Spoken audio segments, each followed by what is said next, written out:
Chapter 780. The corners of the old woman's mouth twitched as she remained silent. It was the Qi refinement warrior who looked like a beautiful lady from an aristocratic family who explained, "Grand Marshal Uncle, you don't know this.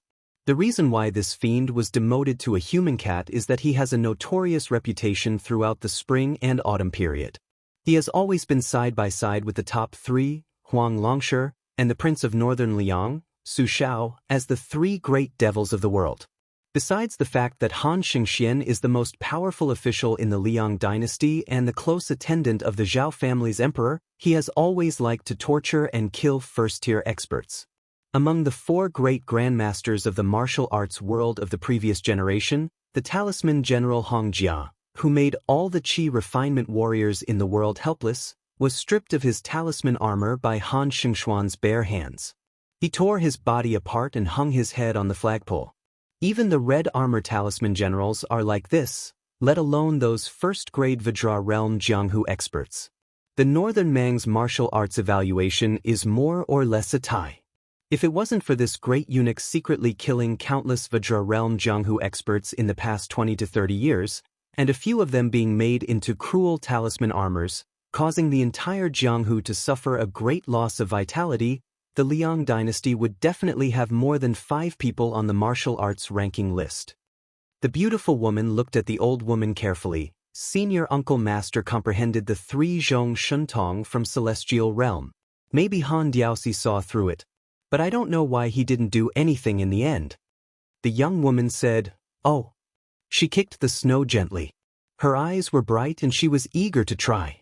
The male Qi trainer who made a fool of himself by sitting on the lake snorted, "No matter how invincible Catman is, he is not really invincible in the world. Otherwise, Chao Guanzi wouldn't have entered the palace so many times. How would he dare to challenge our Guanyin sect alone?" He was a typical frog in the well. There was no shortage of such people in the big sections.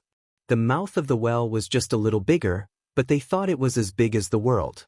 However, although Guanyin sect was isolated in the South Sea, it really had the foundation to be arrogant and look down on the Jianghu. However, this Qi refinement warrior's arrogance was somewhat inappropriate in the face of the Handiao temple, which was one of the few top-notch experts. The old woman didn't help the younger generation to look down on the Jianghu on the land. She shook her head and said bluntly, "If Han Xingxian really wants to kill someone, only the master of our sect can fight him after he comes out of seclusion. And the chance of winning is very small." As soon as she said this, there was a sudden silence. The old man in black walked all the way until dawn. He came to the outside of Jiangnan's Shenwu city. The city gate was not open. He waited quietly outside, mingling with some people who came from outside the city. At night, there was a foot of snow inside and outside the city. An old villager in thin clothes drove a cart of charcoal across the ice path at dawn. In order to sell it for a good price, he and the cart had obviously come early. There was still a period of time before the curfew was lifted. The old man selling charcoal knew that the winter snow was very cold. He got off the cart and fiercely stomped his feet, shivering. He couldn't bear to use his shoes to sweep the snow away. He bent down and used his hand to sweep a small space beside the cart. Only then did he pick up his young grandson who was wearing a tattered cotton felt hat and let him stand in the circle without snow. The old man and the young depended on each other. Neither of them felt at ease leaving the other. They could only grit their teeth and bear the bone-piercing cold in the snow. The child's skin was dark and his body was skinny. He leaned against the cart to block the cold air. He didn't forget to stand on his tiptoes and hold one of his grandfather's hands, trying to help warm it up. The scholars in the city who wore fur coats and brocade could take advantage of the snowy weather to write poems around the stove. The burning charcoal was as warm as spring. They could eat and drink to their heart's content and moan a few sentences about how spring would come if the winter wasn't austere. How could the newly frozen brush be too lazy to mention? How could the mellow wine in the clay stove be warmed? However, very few people knew that in this kind of weather that could kill people, the poor people would be so miserable that they couldn't bend their knees. The old man in black with a head full of silver frost glanced at the top of the city wall and then looked at the pair of grandfather and grandson who were selling charcoal. There was not the slightest fluctuation in his eyes. Since they weren't people of the palace, he didn't care about Jianghu matters and didn't kill Jianghu people. After leaving the palace, he didn't care about Jianghu at all. Otherwise, with his temper, he would have already killed the group of qi cultivators who were unwilling to submit to the court last night, especially that old woman. To him, he was no longer the powerful Han Diaosi in the palace. He was just the eunuch Han Xianxia who had abandoned his own son. Before that pitiful woman died, she entrusted Zhao Kai to him and not to the son of the Zhao family. The kindness of a meal was enough for Han Xianxia, who could distinguish between kindness and hatred in his life, to repay it with his life. Han Xianxuan's eyes turned cold. The city gate slowly opened. A woman in white walked in slowly. She walked to the back of the cart and quietly pushed it. The old man who was selling charcoal noticed that something was wrong. He sighed and pulled the old bull to stop the charcoal cart. The young child with frostbite on his fingers jumped down from the cart. He looked at the fairy sister behind the cart with a confused expression. The woman stood still and asked with a smile, "Why did the cart stop?" The child didn't dare to speak. The sister in front of him was really too beautiful. The grand uncle of Guanin's sect bent down and touched his head. He smiled and said gently, "I'm selling charcoal, girl. What about you?" The child hid his hands behind his back and answered timidly, "Beside the water." He quickly added with a red face, "My mother gave birth to me beside the water." The woman laughed and said, "Then you can call me sister selling charcoal." The child didn't have such courage. He mumbled and didn't dare to answer. He ran back to the front and hid beside his grandfather. The barefooted woman leaped onto a rag laid on top of a cart of charcoal. She sat down quietly, and the old ox moved even more briskly. Han Xianxia, who was surging with murderous intent, retracted his hand and didn't enter the city. He waited quietly for Su Fengyan. Chapter 781. Not included in the update on the 28th. The heavy snow in Jiangnan finally subsided. The two carriages slowly traveled on the road. Along the way, many willows on the side of the road could not bear the heavy weight and were crushed by the snow. After entering Jiangnan, even Wu, a young man with a lively personality, gradually became indifferent. According to the geographical map, the city ahead was already more than 800 li away from the capital. Everyone knew what this meant. At dusk, the carriages that had not encountered a resting place since the early morning stopped at a rather brand-new large temple. Despite the frigid weather, there was still an endless stream of pilgrims. The people in the carriage wanted to ask for a vegetarian meal to fill their stomachs. After getting off the carriage and seeing the plaque, a middle-aged Taoist with 3 long swords on his back suddenly smiled knowingly. Dragon Tiger Mountain and Wudong Mountain, in the battle for the ancestral court of Taoism, the latter was undoubtedly at a disadvantage. Who would have thought that in Jiangnan, there would be a Taoist temple dedicated to Zhenwu the Great Emperor?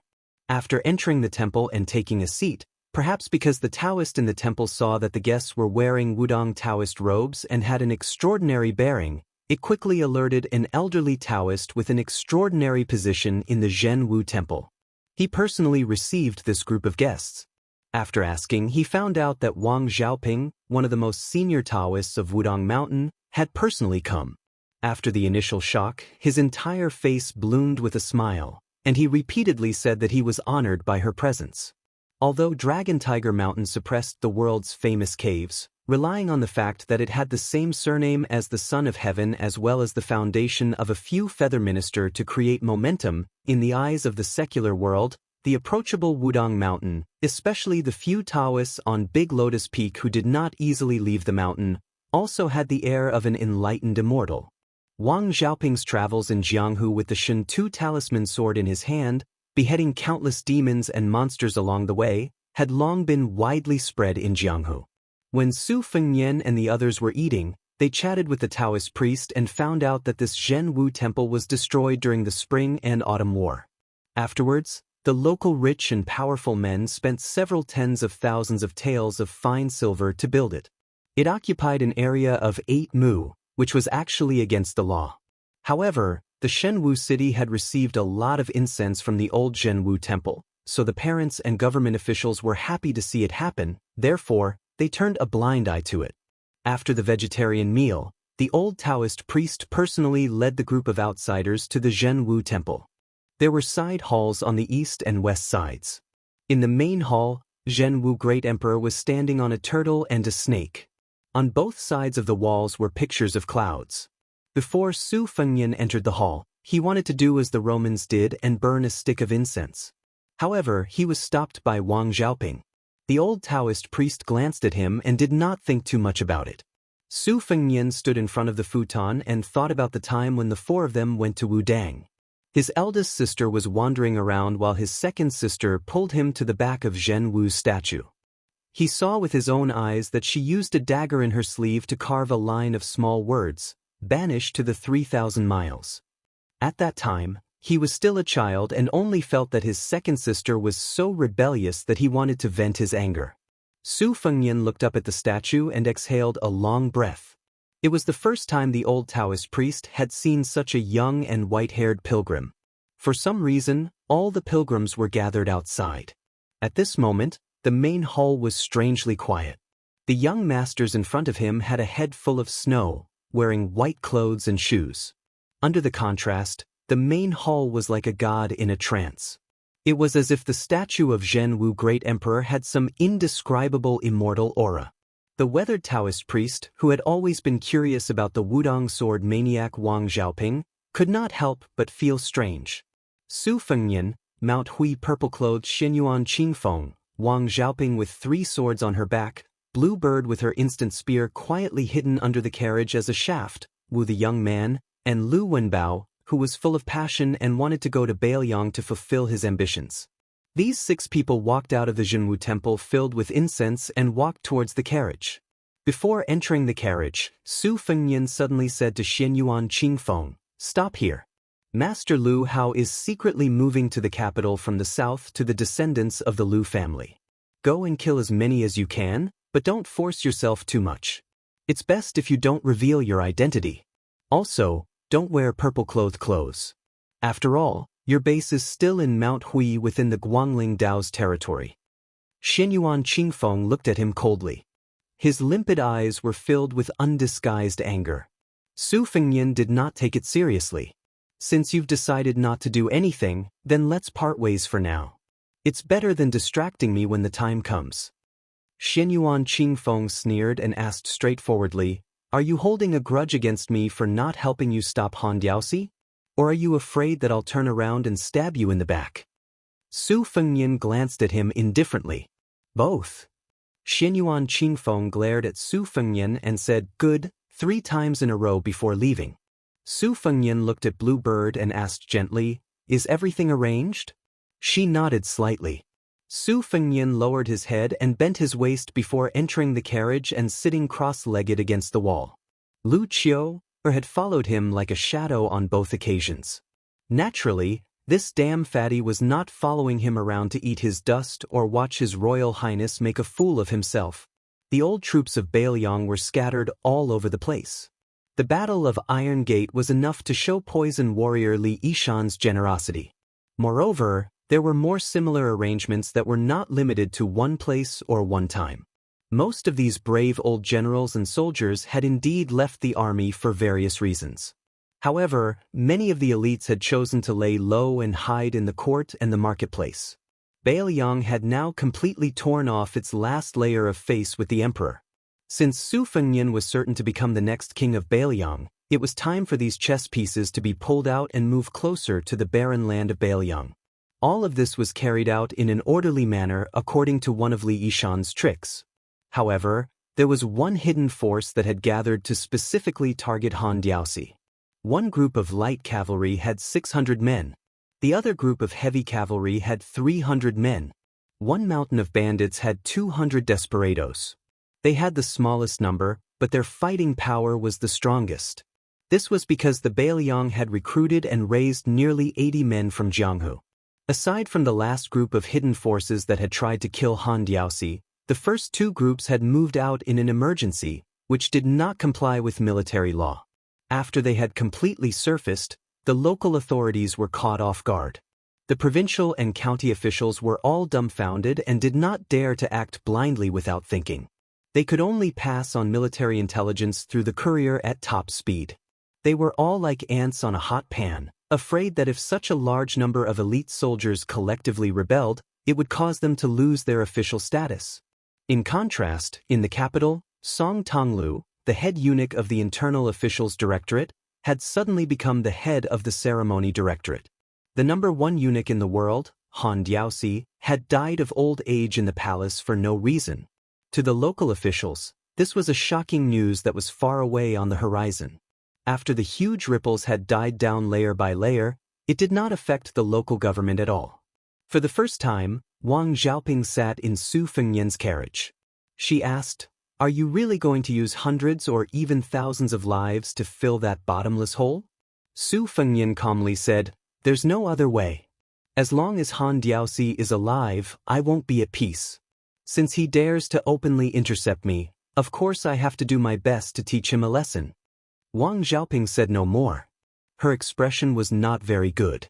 Su Fengnian placed the Baoyang knife that had accompanied Su Shao his entire life on the battlefield on his knee. He said quietly, "Since I've already come this far, there's no turning back.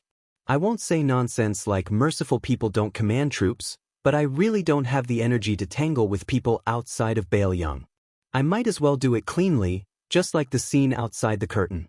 It's a vast expanse of whiteness. Those who want to die, go die. Those who don't deserve to die, try to survive." Su Fengnian muttered to himself. Su Shao said that unless it was absolutely necessary, Baoyang's 300,000 iron cavalry would not step on the Central Plains. Otherwise, in the past 20 years, if Baoyang had attached itself to Beimang and raised its troops together to the south, their lives would certainly be better than now. But in the end, a person still has to have a bottom line. In Su Zhao's words, even if a family has grievances, it's best if they come to an agreement behind closed doors. Even if they can't come to an agreement, they'll just set up their own house.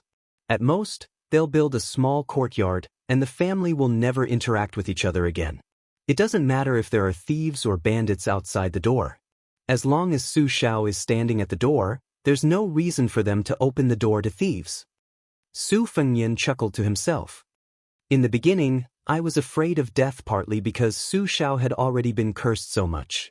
If he betrayed the Central Plains because of an unfilial son like me who couldn't be helped, and was cursed as a slave of 2 surnames in his old age, then when I died, I wouldn't have the face to see my mother. Wang Xiaoping remained silent. They were getting closer and closer to the Shenwu city. The galloping of the 600 horses sounded like thunder. Su Fengnian left the carriage. The rider opposite him dismounted and knelt down to welcome him. Soon after, the 300 riders and 200 men arrived at almost the same time. Su Fengnian rode alone on a riderless warhorse, leading the way. In the wind and snow, a black-clothed man could be vaguely seen, guarding the pass by himself. What happened next was horrifying. It was only at this moment that Wang Xiaoping was truly willing to deliver the 3 swords. The world's number 10, Han Diaosi, stood in the way. When they saw the white horse in the lead, they began to charge at each other. Su Fengnian and his horse did not slow down at all. They sped up and galloped wildly. Chapter 782. After the barefoot woman who claimed to be selling charcoal entered the city on the ox cart, she helped the grandfather and grandson sell the charcoal and then walked towards the city gate. Based on a woman's intuition, she firmly believed that the human cat was waiting for the white-haired man in the Yuyan mountain villa to defeat her sect. She did not go straight out of the city. Instead, she climbed to the top of the city wall and sat on the city wall, swinging her legs. If a chi cultivator wanted to ascend, there was a shortcut that would not change for thousands of years. That was to slay an evil dragon and swallow the ink bead into the stomach. After nourishing it for 60 years, according to historical records, it would grow horns on the top of its head and become half dragon and half human. In the future, it would be able to pass through the gate of heaven and enter the dragon palace of Jianghai. She felt that her opportunity had come. The 600 light cavalry general Lu Song had a clean background. Over the years, his resume was submitted to the capital's Ministry of War by the prefectures and counties. There was nothing out of the ordinary about his resume. He was in the prime of his life when West Chu witnessed the Great Peace City incident. Not long ago, he received a secret order from the Ministry of War that promoted him by 1 rank. He was going to personally lead more than 1,000 cavalry troops and participate in the hidden encirclement formed by a few rebellions in the old areas of West Chu. Lu Song was born handsome and elegant. His only flaw was that he was addicted to taking medicinal bait hanshi powder. Every time it was cold, he would walk barefoot in wooden clogs, wearing a long belt and wide sleeves, walking like the wind. The 300 heavy cavalry general Wang Lin was the complete opposite of the scholarly general Lu Song. His style was domineering. He was born in a village that only took root at the end of the spring and autumn period. The 300 elite cavalry soldiers were the soldiers of the Wang family who did not want to be controlled by the emperor. They did not fight among themselves and bullied their own family members. They only wanted to harm the neighboring counties. A few years ago, it was very troublesome for the prefectural governor. Wang Lin's father was a veteran who had survived hundreds of battles during the spring and autumn period. After he and a few of his brothers took off their armor, most of them had left in the past 20 years. However, they still left behind a family property that couldn't be underestimated. Unfortunately, Wang Lin was a prodigal son who had a strong sense of brotherhood. He would gather people to talk about war on paper when he had nothing to do. Even though it was obvious that there was no war in the world, he still spent at least 200,000 taels of gold and silver on the cavalry. He bought horses, bought weapons and military equipment, opened a martial arts arena, and so on. He was a big mouth that could eat money. Fortunately, after the 300 cavalry were formed, they didn't cause any trouble for the province. The Wang family's 300 cavalry would go to the quiet plains to train their soldiers. If they took off their armor, they would be dragged deep into the mountains and would only come out of the mountains after a month. The officials only thought that when the Wang family's property couldn't be sustained and the family's fortunes declined, Wang Lin, this newborn calf, would stop. They didn't expect that the 300 cavalry would gallop for several hundred li and head straight for Shenwu City. Privately, they guessed that some young master in Shenwu City got jealous and angered this love-struck madman who often got angry because of his lover.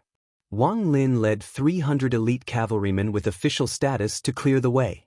Behind him, more than 200 valiant and strong men also rode on their horses with their swords wrapped in cloth. Wang Lin had an old friendship with these bandits who had set up camp on Mount Jin. Every time they entered the mountain to train the soldiers, both sides would usually have a big fight in the dense forest without weapons, attacking and defending each other. Each fight would last for half a day or a month, and they were allowed to injure each other but were not allowed to kill each other until one side was symbolically annihilated. Originally, Wang Lin used the iron law of military law to govern his troops, so his combat power was considerable. Naturally, he won more than he lost.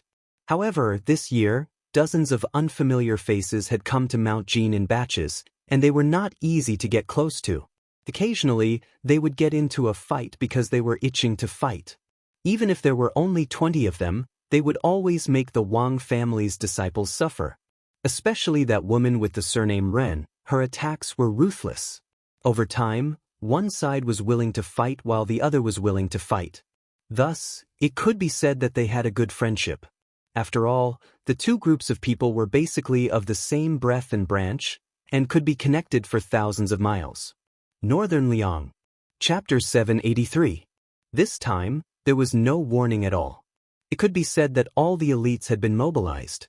A few hidden leaders who didn't show their faces at the moment gave a straightforward and cold-blooded statement to the three forces. If they succeeded, they would be rewarded with glory and wealth. If they failed, they would smash their heads outside Shenwu City. Wang Lin didn't have too many misgivings about this. Soldiers were trained for 1,000 days to be used in a single moment. The father and son of the Wang family were able to achieve what they had today because of his father's painstaking efforts. He didn't hesitate to fill the dog holes with gold and silver. In fact, Wang Lin knew the truth better than anyone else.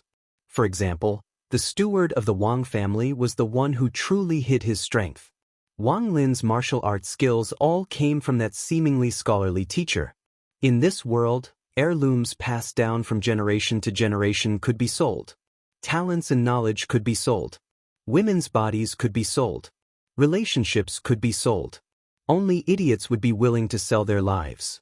Wang Lin cherished his life and was even more afraid of death. However, he was willing to gamble. If he was going to gamble, he would gamble big. If it was a small matter, he would be a surplus general for the rest of his life. A dozen people, including Ren Shanyu, were the last group of Bailiang's lackeys who had secretly sneaked into Jinzi Mountain from Bailiang. Although she was as seductive as a famous prostitute who sold her body and smile in the prefectural city, her every move was charming and seductive. However, Ren Shanyu wasn't tall. Even though she was almost 30 years old and looked like a young girl who hadn't fully grown up yet, she was petite and delicate. She carried a pair of Xianhua axes and chopped people up like she was chopping pork. After many years of evolution, Jinzi Mountain had become a mix of good and bad people. After she went up the mountain, a few ignorant fellows sneaked into her house in the middle of the night. The next day, the gang members of the stronghold saw minced meat on the ground outside the courtyard. Several wild dogs and domestic dogs had eaten the minced meat. Later on, after Ren Shanyu got angry and chopped people up several times, her favorite action was to rub the blood stains on her bulging chest with her axe. Only God knew how such a baby-faced woman could have such a magnificent chest.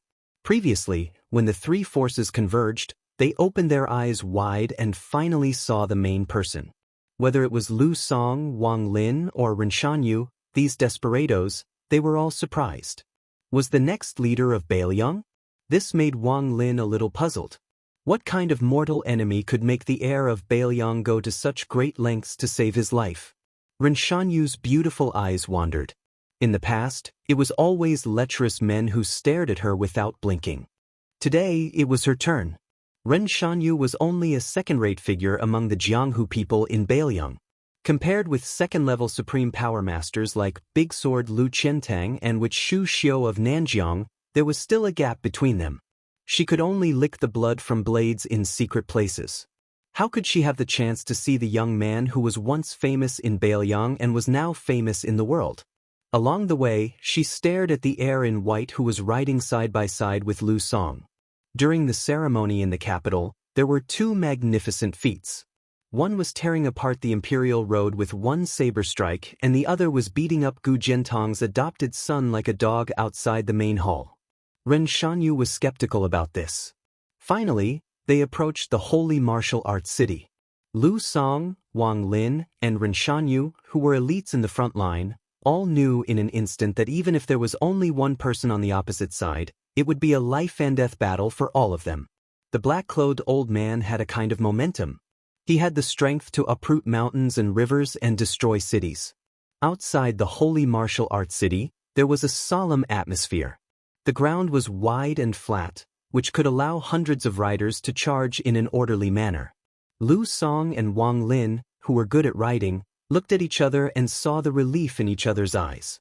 But when they realized that His Royal Highness was leading the charge, they were a little panicked. If this guy died, their lives would be completely over. Logically speaking, Lu Song and Wang Lin, who were good at leading troops, should have taken the chance to charge forward. But for some reason, when they saw the black-clothed old man and the white-clothed white horse start to fight in a straight line, they forgot to give orders.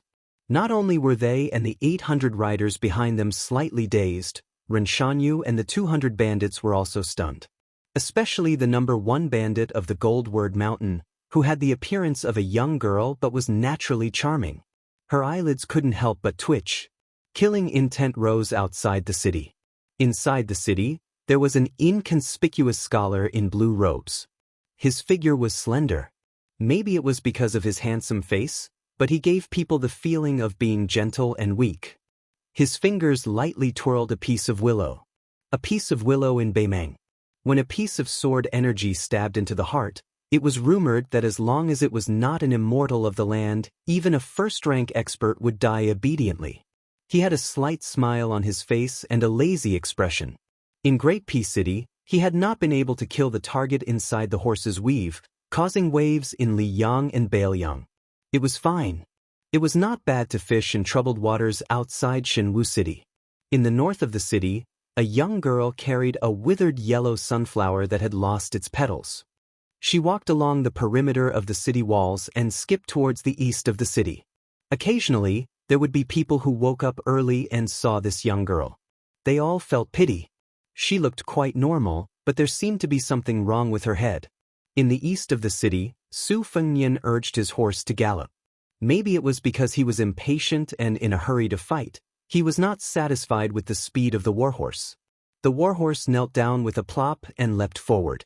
Su Fengnian's figure swayed as he rushed forward in his white robes. In an instant, they were only 10 steps apart.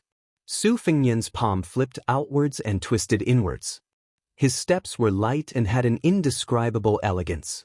He raised his elbow and coincidentally flicked away the arm of his mortal enemy, Han Diaosi. His hands suddenly wrapped around the human cat's left arm. With a swing, Su Fengnian, who had reached the peak of celestial phenomenon through unorthodox means, threw this great demon of spring and autumn towards the top of the city wall. It was done in one go. They could vaguely see the black robes smashing towards the city wall like a catapult. His feet tapped on the wall and he bounced back at an even faster speed. What was fast in the blink of an eye was slow for the two of them. Han Diaosi's palm pushed against Su Fengnian's forehead. The black robes pushed the white robes back more than 20 zhang. At this time, everyone realized that the city wall was shaking. Snow had fallen to the bottom of the wall. Su Fengnian didn't just have a cold blade at his waist, he also had spring and autumn on his back. Han Diaosi waited for Su Fengnian to stand still before he slowly rolled up his sleeves, revealing his arm full of red silk. What a good fight between the white robes and the black robes. What a good fight between white hair and white hair. Chapter 784. Han Diao Temple rolled up his sleeves under the watchful eyes of the crowd. Strands of thin red rope floated in the air like small red snakes. They were densely packed together like mayflies, making one feel intimidated just by looking at them. Giving life to a dead object had always been the symbol of a celestial state master. For example, Qin Jibao was able to turn the plum wine from green to purple. Other than the fact that the plum wine was not ordinary, it was also closely related to his sudden appearance as a Confucian saint. Most of the past sword masters were also able to make a common sword communicate with the spirit, just like how a senior monk said that a stubborn stone nodded. Han Diaosi did not rush to strike while the iron was hot. He put 2 fingers together and wiped the red cloud on his arm. The more relaxed and calm the cat was, the more suffocating the thousands of people opposite him felt. Some sharp-eyed people, especially the lackeys from Beiliang's prison, had already guessed Han Diaosi's identity. This eunuch had experienced ups and downs in his life and had faced countless enemies. His martial arts achievement had always been regarded as a mystery. At that time, when Han Xianxia was still young, he flayed the red armor with one move. It could be said that he was born out of nowhere. This also opened the curtain of a new generation of Jianghu. After that, the green robe of Fengdu disappeared without reason. The North Spear Fairy Wang Xiu was killed by his disciple Qin Jibao. Even someone as strong as Li Chungang also ended the Jianghu with the matter of borrowing a sword after the Battle of Guangling River. Han Diaosi looked at the young man opposite him who acted out of line and twitched the corner of his mouth. At first, he did not think that this person would dare to take the lead. According to common sense, the higher one's position was, the more one cherished fortune and fate. Fortune and fate were like water. If one did not put in the effort to gather the wind and gather the water, not to mention the continuous good fortune of their descendants, they might not even be able to protect themselves. This old man's song, the leader of the literary world, was like this. However, with Han Diaosi's eyesight, after one move, he could see that Beiliang's momentum was just a low-level borrowing. Taoism invited gods to the heavens. Buddhism had Dharma subduing. Both were considered unorthodox, but their roots were orthodox. Southern Xinjiang's voodoo was the most insidious. It borrowed power from evil things and became a puppet of a mother and son. Han Diao Temple knew that Su Fengnian had temporarily borrowed his realm from an otherworldly item, but what surprised him was this clumsy action of sacrificing 800 to kill 1,000 enemies.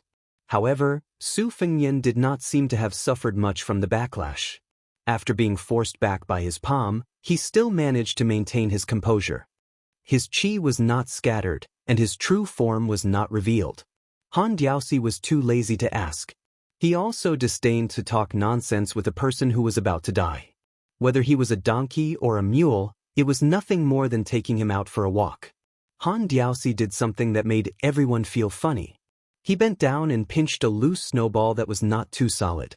Many old people would become unreasonable like a child when they got older, but who would think that Han Diaoxi was so incompetent?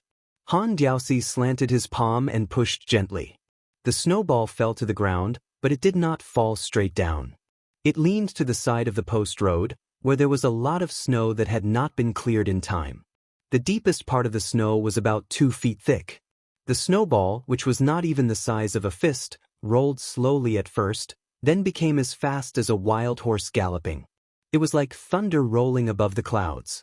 It became bigger and bigger. After 3 feet, it was half a man's height. After 10 feet, it was 2 men's height. After that, its momentum became even more shocking. The snowball scraped the ground. Not only did it stick 2 feet of snow, it even made grooves in the ground that was as hard as ice, causing the surface of the snowball to be covered with a lot of yellow dirt. The snowball drew an arc outside the post road and fiercely rushed towards Su Fengyan, who was about 20 feet away from Han Diaoxi. Han Diaoxi stretched out his hands and grabbed 2 balls of snow. He patted them again and 2 snowballs rolled out. It was as if 2 groups of people were having a snowball fight. Han Diaoxi's side continuously grabbed snowballs and patted them in a half arc. This time, he was alone against 1,000 people. Among the 1,000 people, there was supposed to be Xianyuan Qingfeng of Mount Hui, the successor of Instant Spear, Wang Xiaoping of Wudong, who had 3 swords. Naturally, there was also Su Fengyan and the celestial phenomenon otherworldly item, as well as Lu Song, Wang Lin, and Ren Shanyu, who were Bailiang's lackeys. The snowballs rolled and rolled at different speeds, forming a line with tacit understanding. As a result, the huge snowball that was the first to rush towards Su Fengyan was particularly eye-catching. No one was stupid enough to sit and wait for death. The young general, Wang Lin, who had already decided to stake everything on this one throw, laughed sinisterly and said, "Charge!" The 50 cavalrymen stepped out in unison and began to charge at the same time. The horses' hooves went from light to heavy, and the road was immediately covered with snow. The clean white expanse of the road turned into a dark muddy road. Other than Wang Lin and the 50 cavalrymen beside him, the 30-year-old Ren Shanyu, who still had a youthful face, and 20 elite Bailiang spies also rushed out. She tried her best to calm her mind and hold her breath. She only felt that the world was clear and bright. The woman, who had a unique talent for martial arts, only felt that her breathing was as heavy as the sound of the horse's hooves. This made the woman, who was afraid of Han Diaoxi outside the city, calm down a little. "I, Ren Shanyu, am not worthy of your attention, but I'm not that sticky paper doll that can be broken with a poke. Moreover, I have 1,000 cavalrymen with me." Wang Xiaoping got out of the carriage, one hand behind her back, and quietly grabbed the flintlock of the 3 swords. Young Wu came to the roof of the carriage. He held a huge horn bow in one hand and 2 heavy iron arrows in the other. The muscles on his arms gradually swelled like hills. 1 arrow a day was the limit of the young men of Sacrifice's physical strength. However, after today's battle, he didn't even think about surviving, so why would he care about breaking one of his arms? The moment the woman in green pulled out the blunt spearhead from the bottom of the carriage, she ran with the spear with no expression on her face. Young Wu stood at a high place with a wide field of vision. He used the 1,000-pound drop to stand still. The carriage shook and the wheels of the carriage immediately sank, crushing a few ice tracks. This Beimeng men of Sacrifice took a deep breath, pulled the big bow, and pointed the arrow at Han Diaoxi in one breath. But soon the young man's face changed dramatically. The unique traction skill taught by his master never failed. Once the arrow crossed the river and built a bridge, even Xue Songguan in the rainy alley could block it, but he couldn't avoid it. No one could cut off the guidance of the arrow tip. However, the old man in black let young Wu know that there was always someone better than him. The old man flashed and disappeared in front of Wu's eyes. The traction of qi caused by the archery skill was very particular about the connection between the broken lotus root and the silk thread. As a result, young Wu lost for a while before the battle.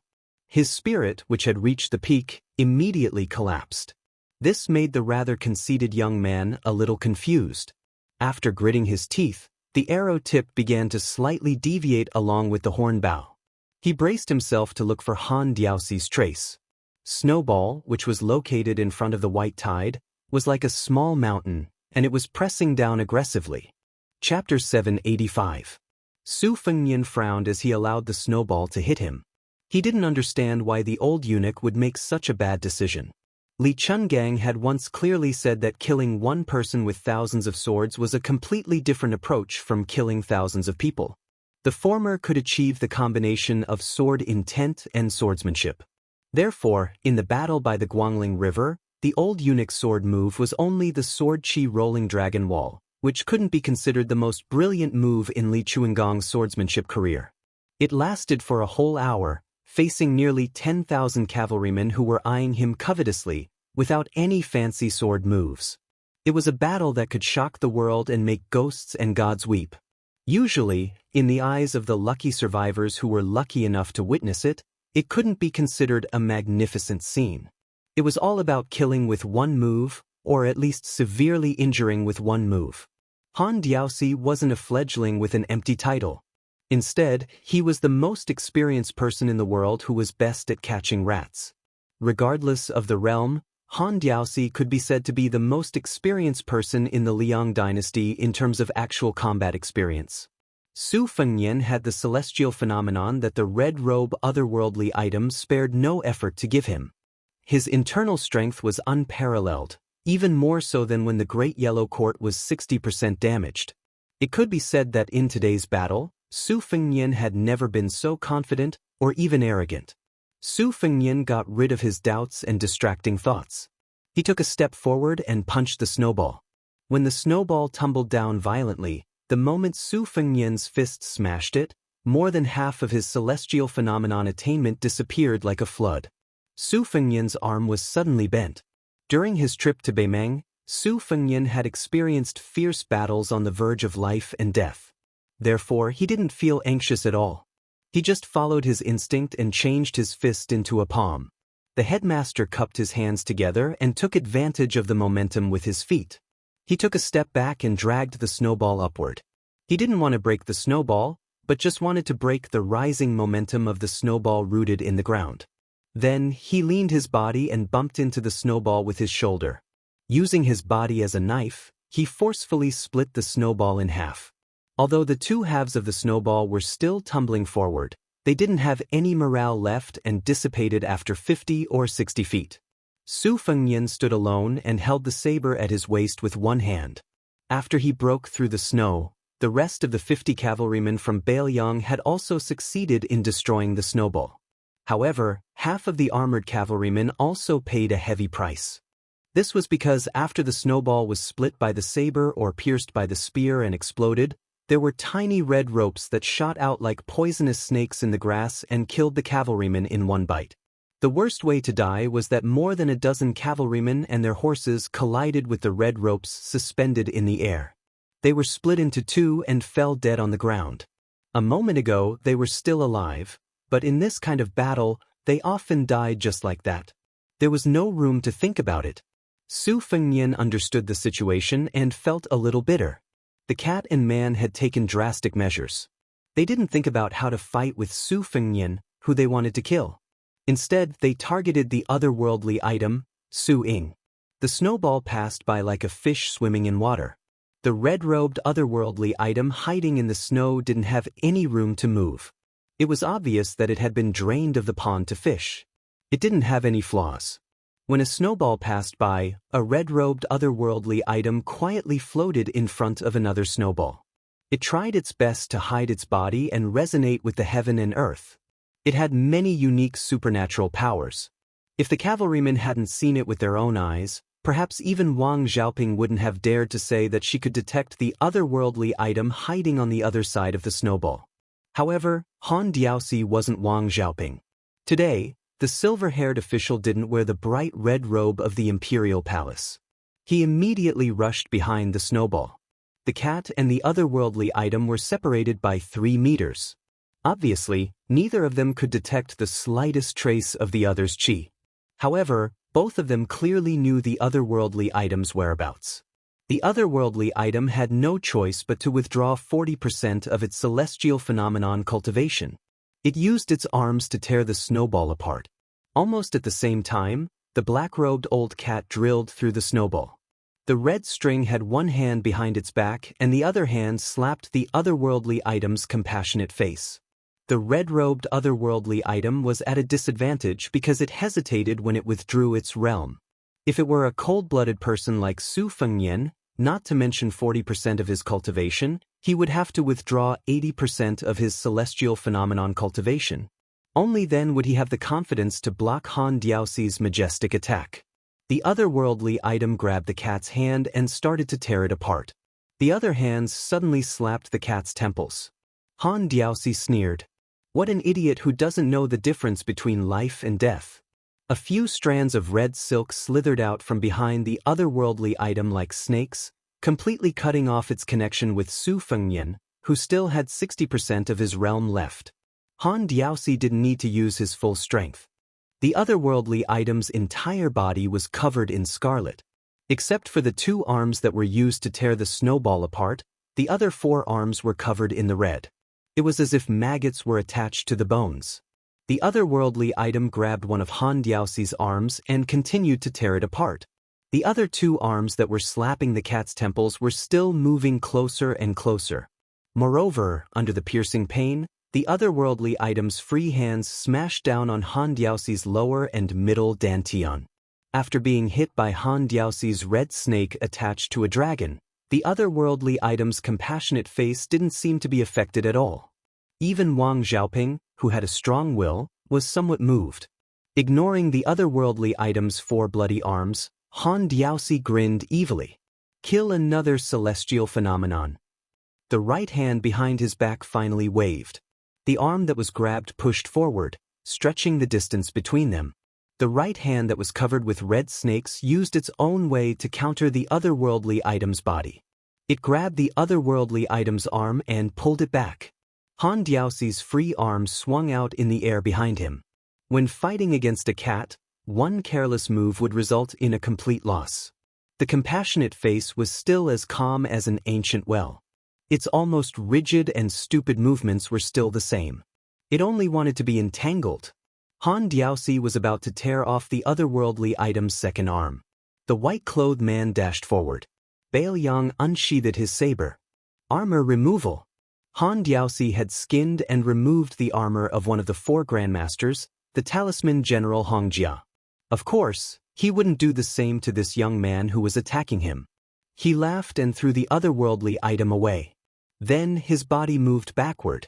A bottomless ravine was torn open on the ground. In this bloody battle, Han Diaoxi wasn't going to pretend to be noble and virtuous. In order to kill Su Fengnian, he could do anything. This kind of person was the most terrifying. Su Fengnian didn't take advantage of the situation to chase after him. He turned around and went to the otherworldly item's side. One of the remaining 5 arms pulled Su Fengnian's sleeve happily, as if telling him that it was okay. There wasn't much snow left, but there was only blood. Su Fengnian lifted his sleeve and turned around resolutely, running toward Han Diaoxi. 12 flying swords flew out randomly. Peak mysterious finger. On the same day, in Martial Emperor City by the East Sea, a one-armed old man didn't look serious. He put a piece of a sword into his mouth and chewed it. He entered the city in an unruly and unrestrained manner, humming softly. Which kid didn't disappoint the broken wooden sword? Which kid didn't disappoint the Bailiang saber? Chapter 786. This battle was fought without any rhyme or reason. Lu Song and Wang Qilin both carried the mark of the Bailiang army. Today was no exception. After leading the charge and breaking through the front line tide caused by Han Diaoxi, the 2 valiant generals couldn't help but look at each other in dismay when they saw the white, red, and black entangled together. They could see a hint of awkwardness in each other's eyes and were clearly at a loss of what to do. Originally, they thought that they could take advantage of the situation by relying on their 800 cavalrymen and 200 scattered Jianghu soldiers. No matter who the opponent was, they would be able to take advantage of them as long as they charged forward. However, their young master, who they would have to rely on in the future, was like a rash youth who didn't understand the ways of the world. He wanted to be in the limelight and insisted on fighting one-on-one with Han Diaosi even after the six-armed demon's defeat. This made the scholarly general Lu Song somewhat resentful. He thought, if you die outside the Shenwu city, all the humiliation we've endured for the past 20 years will be for naught. Lu Song raised his spear and stopped his horse. His eyes were gloomy. Wang Lin was young and hot-blooded. He felt that this Bailiang heir, who was younger than him, was a little reckless. However, his temperament was somewhat to his liking. At the very least, he didn't act like a coward and let the hundreds of brothers behind him rush to their deaths. Wang Lin held a pair of Thunderlord hammers. This was a martial art passed down from his ancestors. His father was a hero of the forest and had hammered a peerless general of West Chu to death at the Battle of Scenic River. Although he was suspected of bullying his opponent because he was exhausted from fighting for a long time, he had still hammered the enemy general's chest.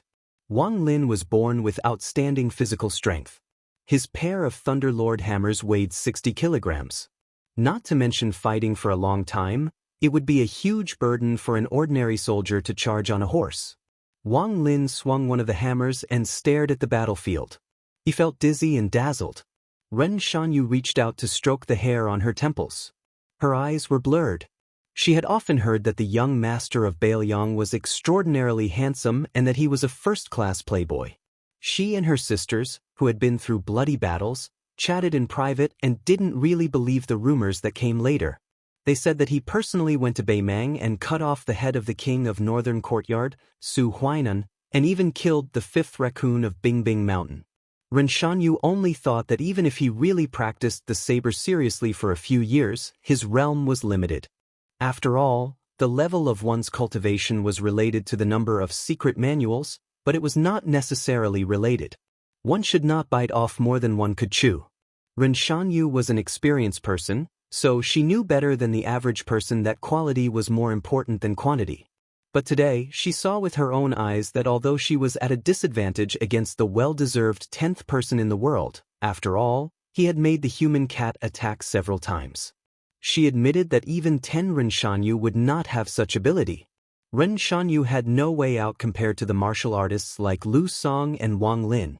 After entering Bailiang, which was a cage that imprisoned many ferocious beasts, she had never heard of anyone who could walk out without losing at least a few layers of skin. Ren Shanyu remembered a famous Jianghu giant who was once in the martial arts world. He didn't do his job well and was forced by Chu Lushan, who was in charge of half of Bailiang's spies, to cut off one of his eyes and one of his arms. He struggled at death's door and worked as a chef for more than 10 years. 10 miles away from the Shenwu city, several riders galloped over. The leader was the White Bear Yuanzuozong. The battle outside the city was in full swing. The Shenwu city, which had been alerted by the news, had already begun to close the city and impose martial law. The scholar in green robe leisurely walked along the river with a withered willow branch in his hand. In the eyes of the passers-by, there was a huge difference between him and Dong Tai, who had become the god of sword with a peach blossom branch. However, those who had truly experienced the power of the Beimang willow branch no longer had the chance to lower their guard, except for the black-clothed youth who had entered Beimang with a black tiger. As for Su Longxiang, who had caused him to fail for the first time in his life, the scholar-like number 1 killer of Beimang certainly could not forget about it. He had planted a willow branch with his own hands, but it did not bear fruit. This made him feel a little regretful. Fortunately, he did not kill the gifted Su Longxiang in the Liang dynasty this time. Instead, he went to kill Su Longxiang's brother, which was also a pleasure. It was a pity that he, Ma Wei, did not make a move and cause trouble for the Beimang and Liang dynasty.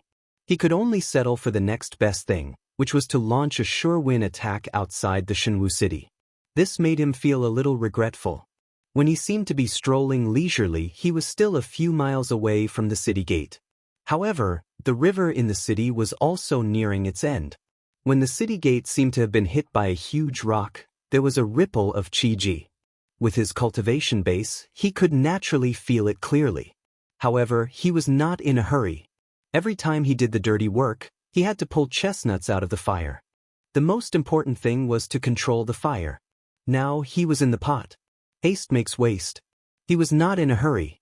With Han Diaoxi's mystic comprehending strength, as long as that white-haired guy did not stupidly rush to his death in reincarnation, he would be able to tease him for at least an hour. For the first time, one section Willow has some respect for the notorious Catman. Crossing the threshold and killing the celestial phenomenon with the finger mystery, isn't it the realm that half of his peers dream of? He suddenly stopped in his tracks. As far as the eye could see, there was a black-clothed youth blocking the way. The young man grinned and pointed at his chest. One section Willow also laughed. Previously, he was the Oriole behind, attacking others. He did not expect that this time it would be reversed. One section Willow glanced at the river covered with ice and snow, somewhat self-deprecating. How could one not wet his shoes if he often walked by the river? He threw away the dead branch, and a thin hiltless short sword slid out from his sleeve. When the one-armed old man who was addicted to eating swords entered the city, Death Soldier Ian stopped at the gate of the Eastern Sea Martial Emperor City. He carried a big box on his back. Originally, there were more than 20 swords, but they were all empty. They were all famous swords in the Yuyan Mountain Villa. Each of them could be described as cutting iron like mud. However, during these days, he had been following the old man from afar. The swords in the box were just like the broken food in the roadside stalls. Which family's child was a little greedy and could buy them back with a few coins? Along the way, Ian walked cautiously and sullenly. However, thinking of His Royal Highness's instructions, he did not dare to show the slightest dissatisfaction. In order to fish out accurate information from the old man, he could only serve him carefully. In fact, the two were already close to the Martial Emperor City half a day ago. According to His Highness, they would enter the city when they saw the blue and white luan in the sky of the Eastern Sea. The old man's gaze was somewhat unfriendly, but in the end he was patient and gave him a lot of face. Although Ian was the top Death Soldier assassin in the dynasty, he looked simple and clumsy, like a street vendor. It was just that his body was a little sturdier. It was hard to imagine that he was a terrifying figure who had personally participated in the assassination of Di Xuan. At this time, he was carrying a big box and standing outside the city as if relieved of a heavy burden. He was not eye-catching at all among the famous heroes of Jianghu who came and went. Ian turned back and left the Martial Emperor City. At this time, he definitely could not make it in time for the battle. He only hoped that the new master of Bailiang would be safe and sound. After more than 20 years of suffering, there was no reason for him to die in a foreign land.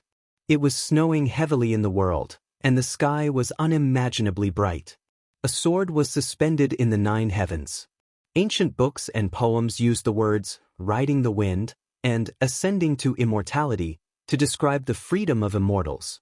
Scholars and officials climbed high to write poems, seemingly in a leisurely mood, but in fact the mountain road was bumpy. Often, a round trip to a famous mountain would take half a day or even a whole month. In history, there was no lack of scholars and poets who lost their footing and fell off cliffs. After taking such risks, after climbing the mountain, one would be at the top and enjoy the scenery, especially the magnificent scene of rolling clouds. The place where the sword was suspended was high above the splendid sea of clouds. Standing in it was like standing on the shore of the sea. At this time, it was close to dusk and the sun was setting in the west. The sea of clouds was colorful and incomparably magnificent. A few of the colorful clouds were like vertical waterfalls, daunting at first sight. If the Qi cultivator white butterfly on the lake of Yuyan Mountain Villa was said to be somewhat like an immortal, but this woman standing on the sword was like a fairy in both body and spirit. When she was able to ride the sword, every time she felt gloomy, she would break through the clouds alone. In this kind of fairyland, she would be lost in thought. She could not even say that she was watching the sea and comprehending the sword, she was just in a daze. Dozens of feet above the sea of clouds, there was a thin layer of golden clouds, like a building on top of a building. No wonder there was a saying in the Daoist classics that there were 9 heavens and 18 floors. After she came back to her senses, she rode the sword and rose from the ground. The floor was within reach of her hand. She stretched out her hand and gently rotated it, creating a vortex, just like the countless dimples on the woman's cheeks. Saint Chao Changqing ascended the building in the air. Every time he ascended the stairs, the previous stairs disappeared. Chao Guanzi said softly, "If he died in the territory of the Old West Chu, it could be regarded as a good medicine." Li Yang is clearly setting up a battle array, insisting that we restore the country. After the king of Bailiang's concubine, Jiang and I, a female sword fairy, said in a flat tone, "So we are all pawns crossing the river." Chao Changqing smiled and said no more. Chapter 787. The next chapter will be in the wee hours of the morning. When Su Fengnian rode the 12 swords and rushed over alone, Han Diaoxi did not pay too much attention to him. After all, it was not worth mentioning that he borrowed the power of the otherworldly item. The sword-controlling technique of the Wu family's sword tomb was not as good as his red snake flying dragon. The human cat paid more attention to the distance between Su Fengnian and the two-faced otherworldly item. Since both of them had the same mind, it was not strange for them to reciprocate each other's cultivation. Han Diaoxi wanted to know how far the two of them could stretch their bodies. Previously, the otherworldly item was hiding in the snow, so it was more than 300 zhang away from Su Fengnian. Now, it seemed that Su Fengnian was alone, but the otherworldly item in the red robe was following him from a distance like a shadow. Its footsteps were the same, and it was ethereal and nimble. The otherworldly item was wearing a loose robe, and it was like an actor shaking his sleeves, moving smoothly like the floating clouds and flowing water. It always maintained a distance of 100 zhang away, not an inch away, not an inch away. It seemed that 100 zhang was the best distance for the two to circulate their cultivation. After unsheathing the saber and removing the armor, Su Fengnian was not in a hurry to make the second saber strike. 30 feet away and within 10 feet from him, there were 12 Dongtai swords with perfect sword embryos. The swords were dazzling and their trajectories were strange. Su Fengnian's swordsmanship had reached the pinnacle. It was nothing more than the 8 characters of the 8 characters, where the mind was focused and the sword tip pointed. Unexpectedly, Su Fengnian exposed his own shortcomings and deliberately distracted himself, allowing the flying swords to randomly spin, sweep, and smash him. It was like a child fighting, a shrew blindly scratching her face with her eyes closed. He did not have the style of a master in chaos at all. Han Diaoxi sneered in his heart. He strolled leisurely in the courtyard, stretched out his index finger and pointed in the air. Originally, if Su Fengnian dared to concentrate on riding the sword, with Han Diaoxi's understanding of the mysterious finger realm, he would definitely make this kid suffer. Mysterious finger realm, kowtowing to ask for immortality, that was just a biased view of Taoism. The mysterious finger realm was more profound than that.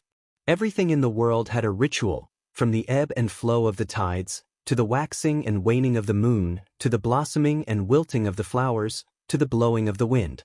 In Han Diaoxi's eyes, as long as he could see, there was a clear trajectory in his eyes. This kind of wonderful trajectory was related to the level of the mysterious finger realm. When he first entered the mysterious finger realm, it was very vague, but when he entered the mysterious finger realm, it became clearer as his cultivation increased.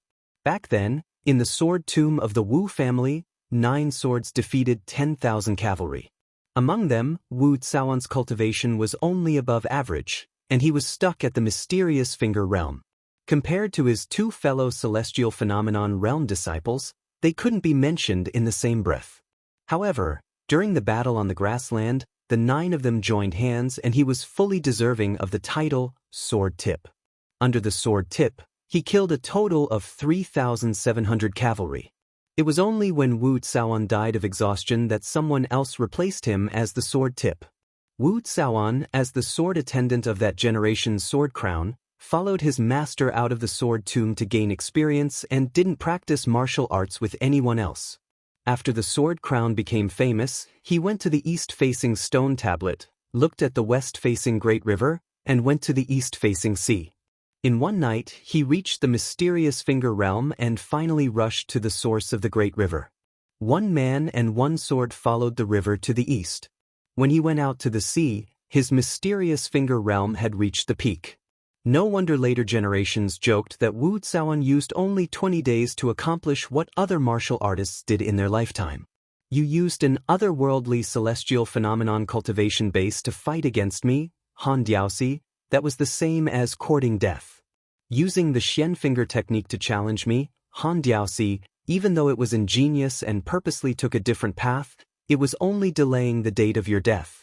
Han Diaoxi familiarized himself with the 12 flying swords in the time it took for half an incense stick to burn. He then began to clean up the mess. With a heavy stomp, he stretched out his left thumb and index finger and caught the tail of a flying sword by surprise. Ignoring the vibrating sound of the flying sword, he snapped the sword with his 2 fingers. The red silk in his right hand brushed and took advantage of the situation to fish in troubled waters. He stretched out his other hand and wrapped it around the 2 long and narrow swords. He then pulled them back, twisting the 2 swords into a ball in his cat's fist. Han Diaoxi casually threw away the destroyed flying swords. He then boiled the plum blossoms, chopped the bamboo horses, and broke the peach blossoms in one go.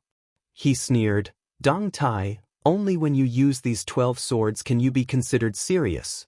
Su Fengnian's state of mind was as tranquil as an ancient well. He waved his right hand and finally used his will to control the remaining 9 flying swords. With the momentum of an immortal caressing the top of his head, he smashed them towards Han Diaoxi. The Bailiang saber in his left hand was indomitable. The green dragon sleeve was thrust towards Han Diaoxi. Han Diaoxi ignored the rain of swords and stepped out of the sword formation. Although the 9 flying swords were aimed at his back after they missed him, he ignored them completely. He took a big step forward and smashed the strong energy released by the Bailiang saber. The energy exploded in all directions. Even though Han Diaoxi's silver hair fluttered in the wind, the human cat still pressed his palm against the tip of the Bailiang saber. His 5 fingers formed a hook and held the saber tightly. Bailiang cavalry, Bailiang saber. If it were someone else, it would be just SOS. Without waiting for Su Fengnian to loosen his grip, Han Diaoxi raised his saber and kicked Su Fengnian's abdomen. Su Fengnian seemed to be unharmed, but the snowy ground around him was filled with ripples of energy. The ground cracked with a loud bang. Han Diaoxi frowned. This brat was carrying a sheathless sword on his back, but he was still unwilling to let go of his saber. Han Diaoxi's palm moved along the tip of the saber and pulled it back. The handle of the saber was like a bell, slamming into Su Fengnian's chest. Su Fengnian's face turned pale, but the otherworldly item in the red robe that was 18 feet away had already spat out a mouthful of scarlet blood. Han Diaoxi did not show any mercy. He turned around and swept his leg across Su Fengnian's shoulder. Su Fengnian was like a rootless duckweed that was blown away by the strong wind.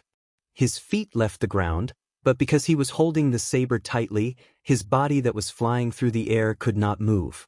Han Diaoxi and Su Fengnian, one vertical, one horizontal. Between them was the Bailiang saber without a tip. The 9 flying swords were like moths darting into a flame. However, they were all outside the lantern's thick paper and could not get close to the human cat that was the wick of the lantern. Han Diaoxi saw that this brat was acting recklessly, and a hint of anger appeared on his face. A red thread snake quickly climbed onto the Bailiang saber. Just as it was about to wrap around Su Fengnian's palm, the latter suddenly grasped the handle of the saber with both hands. He recalled the time when the Baimeng saber encountered a tornado on the land, when the wind blew, and when the wind blew, the Su Fengnian's palms were covered in blood. At this moment, Su Fengnian's body was like a tornado on the ground, and his palms were instantly covered in blood. Han Diaoxi did not change his stance. He let go of the tip of the saber and let the saber in his palm wreak havoc. His eyes were sinister, and his voice was soft and eerie. What a good story of a tornado hidden in a wine immortal cup. Interesting. No wonder Li Chungang was impressed by you. Just as Han Diaoxi was about to deliver the killing blow, a green-clothed woman with a spear came from the southeast. Han Diaoxi's Xian finger finally showed its magnificence, as heavy as snow. In the blink of an eye, he used his Xian Lei's Xian finger to crush Su Fengnian's will into one of the flying swords. With a loud bang, the woman used the Xian Lei's Xian Lei spear to rebounded like a spinning top, avoiding the sharp edge of the flying sword. She spun in a forward arc, the tip of her feet stepping on the ground, knocking both of them back with the force of 1,000 pounds. Han Diaoxi snorted coldly. Although it had only been 2 moves, it was clear that the man and cat were tired of this little girl's provocation. His left hand was placed a few inches below the tip of the Xianlei spear, and his feet moved lightly in a semicircle, completely dispersing the force of the Xianlei spear. The woman, who did not have the majestic cultivation of celestial phenomenon, immediately flew away like a kite with a broken string. Han Diaoxi held the Xianlei spear and threw it towards the place where the woman fell. The speed was so fast that there was no whistling sound, just silence. Blue Bird was no longer the woman from the Battle of the Reeds outside Xiangfan City. Although the spear seemed to be going straight through her chest, her mind was clear. She stepped on the empty air and glided back steadily in the air, hurried but not in a sorry state. She held the blunt spearhead with both hands and fell diagonally to the ground, creating a mud pit with each step, forcibly stopping her decline. Han Diaoxi coldly snorted. Although it had only been 2 moves, it was clear that the man and cat were tired of this little girl's provocation. His left hand was placed a few inches below the tip of the Xianlei spear, and his feet moved lightly in a semicircle, completely dispersing the force of the Xianlei spear. Without a majestic cultivation of celestial phenomenon, the woman immediately flew away like a kite with a broken string. Han Diaoxi held the Xianlei spear and threw it towards the place where the woman had fallen. The speed was so fast that there was no whistling sound, just silence. Blue Bird was no longer the woman from the Battle of the Reeds outside Xiangfan City. The spear seemed to be going straight through her chest, but her mind was clear. She stepped on the empty air and glided back steadily in the air, hurried but not in a sorry state. Blue Bird was no longer the woman from the Battle of the Reeds outside Xiangfan City. The spear seemed to pierce to kill her, to her chest, but her heart was clear. She stepped on the ground and steadily glided backwards. She held the Xianlei spear with both feet. She stepped on the ground, creating a mud pit, forcibly stopping her decline. Her eyes and meridians to the reverse, spear, she held the spear, and spear, her. To her to the point, spear, to be, spear to be, spear, to the ground, spear, spear to be, spear to kill blow, spear, and to spear, exe, to kill, spear, to lay to the chi, spear, lay the of wind and she, to snow, to the snow of and the flying, tus, sp, to the spear, the spear, he was truly unafraid of death. Chapter 788. No matter how pitiful her life was, God was merciful. There would always be one person in this world, no matter how far away he was, who was worth her life. She would never take a step back. Women were the most infatuated people in the world. Probably influenced by the woman in green, Lu Song, Wang Lin, and the others who were previously nervous and at a loss finally came to their senses. There was no need to make a sound. When the 2 cavalry took the lead to charge, the elite cavalry under both sides almost charged silently at the same time. There were no shouts or shouts, only the sound of horse hooves. Han Diaoxi could ignore the young woman's family heirloom, the spear fairy king embroidery. He could ignore the desperate charge of the ant-like cavalry, but he could not ignore the white-haired man's silent retreat. Who do you think I, Han Diaoxi, am? Is it that brothel girl? Your son spent money to seduce her a few times, only to find out that he is not rich enough, and you want to retreat? Han Diaoxi's murderous intent grew stronger. He suddenly narrowed his eyes. Finally, it's here. The cat and man ignored the spear fairy king embroidery and turned a deaf ear to the violent sound of horse hoofs. They stood still and looked at the carriage in the east. There was a simple Daoist robe that was not as luxurious as the ones on Dragon Tiger Mountain. The middle-aged Daoist carried 3 swords on his back. He reached out and touched the top sword box on his back. He smiled. A friend from afar is knocking on the door of the firewood on a snowy night. I heard that Xiao bark is the most pleasant.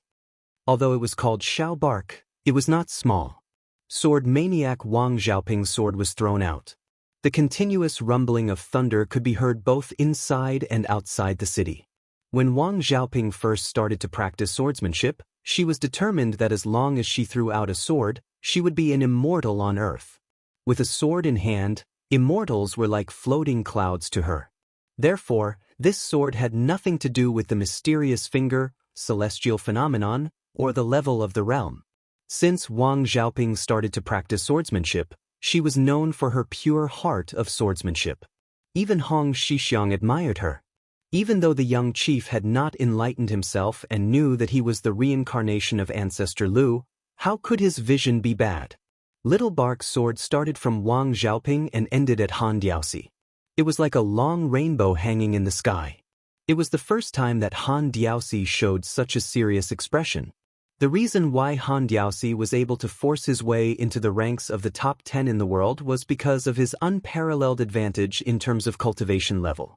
His mysterious finger was comparable to Dong Tai, and he was good at killing celestial phenomenon.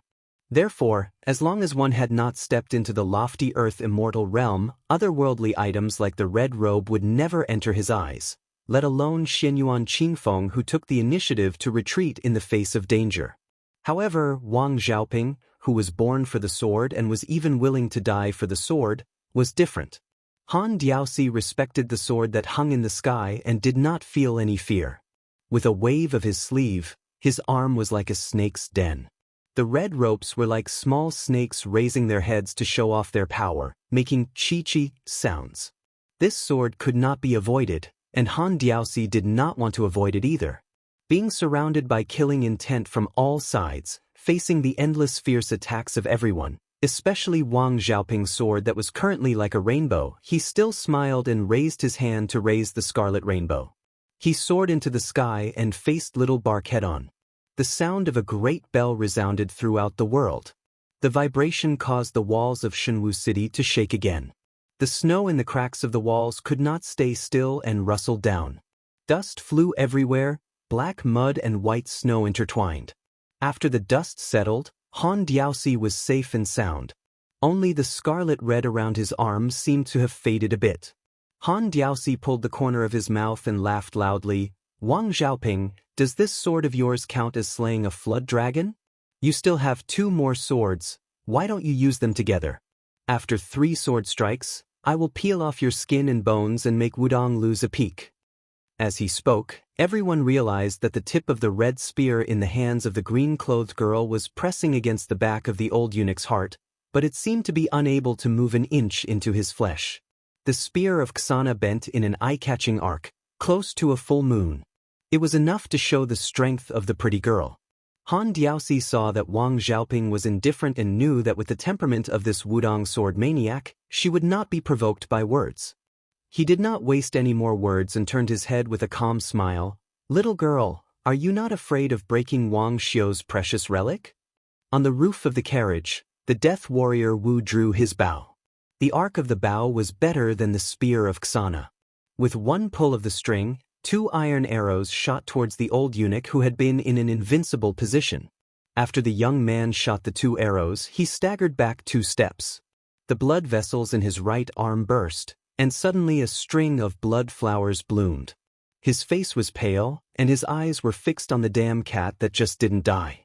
Elegant names Sun and Moon stand side by side, common name flying on the couch. The young man's name was learned and particular, both elegant and common. The young man Wu liked it very much and was very satisfied. Han Diaosi took a step back. Wu Fu used all his strength to pull up mountains and rivers, but if he added a feather's weight to the mountains and rivers, he could still crush people to death.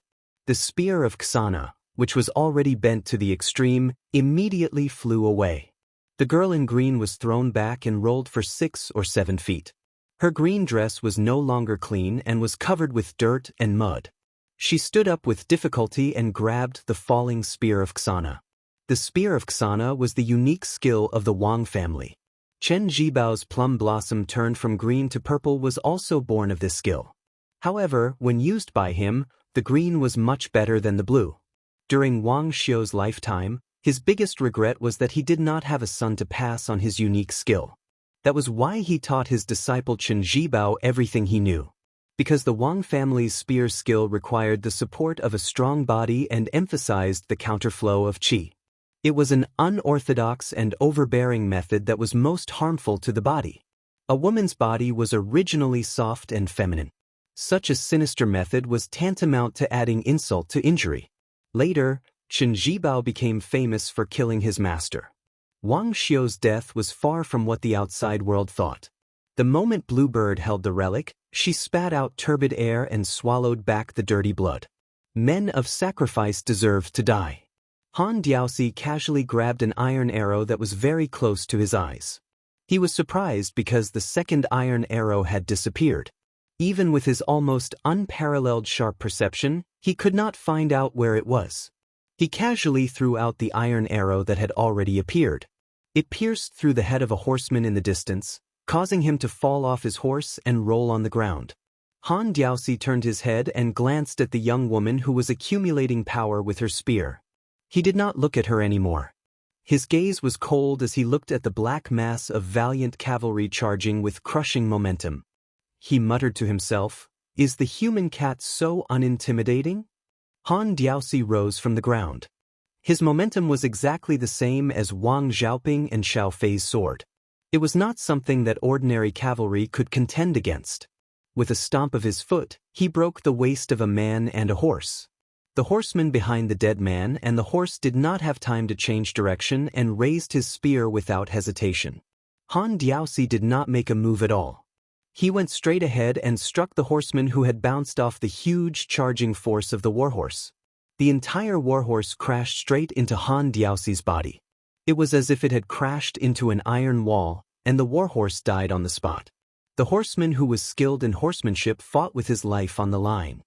He slapped the back of his horse and leaped up, chopping down with his blade. Han Diaosi did not make a move, and the horse was instantly split into pieces. Before the countless pieces of blood fell to the ground, Han Diaosi had already continued forward. The third horseman in the line slightly leaned to the side, relying on his intuition to chop at the head of the black-clothed eunuch. He had just raised his blade when he was pushed by Han Diaosi to the side of his warhorse. The man and horse were thrown horizontally into the air, bringing disaster to the other horsemen. They fell to the ground together. If it was only this horizontal death knell, with the ability of the two horsemen, they would not have died together with their horses. However, the human cat's attack was so vicious. The red silk wrapped around his arm came and went, and the two valiant horsemen were split into 5 pieces on the spot. Han Diaosi didn't give the frontline cavalry a chance to turn around. He retreated as he fought, making it clear that he wanted to kill all of the cavalry by himself. In the eyes of the second group of cavalry, they were as soft as tofu. Wang Lin's heavy cavalry and Lu Song's light cavalry were all so fragile. Wang Lin brushed past them, and one of his arms was separated from his body along with his bronze hammer. If Lu Song hadn't rushed over and blocked the red thread with his spear, Wang Lin would have followed in his footsteps and been torn apart. The two cavalry leaders were lucky enough to survive and fought side by side.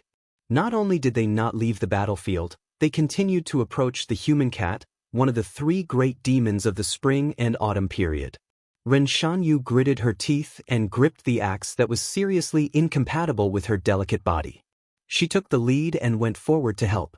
Behind her, the retainers that Bailiang had secretly raised followed the delicate woman and floated toward the battlefield where flesh and blood were flying everywhere.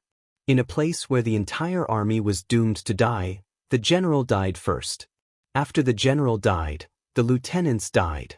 After all the lieutenants died, the soldiers died. In the distance, Su Fengnian squatted on the ground.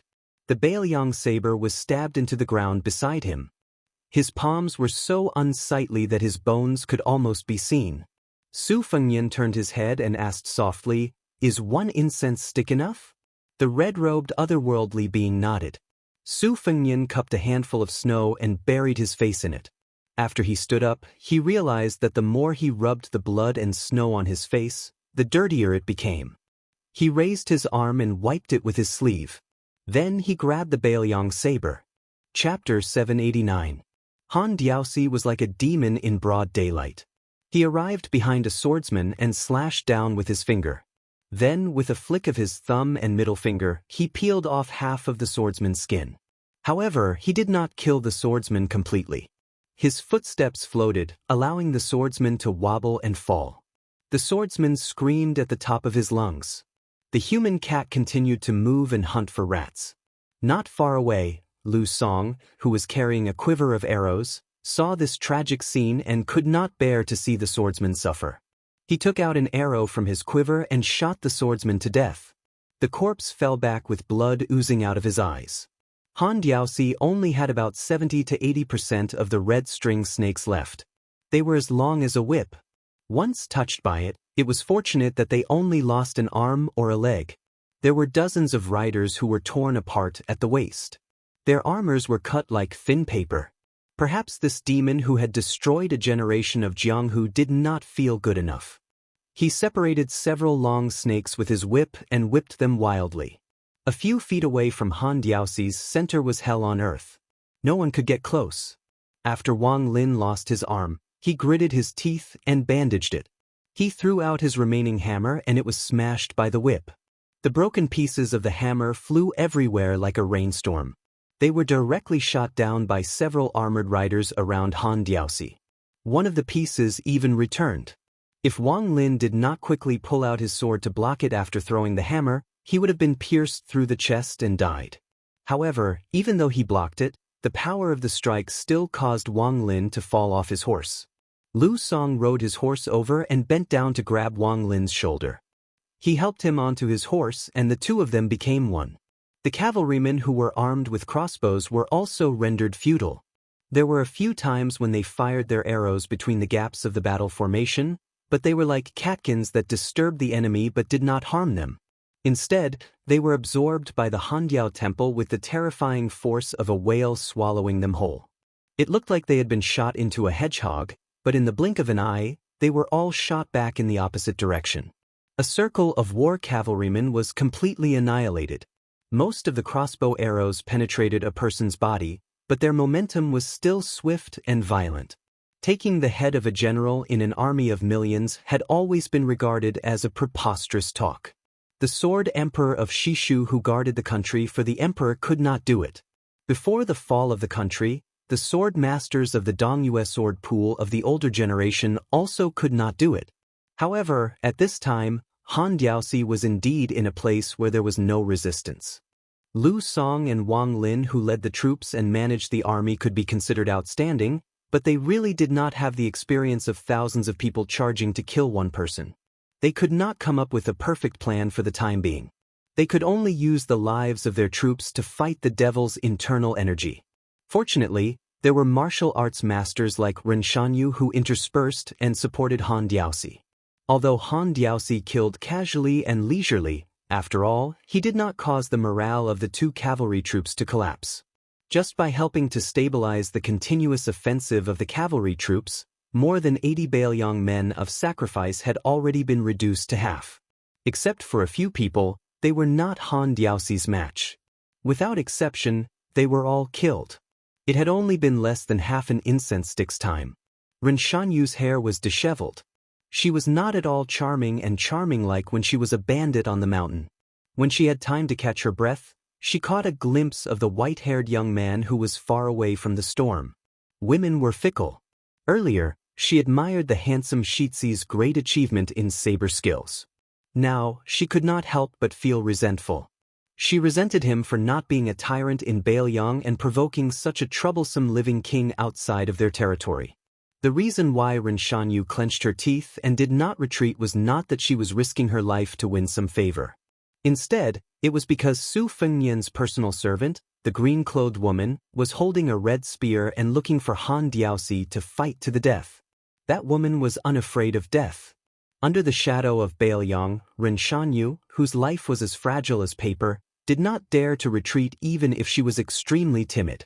If a general retreated after a fight to the death, even a lowly soldier could be killed. After the green-clothed woman joined the battle, she did not blindly kill with brute force.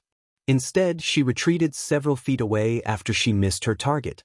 Everyone was amazed by her spear art. They did not notice that her lips moved slightly to swallow blood time and time again. Ren Shanyu took a deep breath, calmed herself down, then gave a glance to a few familiar guards around her. Next, they formed a triangle and broke into the battle formation. Han Diaoxi held a head with one hand, pulled the head out of the body and threw it backward, smashing one of Ren Shanyu's broad axes into pieces. The woman coughed out a mouthful of blood and kneeled on the ground, covering her mouth with both hands. Blood was dripping down from between her fingers. Some cavalry commanders fought to the death first, while the other two groups of cavalrymen died one after another. 400 died. Nearly half an hour had passed. Han Diaoxi lowered his head and glanced at the few red whips, which were not as magnificent as the first one. Outside Kuei Gate Pass in the western region, Han Xianxian was trapped in one of the three battles. He didn't make it to the crucial Iron Gate Pass. He didn't spend too much time fighting against the 3,000 elite cavalrymen led by Wang Ji. Instead, he directly broke through the thick battle formation and headed west. Still, he didn't make it in time to save the Prince Zhao Kai. In the view of this former head of the ceremony directorate, if the young master wanted to sit on the dragon throne, as a servant, he had to step back step by step. First, he had to hand over the head eunuch, and then gradually retreat behind the scenes. From a person with power that could overturn the world, he had to become a living dead, obediently hiding in the shadows behind the scenes, and then die in front of the current emperor. He guarded the Zhao family, and caught countless rats during and after the spring and autumn period. Other than the red armors, there was also a secret celestial state being, who was later made into the golden armors. As for the level 1 Vajra finger, there were over 10 of them. They were called devils, and Han Xianxian deserved to be called devils. If Huang Sanjia and Su Xiao joined hands and destroyed the spring and autumn period, then Han Xingshuan's assassination and Su Xiao's stepping into the martial world destroyed the martial world together. Han Xianxian knew that he was foolishly loyal to the Zhao family, and he never regretted it. Han Diaoxi threw out all the long whips he had. The whips sounded like firecrackers, and were as powerful as serpents swimming in the river. Another rain of blood started. Chapter 790. Sword maniac Wang Xiaoping, who was standing on the carriage, said softly, "After I left the mountain and entered the world, I realized that the world was at peace. Only the smoke of war in the north smokes the sky every year." She swiped the second box behind her and took out feng shui. The first sword, Xiao Fei, was a big rainbow. The second sword, feng shui, was 10 feet out of the box and didn't rise into the sky. It didn't stab Han Diaoxi but moved forward in a treacherous spiritual state. It was like hunting a snake and killed the red whip of the red snake. After killing all the red snakes, feng shui couldn't catch them and had no hope of killing the snake man Han Diaoxi. It turned into fine powder at a low altitude and disappeared with the wind. Wang Xiaoping made a gesture with her fingers and the wind and clouds surged into the sword box. The last sword cut off the deer's head and soared into the sky. Han Diaoxi, who had a little red rope left on his arm, reached out his left hand and stroked the red snakes that he had spent most of his life with. He looked up at the sky and stepped down, shaking the earth and mountains. All the warhorse riders heard a muffled sound. The young kamikaze on the roof of the carriage sat down. The second iron arrow was hidden but was still crushed by Han Diaoxi's foot. Han Diaoxi, who had been looking up at the sky, smiled and murmured, "When I was young, I envied the green-robed man who walked the Jianghu with a sword." The cat man who hadn't shown any signs of fatigue even after being surrounded clapped his hands. The red rope peeled off and gathered into a line, showing signs of a sword. A deer's head fell from the sky with a few thick lightning bolts circling around it. A red 3-foot sword in front of Han Diaoxi rose into the sky. Han Diao Temple, who was finally free of the red rope, rose from the ground when the string sword blocked the deer's head. Like a comet sweeping its tail, he swept towards Su Fengyan. Bluebird's face was full of energy and she threw out the instant spear with all her might.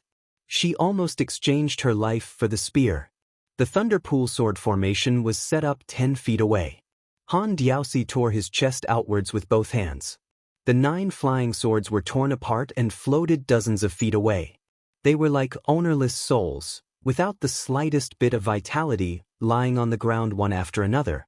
It was clear that Su Fengyan could not divert his attention to control the swords. Su Fengnian had the cold blade in his left hand and the spring and autumn in his right. The two-sleeved green snake that was taught by the old man with sheep fur coat rushed out. Compared to the two-sleeved sword of the Wu family's sword made Cui Hua, Su Fengnian's two-sleeved sword was more like a sword. Its two-sleeved swords was more similar to the Wu family's sword. Cui Hua's two sleeves. Su Fengnian S's. Its two-sleeved swords, the two-sleeved swords. When Li Chungang was invincible in the world, he once said that with a single-sleeve sword, he would cut off all swords in the world, and with a single-sleeve sword, he would destroy all beauty's eyebrows. This was the true definition of a romantic. However, Su Fengnian was not the god of swords, Li Chungang, who was invincible in both swordsmanship and sword will. At this moment, the celestial cultivation base and mystic finger techniques that he had stolen were naturally countered by the Handiao temple. The human cat overflowing with killing intent did not care about his torn sleeves. His hand slid across the sword and the back of the saber, and his left hand slapped towards Su Fengnian's head. He swayed his head to the right and slapped his right hand again. The otherworldly item in the red robe behind Su Fengnian knelt on the ground. One of its faces was bleeding purple gold blood while the other was bleeding golden blood. Han Diaosi said sternly, "Zhao Kai can't sit on the dragon throne. Su Fengnian, do you think you deserve to be the king of Bailiang?" After saying that, Han Diaosi grabbed Su Fengnian's neck with one hand and punched the Bailiang's crown prince's forehead with the other hand.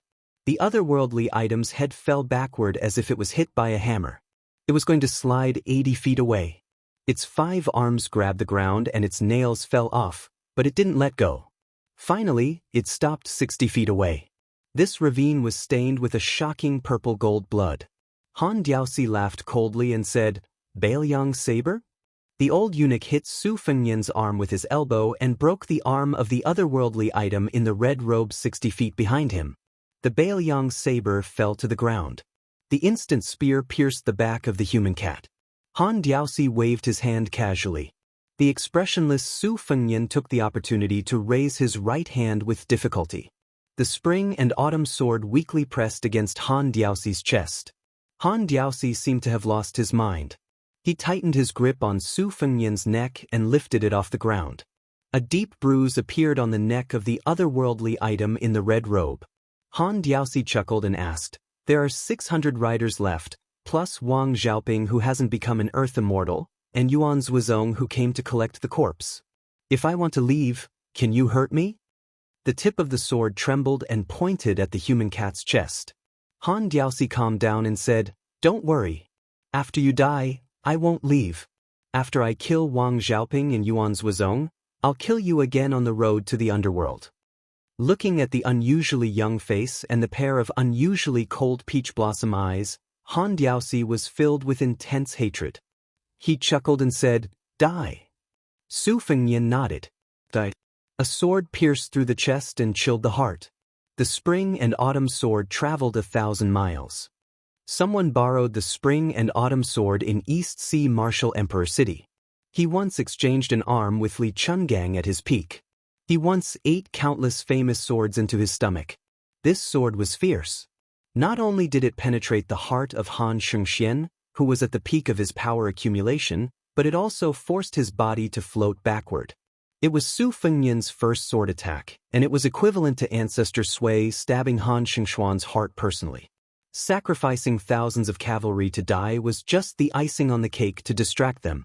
This sword traveled 10,000 miles. It was like sending charcoal in snowy weather. Su Fengnian strode forward, jumped up, and slapped the head of Han Xianxia, who had a complicated face. An immortal patted the head. One palm made Han Diaosi kneel in the snow.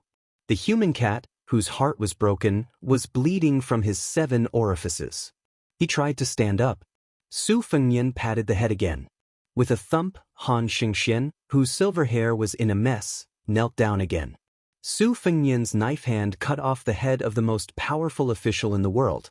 He didn't look at the headless body that was still kneeling on the ground. He turned around and carried the red-robed otherworldly item in a pool of blood. He picked up the Bailiang saber and walked to the cruel battlefield with broken limbs and bones. He supported the blue bird, whose life was hanging by a thread. All the armored riders neatly got off their horses. Su Fengnian said in a low voice, "Take off your armor." Bailiang armored soldiers only held Bailiang sabers and wore Bailiang armor. Chapter 791. The mountain ridges in Jiangnan were winding like coiled snakes, especially the Dragon Tail slope in Huainan. It was 300 li away from the strategic town of Iron Hut, and there were many traveling merchants passing through. However, a rare heavy snow had blocked the mountain roads, making it difficult to travel on the mountain roads. Most merchants would rather take a detour and switch to a relay station. On the Dragon Tail slope, there was a group of travelers who were struggling to travel north. A simple and crude carriage was slowly moving forward. The inferior horse's hooves were in the snow, and it was even more strenuous. The black horse with a dark mane snorted and puffed out clouds of fog. The coachman was a skinny old servant who was reluctant to use his whip to drive the horse. It was said that a fast horse could be whipped, but even the cleverest housewife could not cook without rice. An old horse that had been eliminated from the army, after being whipped too many times, had a rogue temper. 8 or 9 out of 10 times, it was unwilling to move. Fortunately, the owner of the carriage was considerate, and from time to time, he would speak a few words of comfort to the coachman, telling him not to be in too much of a hurry. The old man in the carriage had a thin face, wrapped in a tattered fur coat that was probably even older than the old horse. His expression was serene as he held a book and silently read. Outside the carriage, the mountain forest was wrapped in silver. Suddenly, like a spring breeze, thousands of pear trees bloomed. The old man lifted the curtain and looked into the distance. His originally gloomy state of mind also became a bit more relaxed. They were also on the Dragon Tail slope, less than half a li behind the carriage. There were 5 riders closely following behind. Most of them were dressed in black, and there were 3 men and 2 women. The rider in the lead was a slightly chubby middle-aged man with a pair of round earlobes like a Buddha statue. He should be a person of good fortune. He was covered in an eye-catching white fox fur cloak, giving people a good impression and making it easy for people to feel close to him. Behind him was a young and handsome man with a jade-like face. He carried a golden spear. Even in this cold weather, his breathing was slow, and he was indeed worthy of being described as graceful as a god. Among the 2 women, the older one was like water. In the eyes of the world, she was full of romantic charm, and it was rare that she was charming but not seductive. She had the dignified demeanor of a lady from a respectable family. The young girl riding beside her was overshadowed. She only had the appearance of a middle-aged woman, and she was just like a girl from a humble family who had just grown up. The last rider was a boorish-looking young man. He was dressed shabbily and his horsemanship was poor. Every now and then, he would secretly rub his buttocks, and was caught red-handed by the girl from a humble family in front of him several times. He could not help but roll his eyes, which made the young man's face turn red. He wished he could dig a hole and bury himself in the snow. When the girl who had been fighting with him all the way turned her head and changed her face, she laughed and chatted happily with him. The young man who could not hide his poor and cold aura would secretly look at the graceful back of the older woman. His name was Li Huai, a native of Iron Lu City. His parents had passed away early, and his eldest uncle was a teacher. His name was also given by his eldest uncle. He believed that this was the only decent name he had in his entire life. Li Huai loved martial arts since he was a child, and there was never a lack of Jianghu rumors in the streets and alleys. For example, a busybody ranked the top 10 masters in Iron Lu City. Peng He, who was at the bottom, could lift a horse and throw it several feet away with one hand. The 6th, General Ding Su, could even shoot a millstone with one arrow. Regarding these, Li Huai, who had always wanted to become famous one day, would rather believe them. Even if he was beaten black and blue every time he got into a street fight, it would not affect his passion for Jianghu. This time, he was able to ride a horse with the 4 people in front of him because he had accidentally stumbled upon a bloody secret in the city 2 days ago. Half a mile away, an old man surnamed Huang, who was said to be a high-ranking official, was on his way to the capital. For some reason, he was assassinated by a group of black-clothed men armed with sabers and crossbows. The old man staggered into a dark and narrow alley and bumped into Li Huai. A rain of sabers and arrows, the crossbows buzzed and nailed into the wall. Li Huai, who had suffered an unexpected calamity, was also hot-blooded. Mainly because he did not have time to be afraid, he pulled the old man and fled like a rat. Later on, the 4 riders in front of him appeared out of nowhere and met each other on a narrow road. Li Huai saw with his own eyes that the handsome man wielding a stick could almost make a long hole in the alley wall with a strike of his stick.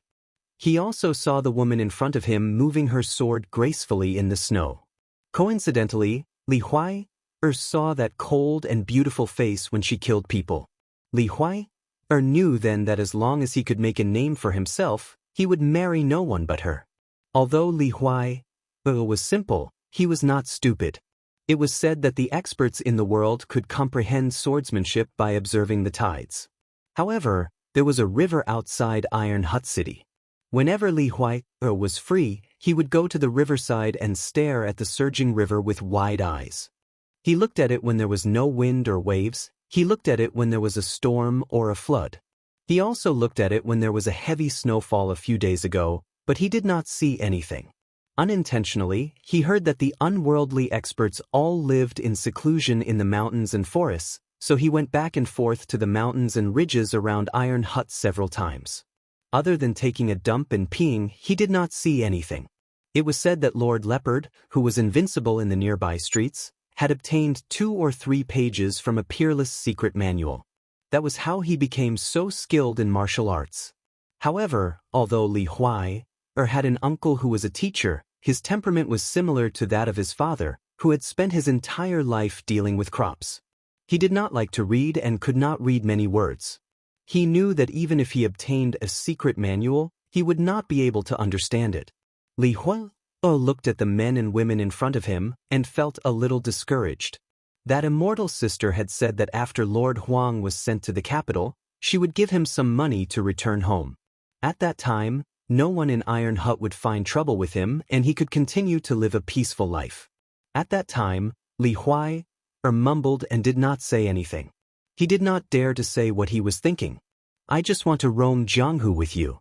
There was an inn at the top of the Dragon's Tail slope.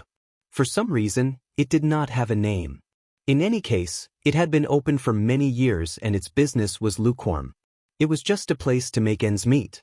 Scholars who were truly willing to spend a fortune were not willing to go there. The snow on the mountaintop had just cleared and the chill was somewhat dispelled. The 5 riders rode to the inn and saw the old man standing beside the carriage to welcome them with a smile. There were 2 other carriages parked nearby. They seemed to be fellow travelers. The stout middle-aged man wearing a crane cloak rubbed his mink hat helplessly.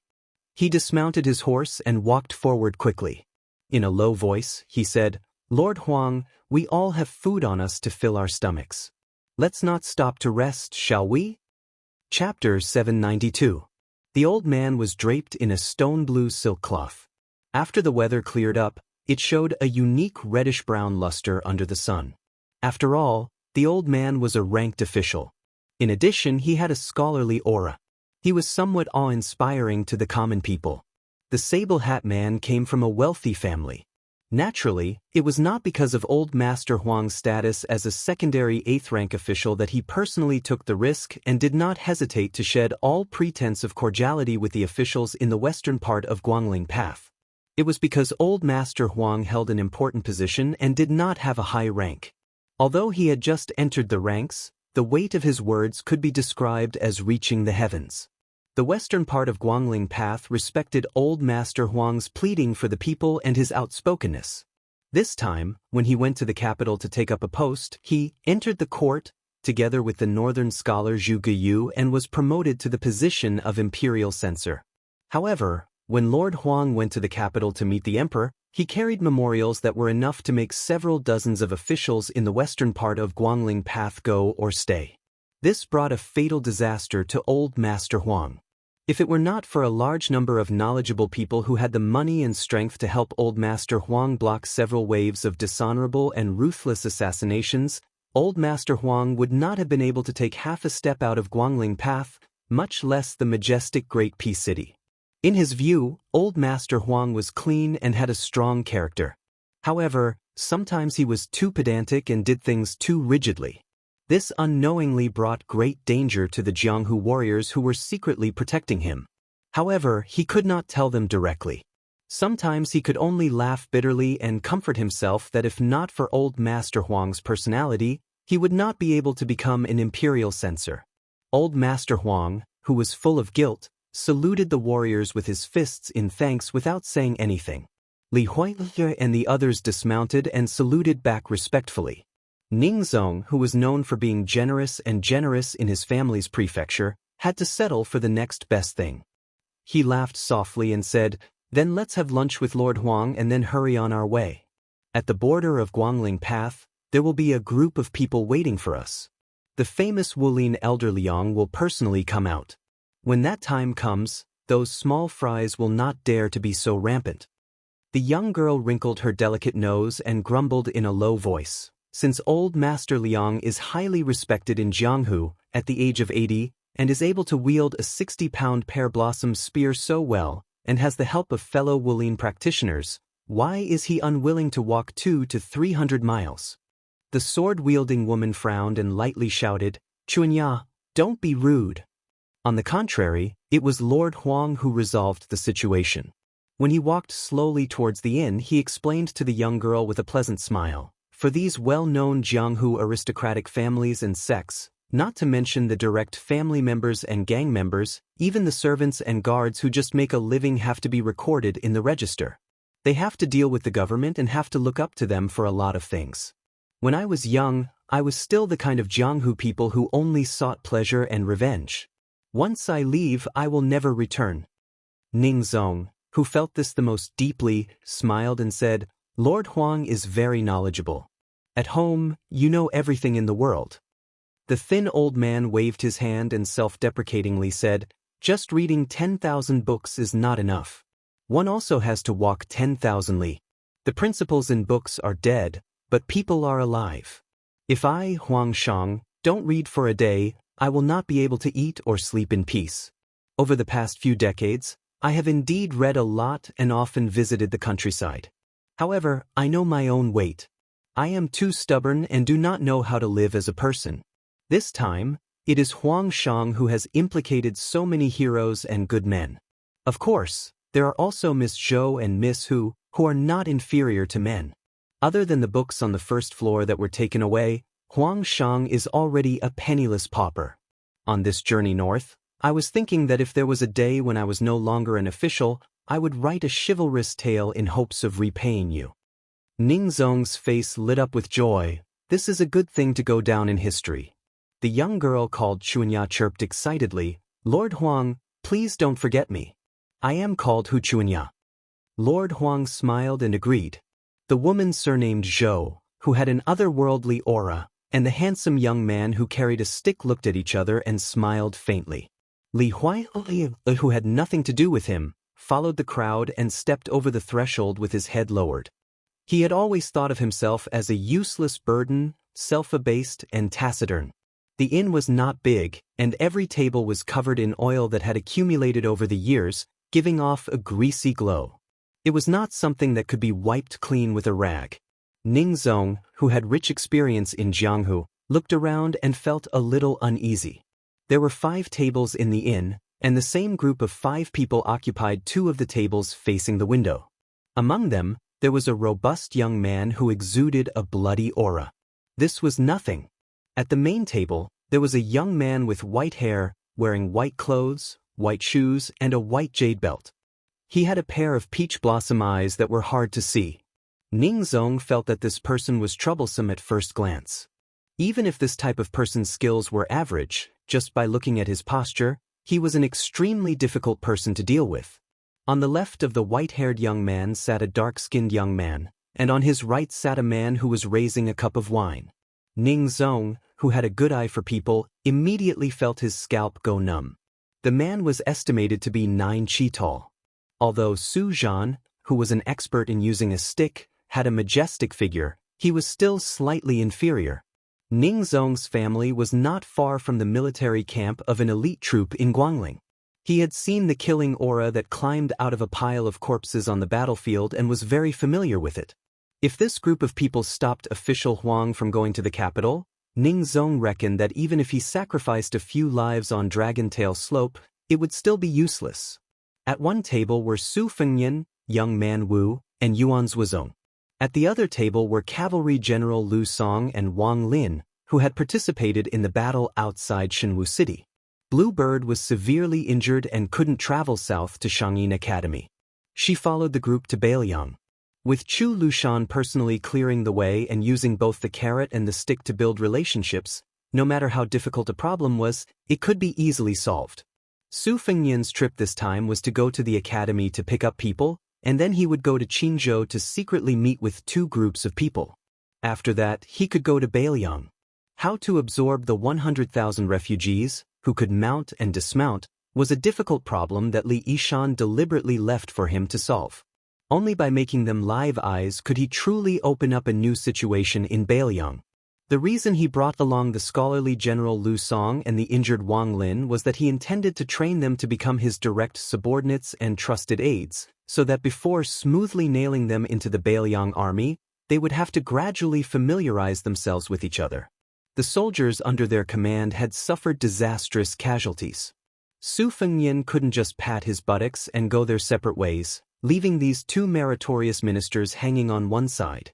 Su Fengyan didn't believe that a few bold and visionary words could make talented people bow their heads and bow their heads.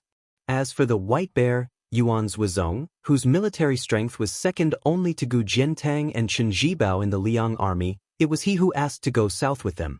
Other than Ning Zong, who constantly looked at Su Fengyan, and the young girl Hu Chuanya, who stared at Su Fengyan and asked for food from the inn's waiter, the rest of the people, including Master Huang, the woman surnamed Zhou, and Su Zhan, were all holding their breaths and concentrating.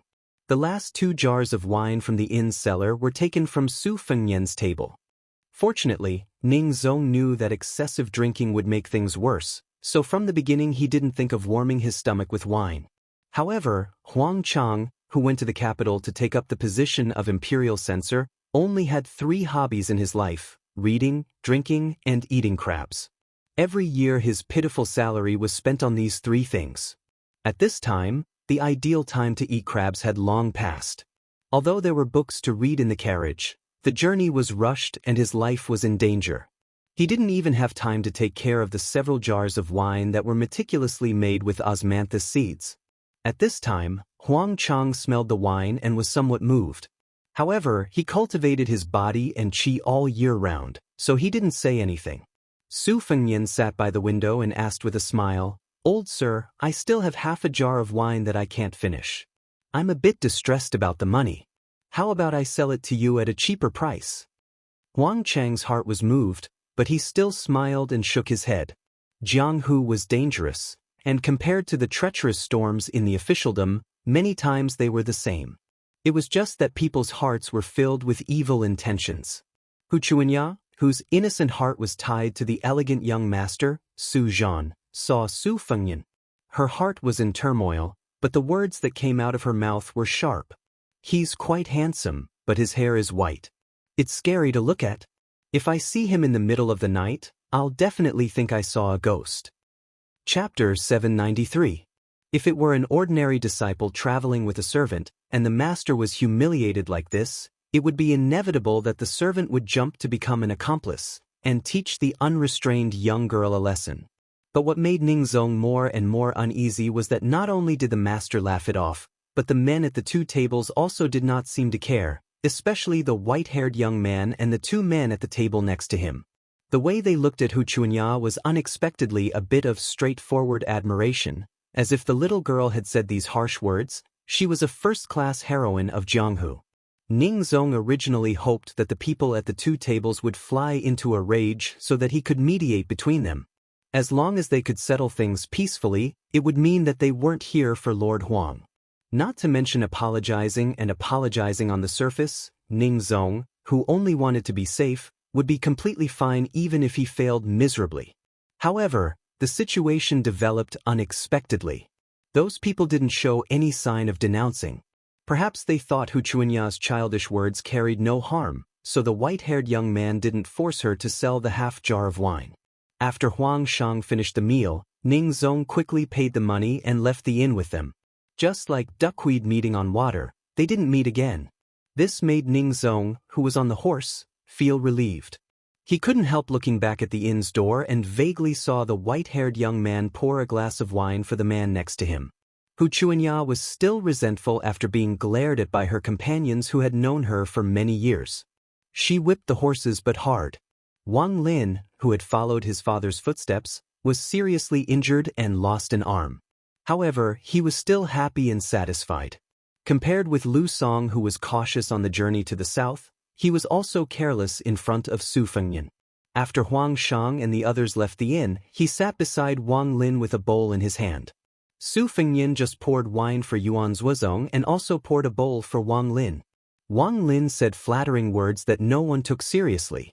He sat cross-legged on the bench unruly with a smile and said, "That sharp-tongued girl definitely doesn't know that she has walked around the gate of hell. Master, you are good at drinking and have a bigger stomach." Su Fengyan smiled and didn't say anything. He just looked at Yuan Zuozong and asked, "Second brother Yuan, shall we go out and enjoy the scenery?" Yuan Zuozong nodded and they walked out of the inn together. There was a simple hut outside the inn. The roof of the hut was covered with heavy snow and the hut was in imminent danger. Su Fengyan stamped his feet and shook off the snow and mud. He looked at the distance of the Dragon Tail Slope. Further south was the old border of the southern Tang. The emperor of the Great Qin dynasty once moved 400,000 refugees to Mount Wushu. It was surrounded by mountains on 3 sides and the river on the north. The terrain sloped downwards from the south to the north. It was easy to attack but difficult to defend. The great general of the southern Tang, great ancestor Gu, proposed to defend the southern Tang. There were as many as 14 routes for the enemy to come. If they only defended Zhejiang and the capital Luzhou, there would be a chance for them to relax. He proposed to defend the southern Tang and must fight outside the border of the southern Tang. It was a pity that the monarch of the southern Tang didn't accept him. The 300,000 elite soldiers were trapped in Zhejiang and Luzhou. After being surrounded, they surrendered without a fight. Even though great ancestor Gu personally led the southern Tang navy on the Billow Lake and pretended to retreat to Zhejiang to lure the enemy in and almost wiped out the 100,000 navy that was temporarily put together by Li Yang, it didn't affect the overall situation. After the fall of the southern Tang, great ancestor Gu, who had an outstanding record in both land and water battles, disappeared. People said that great ancestor Gu was born in the right time, but he was born in the southern Tang. If he was a citizen of Liang and had made contributions, he might be able to compete with Su Shao and Gu Jianteng. Su Fengyan shook his head and said softly, Han Xingxian was waiting for the rabbit in the Shenwu city. He was prepared to die. As a eunuch, he reached the Diao Temple and became the head of the ceremony directorate. After all, he was still a eunuch and had no children. I never understood why he chose the Prince Zhao Kai as his loyal subject. Relying on the powerful first Prince Zhao Zhuan or even the Crown Prince Zhao Zhuan was actually a win-win situation. Because the two princes had the same father and mother, they should keep the goodies within the family. If any one of them became the Crown Prince, Han Diaosi wouldn't take such a risk. I once asked Yin to carry the spring and autumn festival back and forth. I earnestly requested the Sui sword-eating Grand Ancestor to leave a trace of sword intent on the sword. This way, the Grand Ancestor would have a vague idea of when to borrow the sword to go to the East Sea marshal the Arch City. If I don't put on a good show, even if Wang Lin and Lu Song's 800 cavalrymen surrendered to the northern Liang, they would not be convinced. Most importantly, the Han Diao Temple would also be wary. In the end, he was too careless to rely on the mysterious finger to kill the celestial phenomenon. The Eastern Sea Sword wasn't as simple as the celestial phenomenon. But now that I think about it, I still feel a little scared. Yuan Zuozong smiled and asked, "The Sui sword immortal?" Su Fengyan smiled and said, "I just knew about it." Li Chungang once said that when he came down from the demon-slaying platform, he had already dropped a lot. This Daoist master didn't want to take any advantage when he went to spar. Although Old Man Li's realm dropped, the power of the two sleeves green snake was still at its peak. The sway sword-seeking ancestor only asked for the opponent's strongest move. Therefore, they exchanged arms and there was no winner. In today's world, other than the Beimang military god Tuoba, only this old ancestor could fight with Wang Xianxia to his heart's content. But for some reason, there hasn't been any news from the martial emperor city. With the sway sword immortal's way of doing things, he has always disdained to engage in shady business. Speaking of this, Su Fengnian somehow thought of the battle between Dong Tai and the white-clothed demon outside Beimang's Dunhuang city. The latter's style was similar to the sway sword immortal or even better. She clearly didn't use a sword, but she challenged Dong Tai. It was enough to show how conceited she was. Outside the Yellow River Dragon Wall, did she really die in the turbulent river? Yuan Zuozong said with emotion, counting with one's fingers, Your Highness provoked the sword-crowned swordsman of the Wu clan sword tomb, the 11th in the world, Wang Mingyin.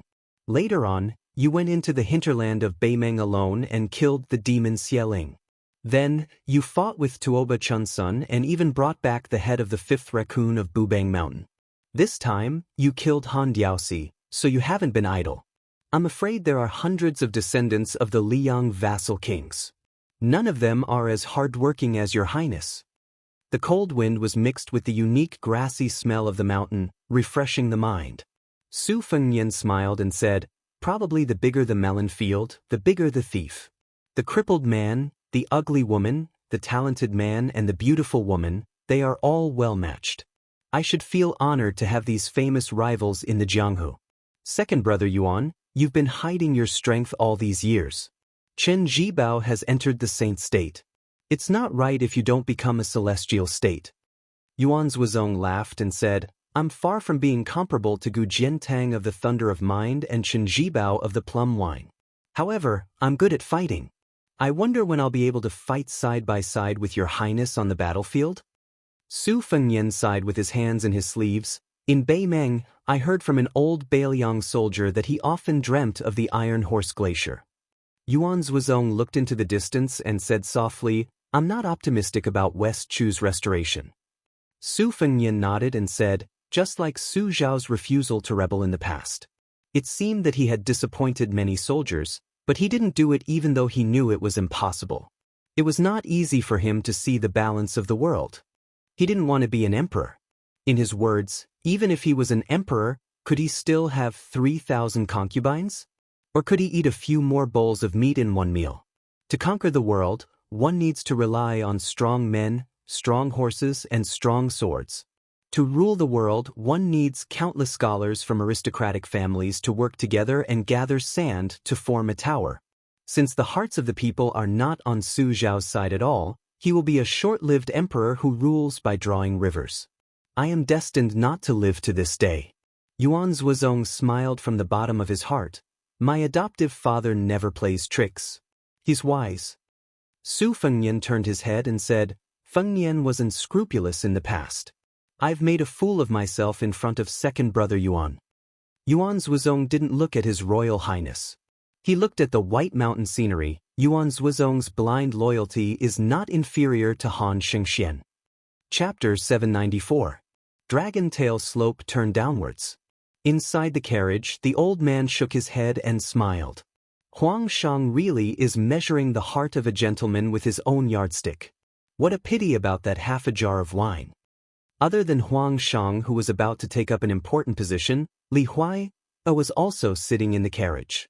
The old man knew that this child's horsemanship was terrible and had him abandon the horse and get on the carriage. That night, he had been saved by the youth in an alley battle. Huang Shang did not say anything, but he really cared about the youth. However, Huang Shang himself was in danger and could not promise anything. He just wanted the youth Li Huai to stay away from trouble. If he could gain a foothold in Jing, and if the youth's Jianghu dream did not die, he could put down his old face and ask for a secret martial arts manual for him. He would secretly give it to Li Huai in the future. The young man was trembling with fear. How could he sit face to face with an official? In the past, when he was idling around Iron Lu City, he saw that the patrolling soldiers would retreat. Seeing that they could wear armor and hold iron spears, he was filled with envy. Seeing the youth's unease, The old man who was outstanding in court smiled knowingly. He took the initiative to find a topic and asked the youth about trivial matters. Just as Huang Shang was asking Li Huai, or how much his uncle earned from teaching at the private school, an arrow flew through the air from deep in the forest. The head of the old servant, who was focused on driving the horse, was pierced by the arrow and fell back silently. The corpse pulled at the curtain of the carriage. The quick-witted Li Huai immediately pulled the old man down. When Ning Zong saw a messenger pigeon fly through the air not far away, he suddenly sped up his horse. This time, when he was escorting official Huang to Great Peace City, he had not only offended the dozens of civil officials in the western part of Guangling Road, but also dozens of military officials and generals. One of them was a general who had escaped unscathed in the spring and autumn period. He had 2,000 elite soldiers and almost 400 cavalry. If it was not for the fact that this person had a bad reputation in the officialdom and his domineering personality, he would have clashed with the other generals with real power in the neighboring provinces. In this storm, the generals along the way who were happy to see this would all spread the word that if a large group of people dared to pass through their territory, they would make him pay the price. However, Ning Zong still expected the situation to be the worst. Apart from adding thick sandalwood to the 3 walls of the carriage early on, to prevent arrows from breaking through the walls to mount a sneak attack, he even let 2 Jianghu heroes with good lightness kung fu take on the role of scouts, coordinating with the 5 riders, one in front and one behind. Under the concentrated fire, most of the arrows drilled through the outer wall of the carriage and were finally blocked by the expensive red sandalwood hardwood. However, there were still a few arrows that stubbornly revealed their tips. It was enough to show the strength of this group of assassins. The 2 waves of arrows did not have any effect. After a short moment, only 1 arrow pierced through the air. There was a loud bang. Not only did it penetrate through the 2 layers of the carriage, but it also created a hole the size of an orange. It was undoubtedly Ding Su, the #1 archer of the Iron House army. The arrow was nailed into the red sandalwood wall, its tip still quivering as it hung above Li Wei's head in a threatening manner. The youth's heart was as dead as ashes. Although the old military horse's leg strength was weak, it also had its advantages. Even without a coachman to steer it, after a short period of panic, it quickly stopped and did not spread its hooves to flee in all directions. Otherwise, the mountain road was narrow, and there was a cliff 10 feet to the right, which could easily lead to disaster. Ning Zong knew that the Jianghu heroes acting as scouts had met with misfortune. He came near the carriage, not expecting to smoothly rush out of the rain of arrows in one go. He made a prompt decision, having Su Zhan and Miss Zhou do their best to block the following rain of arrows. He and the mediocre Hu Chuanya went to help the old and the young get on their horses and return. Huang Shang and Li Wei rode together with Ning Zong and Hu Chuanya. The young girl's face was already pale. Ignoring the etiquette between men and women, she urged her horse to gallop wildly, making the sloppy fellow, who was always unpleasant to the eye, lower his head and bend his waist. Together, they galloped towards the Dragon Tail Slope Mountain Inn. Ding Su shot an arrow towards the back of Huang Shang's heart, but it was deflected by Su Zhan's rod. But the arrow's momentum was as strong as thunder, making Su Zhan almost unable to hold onto the rod.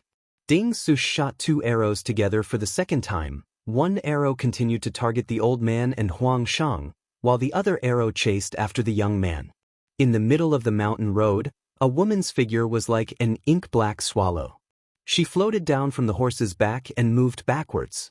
She used her sword to cut an arrow, but her palm instantly drew a deep bloody groove. Using the rebound force, she floated back onto the horse's back. Her foot touched the water like a dragonfly, and she pounced towards the second arrow that was close to the young man's back. Seeing that it was too late to save him, she could only throw her sword out and hit the arrow's tail feather, forcing it to deviate from its target. But without waiting for the graceful woman to gasp for breath, Ding Su once again drew his bow and shot. In the blink of an eye, the arrow pierced between the woman's eyebrows. If she had dodged to the side, this arrow would definitely have killed the red date horse that the young man and woman were riding. The woman gritted her teeth and lowered her head, but stretched out a pair of slender hands with 5 green scallion-like fingers, tightly grasping the arrow. Her 5 fingers were connected to her heart, and a piercing pain spread through her body. The woman who refused to let go was sent sliding back several zhang by the arrow. She maintained her posture from the beginning until now. She could almost feel the tail of the horse hitting her cheeks. Her feet sunk into the mud to dissipate the force of the arrow. When she was finally able to throw away the bloody arrow, her swaying body almost fell to the ground and crashed under the horse's hooves. The woman flew to the red date horse and stood on its back. Seeing that Su Zhan's horse had been shot to death, she could only retreat on foot. Fortunately, Su Zhan's rod technique and internal force complemented each other. Even if he had no choice but to retreat, he didn't lose too much momentum. His speed was almost comparable to that of a galloping horse. Ning Zong lamented in his heart. This time he had no choice but to retreat. He suspected that he had diverted the trouble away. He felt sorry for those strange diners in the inn. He only hoped that those people wouldn't be too implicated. The road was between the hut and the inn. Su Fengyan and Yuan Zuozong were just walking towards the inn. Ning Zong's horse rushed towards them. Yuan Zuozong was shocked and shouted, "Get out of the way!" Su Fengyan gave Yuan Zuozong, who narrowed his eyes with killing intent, a wink to make peace. Both of them retreated towards the hut almost at the same time. In just 2 short steps, their steps were light and elegant. They avoided Ning Zong's horse. Then Hu Chuanya's horse happened to pass by. The young man Wu had already heard the sound of the horse's hooves. He strode out to join in the fun. He didn't have a good temper. Seeing such a hateful scene that disturbed the young master, he grinned and rushed into the horse's abdomen. He suddenly stood up, carried the horse and continued to run forward. In an instant he overtook Ning Zong's horse. The strong young man still laughed and said, "This horse is too slow. Let me give you a ride." On the Dragon Tail slope, there was a young man carrying a horse. At the door, Lu Song smiled but didn't say anything. Wang Lin sat on the threshold and rolled his eyes. The woman in black standing on the horse's back hesitated for a moment and then floated down to the ground to support Su Zhan, who was slightly behind. The latter had already leaped over the inn's thatched roof. Seeing her stop, he also stopped to block the assassin, who was clearly a soldier of the Iron House Brigade. More than 30 horses aggressively followed. All of them were snow-white horses wrapped in cotton. The soldiers were wearing white paper armor that was popular in the old southern Tang. They blended in with the snowy weather. The leader was a burly man with a giant bow in his hand. Perhaps it was because of the military order, he didn't want to waste time and create more problems before killing Huang Shang. The general rushed over and only coldly glanced at the annoying white-haired young man standing in front of the hut. Then, he turned to the damned woman who had ruined his plans several times. Yuan Zuozong smiled and asked, "What do you say?" Su Fengyan shook his head and said, "If we can avoid it, we won't." The archer Ding Su didn't want to be distracted. He only wanted to take Huang Shang's head to receive the military merit that guaranteed him a promotion. Some of his subordinates who were itching for a fight didn't mind warming up their hands. Almost at the same time, 2 waves of arrows shot towards Su Fengyan, Yuan Zuozong, Lu Song and Wang Lin.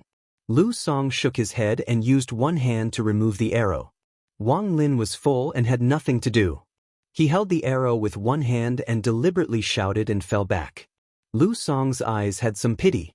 He looked at the group of ruthless soldiers. It was almost the new year. They didn't know how to let the king of hell relax. They were all in a hurry to reincarnate. Chapter 795. However, before Su Fengyan and Yuan Zuozong could make a move, a tall and sturdy figure arrived with large strides. With his back to the two, he grabbed an arrow in one hand and glared at the armored soldiers. "I am Duan Chun from Huainan. How dare you hurt me?" Ding Su reined in his horse and stopped. He turned his horse around with a malicious expression. Toward the heroes of Jianghu, this divine archer with a military position had always viewed them as grass, pigs, and dogs. Originally, the few arrows from his subordinates were just to warn the miscellaneous people to watch with folded arms. If they could avoid the arrows, then they were considered capable. Their Iron House army was too lazy to get to the bottom of the matter. If they could not avoid the arrows, then they could only blame their bad luck for appearing on the Dragon Tail slope. However, This Huainan brute surnamed Duan had broken the rules and dared to provoke Iron Lu City. Ding Su's ears were sharp, and he had already heard that another cavalry unit had charged up the Dragon Tail slope to block their path of retreat. Huang Shang and the others were destined to be wiped out. He was happy to take the time to play with this group of people. With one hand holding the bow, he took out a special arrow from the whale-skin quiver. Looking down from above, he sneered. "Which I saw us hurting people. It's obvious that you're interfering with the Iron Lu City's mission to suppress the bandits. If you're not a landowning household, you'll be banished 1,000 miles away or beheaded on the spot." The 8-feet-tall man's face turned red, and he said angrily, "You're lying through your teeth. How hateful." Today, without waiting for the man to finish speaking, Ding Su, who didn't want to listen to him, shot an arrow. The Huainan Jianghu man wanted to grab the arrow with his bare hands. However, after thinking it over, the arrow pierced through the air with a thunderous momentum. He didn't dare to take the arrow head-on and dodged it with a lingering fear in his heart. Without waiting for him to calm his mind, Ding Su, who was wearing a high-grade paper armor left behind from the old Southern Tang's national treasury, shook his hand and shot out 2 arrows, one in front and one behind. Their trajectory appeared to be swaying and falling, as if they were spiritual living creatures, extremely crafty.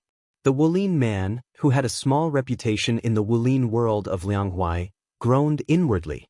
Just as he was about to shamelessly bend down and roll on the ground like a donkey, he saw a blur in front of his eyes. He straightened his back and focused his eyes. He did not know when the white-faced man had taken a step forward, but he did not know what kind of mysterious technique he used, but there were 4 broken arrows on the ground. The majestic man stamped his foot, the 4 arrows jumped up. Ding Su's countenance changed dramatically. He pulled out 4 eagle plume arrows and shot them out, but the 4 broken arrows still pierced through the hearts of the 4 domineering archers. It was so quiet that one could hear a pin drop. Ding Su's expression was dark. He spat out word by word from between his teeth, killing armored soldiers, 9 familial extermination. Su Fengyan put his hands in his sleeves and said with a smile, "This one is from Jing, surnamed Su Qi. I have interacted with the 2 assistant ministers of the Ministry of War, Lu Baijie and Lu Shengxiang. Whether 9 familial extermination is 9 familial extermination, you, a general with a nameless title, cannot decide. I have to ask if the Ministry of War has such a military law." Ding Su's brow furrowed, his expression uncertain. His thoughts turned quickly. The Su family of Jing? There were millions of people in Great Peace City. There were many families with the surname Su. Not to mention dozens of families that had the right to enter the court, they definitely could not be counted with 2 hands. If they really had a relationship with the 2 assistant ministers, even if it was just a faint nod, they were not people that a nameless field officer like him could easily shake. No matter how obedient and careful the officials of Jing were in Jing, when they were outside, they always thought they were better than others. The military of Guangling Road was like a forest, and they were independent. It wasn't that no one dared to not give them face, but Ding Su was not one of them. The moment he heard that they were the sons of officials from the capital, Duan Chun's gratitude towards them for saving his life immediately faded. His desire to befriend them vanished like smoke in thin air. He had originally been the nameless disciple of the leader of the Huai Wulin, Old Master Liang. This time, he had secretly escorted official Huang to the north. Unless it was absolutely necessary, he would not show himself. Everyone in the Jianghu knew of Old Master Liang's good intentions. The spring and autumn families had been destroyed, and the Jianghu was in tatters. The ones who had the right to be called local tyrants were the big shots that held the power of the military towns. It was okay to provoke the government, but to provoke the military towns that liked to talk about suppressing bandits, then it was like a puddle of mud was stuffed into one's pants. It was not shit, but it was worse than shit, and could not be shaken off. At this time, the situation was that Su Fengyan, Yuan Zuozong, and Duan Chun were standing in front of the hut. Ding Su and almost 30 people stretched out like a white snake in the middle of the road. At the door of the inn, Lu Song and Wang Lin were watching the show from the side. The woman behind Ding Su and Su Zhan were worried and didn't know how to end the situation. They only wanted to stall for time. The 2 fleeing riders were actually chased back. The woman who had just fought to the death looked back and sighed in her heart. There was a larger group of riders winding up the long way slope. There were no less than 40 of them. Behind them, there were even footmen who walked as if they were flying. They climbed up the mountain at top speed. The young man carrying the horse put down the red date horse. Wuxia and Xianxia, the poor couple on the horse, were scared out of their wits. The young man hugged the woman's slender waist with both hands. In the past, the woman would have punched and kicked him. At this time, she forgot to teach this little pervert a lesson. There was a wolf in front and a tiger behind. Was she really going to die here today? Wuxia held her face with both hands and was about to cry. She had not yet married a red headscarf and had not yet wandered the Jianghu with an immortal couple. How could she be willing? Su Fengnian turned his head and looked at the old imperial censor riding with Ning Zong. He laughed and asked, "Official Huang, Assistant Minister Lu asked me to meet you here. Let's drink a few cups of wine before going to the capital?" Assistant Minister Lu has already set up the table to welcome Official Huang. Ding Su's mind was shaken. If the Lu mentioned by the young master was the Tongshi sword Immortal Lu Baijie, then there was still room for mediation. But if the number 1 general of Guangling Path, Lu Xianxiang, really got involved, not to mention a nobody like Ding Su, even if the official general who was determined to win personally made a move, he would still get into trouble. Although Lu Xianxiang, whose reputation was second only to Su Xiao and Gu Jiantang, had left Guangling's Prince Zhao Yi and been promoted to Assistant Minister of the Ministry of War, his direct subordinates were still all over Guangling. Any one of them was a dauntless character who could shake the entire county with a sneeze. Ding Su was like an ant on a hot pan. He was no longer confident. Huang Shangping smiled faintly and said, "I have met Assistant Minister Lu several times. We have always been friends through literature. This time, I have troubled Assistant Minister Lu to personally arrange it. After entering the capital, I will punish myself with 3 cups of wine." Chapter 796. Ding Su was half believing and half doubting. Huang Shang's official rank was not high, but he had a wide circle of acquaintances. Although there was no rumor on the surface that he had any relationship with the great general Lu Xianxiang, in the officialdom, even a crafty rabbit has 3 burrows. It was hard to say that an old fox did not have some foreshadowing of building one plank road under the guise of hiding another. This time, the imperial censor officials from various paths entered the stage one after another. They all said that His Majesty the Emperor was starting to clamp down on Grand Secretary Zhang's one-hand prime minister authority and was starting to support Jean Lanting, this kind of newly popular official in the imperial court, to control the flow of public opinion, so that the new soldier Saint Chen Zhibao could join hands with the Ministry of War's Shuanglu to oppose the old Shangshugu Jiantang and use the imperial censor to beat down Zhang Julu. Lu Xianxiang and one of the imperial censors, Huang Shang, were undoubtedly important chess pieces. Once they were placed, they could shake the entire court. Ding Su was naturally paranoid. He was more and more frightened by the unreasonable attack of the white-haired young master who claimed to be the son of an aristocratic family in Jing City. A smart person would be fooled by his own cleverness. For a moment, he was at a loss of what to do and what to do. He was afraid that if he offended Lu Xianxiang, the great bodhisattva who could make the Guangling Taoist sect go crazy even though he was far away in Tai and city, Ding Su's several lives would not be enough to make amends. But if they returned without accomplishing anything, it was inevitable that they would be made to suffer in the future. If they were careless and fell for the empty city stratagem, it would be even more difficult to clean up the mess. As long as Huang Chang entered the capital, the western provinces of Guangling Road would definitely shed a few layers of skin, and quite a few heads wearing official hats would fall. Su Fengnian smiled and didn't add fuel to the fire. Instead, he took the initiative to give Ding Su a way out. "Take your time to discuss. Lord Huang and I will go to the inn to have a drink. After you've discussed, you will be sent out of the country as a gift. Su Qi will remember this favor." If they weren't willing to let him go, then they would lay out a path. First, they would leave dozens of corpses and send them to the Ministry of War in the capital. Then they would compete to see who their backer was. But I think that in Guangling, other than the vassal King Zhao Yi, There is no one with a higher official position than Assistant Minister Lu. He heard the name Zhao Yi. Ding Si's eyelids trembled. This boy dared to call the king by his name. Was he really one of those arrogant young masters of Great Pea City? These bastards who relied on their father's grace were known to only recognize the king and not the vassals. Su. Leaving Wu and Lu Xingxiang, and Lu Xingxiang led Yuan Zuozong, and Wang brought Yuan Zua and Wang Lin over the threshold.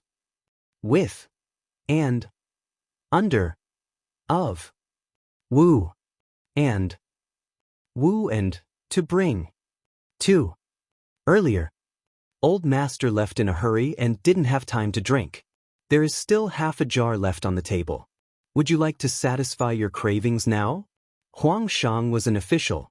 He was old-fashioned and pedantic, but he had written many high-spirited poems. He wasn't unreasonable. Now that he was at death's door, he was full of heroism. He took the wine jar and shook it. He closed his eyes and smelled it. When he opened his eyes, he smiled. I've been holding it in. After drinking and satisfying my cravings, it won't be too late to die. When I reach the Yellow Springs, I can still enjoy the fragrance of the wine. Ning Zong, Duan Chun and the others who entered the room with him had a sad expression. Lord Huang was such an upright official. Even a man whose conscience wasn't eaten by a dog would feel sad for him. Jackal and Wolf said, "Good people can't do anything." Old Master Huang rolled up his sleeve cuff with one hand and poured a few bowls of wine with the other. In addition to the bold white-haired young Master Su in front of him, he didn't forget Ning Zong and Duan Chun, and who followed him all the way. Looking up, he saw that the stalwart man who killed with a broken arrow didn't sit down. He just stood behind young Master Su. Old Master Huang smiled. "Won't this hero drink a bowl?" Yuan Zuozong smiled and shook his head gently. Hu Chunya, who just got out of danger, whispered, "Lord Huang, be careful. These people are the same as the government. They collude with each other and play a trick on us. If there is knockout drug in the wine." Ning Zong suddenly withdrew his hand. He didn't rush to drink the wine. Duan Chunnan, who had already brought the bowl to his mouth, didn't know whether to drink or put it down. He could only pretend to smell the wine. It was a little funny. Su Fengnian's face was calm. His slender fingers rubbed the edge of the bowl. He still didn't get angry. Huang Chang laughed heartily. "When I was young, I learned physiognomy from someone. I know a little about physiognomy. Young Master Su is a man with many blessings and fate. You don't lack wealth. It's not easy for you to cherish blessings and fate." Su Fengnian raised his bowl and drank with the open-minded old Master Huang. Su Zhan and the woman surnamed Zhou had been guarding at the door of the inn, carefully guarding against the Iron House soldiers. She didn't look at the elegant white-haired young Master Su. She just glanced at him, curious about how he was born with a pair of beautiful red phoenix eyes. At this time, seeing him sitting and drinking with Lord Huang, she took a few more glances. Lu Song stood proudly at the door of the inn with his arms crossed and his eyes closed. The sturdy young man who had previously shocked all the outsiders was sitting on the door sill, bored to death. He only hated those blind armored soldiers for being cowardly and not allowing him to kill to his heart's content. Outside the divine martial city, he had not achieved anything with his rapid-fire arrows, and he was already sullen and uncomfortable. The rapid-fire arrows of that bullshit general on the Dragon Tail slope, in his eyes, were like a little girl's embroidered shoes. He looked down on them. Half a jar of wine was not enough. Su Fengnian smiled and asked the inn owner who was squatting beside the curtain, "Innkeeper, do you have good wine? Don't hide it. I won't forget to pay for your wine." Faced with such a calamity that the common people feared like a tiger, the burly man reluctantly stood up. He had served many people by observing their body language, so he was used to bending his back and mumbling to himself, "Yes, yes, yes." Su Fengnian smiled and joked, "Now that things have come to this, one more jar of wine won't cause any more trouble. It's better to get the money first." Hu Chuanya glanced at the innkeeper. Fortunately, this guy had a fierce face and a frightening appearance. He was as timid as a mouse. He deserved to be barely able to survive in this small place. Su Fengnian reached into his sleeve and took out an ingot of silver that was not light. He gently tossed it to the shopkeeper. The shopkeeper hurriedly caught it and wiped it with his sleeve. He turned around and took a bite of the ingot to confirm that it was real gold and silver. Only then did he turn back to get the wine while muttering. Hu Chunya couldn't stand men being stingy and sloppy. She rolled her eyes. On the other hand, Li Huai saw soldiers who killed people like flies, officials like Huang Chang and Su Zhan who were outstanding martial artists. They were all things that the youth could only look at but not reach. Finally, he caught a guy with similar habits. A knowing smile quietly appeared on his face. When Hu Chunya saw it, she remembered that she was taken advantage of by this mischievous and poor guy. She kicked him fiercely. The youth sucked in a breath of cold air. He squatted on the ground and hugged his calf, not daring to cry out. The girl stared at the white-haired man from the corner of her eyes. She felt that this guy was the city god's morning sickness. He didn't have good intentions and was harboring evil intentions. Duan Chun got up and left the table. He took a jar of wine from the innkeeper and tore off the seal. It was a common rice wine in Jiangnan. It had a refreshing fragrance and was soft in the mouth. It was not easy to get drunk. He took the initiative to pour wine for everyone. Huang Chang even had the mood to laugh at himself. The taste of waiting for death is not good. But if you don't die, you can still drink a few bowls of wine. Wang Lin didn't dare to sit at the same table as Su Fengyan. Just smelling the wine made him confused. He shamelessly asked for a bowl and went to the next table to drink slowly. Su Fengyan drank a mouthful and raised the bowl high. He frowned and shouted, "Innkeeper!" The man squatting under the curtain stood up with a nervous face. He straightened his neck and said firmly, "This guest, we didn't add water to the wine. We won't refund the money." Su Fengyan said with a serious face, "There's something wrong with this wine." Huang Chang was confused. Ning Zong and Duan Chun thought that the wine was poisoned. They immediately turned hostile and prepared to fight. Su Zhan, who was a little further away, also clenched his stick. He didn't expect Su Fengyan to laugh and say, "There's a murderous aura in the wine. The money is too little." The sturdy man who had been the innkeeper of Longwei Slope for many years was confused. Su Fengyan threw another ingot of silver. Su Xiao said that there was a guy in southern Tang who was full of guts and had no eyes. He should be rewarded. Except for Yuan Zhuozong, who knew what was going on, everyone looked at each other in dismay, as if they had fallen into a sea of fog. Huang Chang was the first to recover, but he didn't show any strange emotions. He lowered his head and drank a mouthful of wine. He sighed and said, "The wine does have a murderous aura. After all, it's the souls of the hundreds of thousands of Navy in Boyang Lake. They all fell into this bowl." Chapter 797. Su Fengyan and Huang Chang were speaking in riddles. Other than Ning Zong, who was not young, who could vaguely grasp the clues, most people felt that the two of them were too bored to just drink, so they imitated the scholar and poet to deliberately mystify things. Especially in the ears of a boorish person like Duan Chunin, he only felt uncomfortable all over. He treated it as a passing wind and lowered his head to drink. Drinking more was more profitable. There were close to 80 elite cavalrymen of the Iron Hut outside the door, not to mention the large number of infantrymen. What a good catch. Thinking of this, Duan Chun had some complaints about the young master who led his group into the inn. He felt that instead of being on tenterhooks, it was better to kill his way out in one go than to sit and wait for death. The boorish man who got 2 ingots of silver was expressionless, as if he did not understand the meaning of the words at all. His eyes were dull. The white-haired young man was still unwilling to stop. He drank and laughed. After recruiting the Dongyue Navy Admiral Gu Zhuan, the Liang Navy was like a tiger that had grown wings. They were unstoppable. Hundreds of thousands of troops killed their way to Lake Boyong. There were more than 60 large warships, riding dragons and supporting crabs parked outside the mouth of the lake. The Liang Navy misunderstood that the Boyang Navy was determined to break out of the encirclement and escape.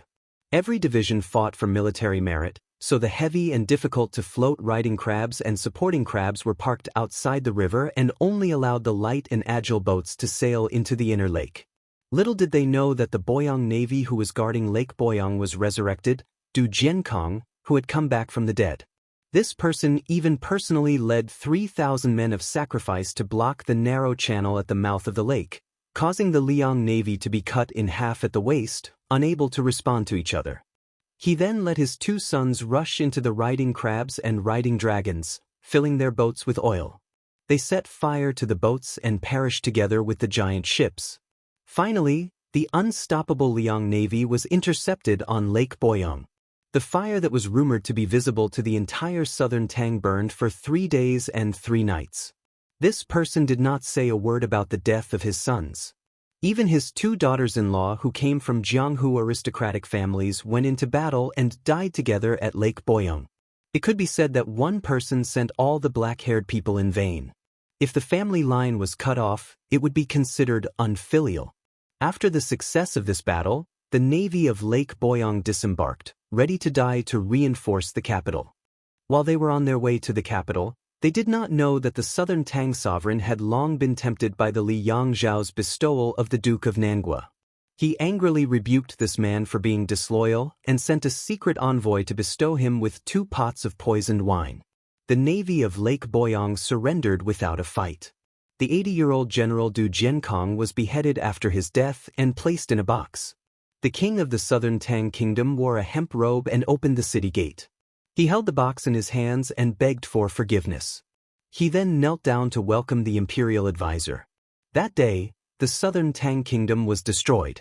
Huang Shang added oil to the fire and said, after the matter, the southern Tang, that failed ruler, rushed to Great Peace City with his brothers from the other countries of the spring and autumn period. Liang Xindi laughed and said that tens of thousands of sailors had died in battle, so he took Du Jiankong's life to pay for it. He still owes me a head. That day, he was conferred the title of Southern Duke. That day, he died in the Southern Duke's residence and became a joke. This old man of the Song family wrote the history of the spring and autumn period. He had a dispute with the old Grand Secretary over whether the Southern Duke should be bestowed an evil or a beautiful title. In the end, he compromised and only bestowed an ordinary title that was neither evil nor beautiful. Southern Tang's surname was Hong, which was the national surname back then. Now, everyone is ashamed to be surnamed Hong. The fierce-looking face of the innkeeper twitched a few times. He wanted to say something but stopped. He wiped his face and smiled. His eyes were no longer muddy. He walked lightly to the table and asked with a smile, "Guests, would you like to reward this country bumpkin with a bowl of wine to drink?" Su Fengyan spread out his hands and said, "Sit." The innkeeper rubbed his hands and sat down. He looked at Su Fengyan and said, "Young master, are you the important person in charge of Zhaoguo in Liyang? You are truly young and promising. Normal people can't enter this place." Su Fengyan shook his head and said with a smile, "I've barely fought with Zhaoguo, and I've also had dealings with Beimang's spiderweb. They are all difficult to deal with. If I can avoid them, I won't touch them. Don't worry, on this trip of mine, I just happened to pass by Longway Slope. At first, I was just curious as to why someone would open an inn in this kind of desolate wilderness. If they were looking for wealth, then their eyesight was too poor. If they were looking for stability, then that's more like it." Huang Darren said he knew some physiognomy. "I actually know a thing or two about physiognomy." The innkeeper's physiognomy was 60 years old, but his physiognomy was still too tender. Coincidentally, there was someone in the manor who was skilled in the weaving of facial skin. When I first met him, I was somewhat puzzled. To be honest, maintaining a face is the opposite of maintaining jade. The more jade is maintained, the more mellow and smooth it will be. However, a face that is hard to buy with 1,000 gold won't be easy to wear for 20 years. However, regarding this, I can only treat it as every family having their own difficulties. Meeting was fate, so it was fine after drinking wine.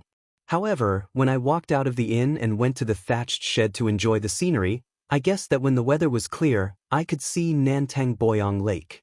As for the innkeeper's vocabulary, although he deliberately concealed it when he struck up a conversation earlier, it was no different from a local accent. However, there were a few words that were somewhat deep-rooted. It was clearly an old Nantang accent. Don't you think it's a coincidence? I'm just a hedonistic son of a rich family who pretends to be cultured. I don't learn the good, but I know the bad. Coincidentally, I also have some understanding of Nantang music, so I became more and more curious. The old innkeeper glanced at the ignorant Duan Chunin and then laughed heartily. Young master is learned and skilled, and your knowledge is diverse. It really makes an old man like me, who has half of my body in the yellow mud, admit that I'm old. The younger generation will surpass us in time. Chapter 798. Huang Shang, who had been paying attention to the shopkeeper's expression, saw his glance and was horrified. He hurriedly said to Ning Zong and Duan Chun, "Brother Ning, take Master Duan to the door to see what's going on outside." Ning Zong, who was covered in cold sweat, stood up and pulled Duan Chun's arm to drag him to the door. The old shopkeeper no longer had the air of a merchant. He smiled and said, "Let me ask you an annoying question. You're curious about me, and I'm also curious about what you said just now. You're familiar with Beimeng, Liang, Zhaoguo, and Cobweb. Ordinary aristocratic families don't have such treatment." Huang Shang, who was about to become an official in the capital, suddenly interrupted, "I'm only taking advantage of drinking today, and I'll only talk about drinking in the future. If you two trust me, I'll continue to sit here and drink. If you don't trust me..." Before Master Huang finished, Su Fengnian picked up the wine jar with a smile and filled Huang Shang's half-bowl with wine. They were all smart people and didn't need to say anything. The shopkeeper's eyes softened. He drank a mouthful of wine and then looked up at Yuan Zuozong, who had been silent. He said straightforwardly, "Yuan Baixiong, I've been fascinated by the battle in the princess tomb for a long time." Yuan Zuozong narrowed his eyes and smiled. "Compared to the battle at Boyang Lake, it's a far cry." Huang Shang was shocked and speechless at first, but he suddenly understood and smiled bitterly. Finally, he lowered his head and murmured, "There's no such thing as taking advantage for free in the world. But this wine is spicy, but it warms my heart. After sitting here today, I have no regrets in this life." The shopkeeper stared at Su Fengnian and said something shocking. "I heard that the heir of Beiliang traveled 3 times and went all over Liang and Beimeng. Do you have nothing better to do? Young Master Su, can you explain a little to me?" Su Fengnian stopped drinking and tucked his hands into his sleeves. "In the beginning, I was fleeing. Later on, I wanted to take a look around. I wanted to walk the path that old man had walked all those years ago and take a look at the great country that he had conquered. As for why I went to northern Mang, if I were to really talk about it, this half-full jar of wine on the table is not really enough." The shopkeeper shook his head and said, "There really isn't any wine left." He rubbed his face and sat next to the window. He looked out the window and chuckled softly, looking at the great lake of southern Tang, below the 9-story tall building, connecting all 8 directions and holding up half of the sky. "Good mountains and good waters greet me from the bottom of my eyes." His accent remained unchanged. "When the wind is clear and the clouds are broad, with a few jars of inferior wine, we discuss the affairs of the 2 dynasties, moving unhindered through the annals of history. Wouldn't it be delightful to eat and drink all the blocks in one's chest? Isn't that great?" Su Fengnian said softly, "Merits and demerits are recorded in history. Good and evil can only be judged by the King of Hell." Huang Shang, who was supposed to be quiet, drank a bowl of wine and wiped the corner of his mouth with his sleeve. He sighed and said, "The history of each dynasty is only written in the hearts of the emperors. The winner is the king and the loser is the bandit. Only 5 words." The old shopkeeper repeatedly murmured the 2 words, "Loser is the bandit." Unexpectedly, tears flowed down his face. He suddenly raised his head and drank all the wine and tears in the bowl. It doesn't matter if great ancestor Gu's whole family died. In the end, there were still some elders of southern Tang who said a few good words. Since ancient times, how many emperors who sat on the country would rather be ashamed of their ancestors and the people? The world said that before Du Jiankong drank the poisoned wine, he stomped his feet and cursed the previous emperor for being muddle-headed. They said that before Du Jiankong died, he would cut off his own eyes and throw them into Boyang Lake so that he could open his eyes and see the previous emperor's miserable end. The world said that great ancestor Gu led the army to fight outside southern Tang's territory and was enough to protect southern Tang for 20 years. What a good and evil King Yama. What a winner is the king and the loser is the bandit. Great ancestor Gu struggled at death's door for 20 years. Today, he heard these two words. Su Fengnian stood up and said calmly, Su Fengnian of Bailiang greets General Gu. Su Shao once said that great ancestor Gu was full of guts.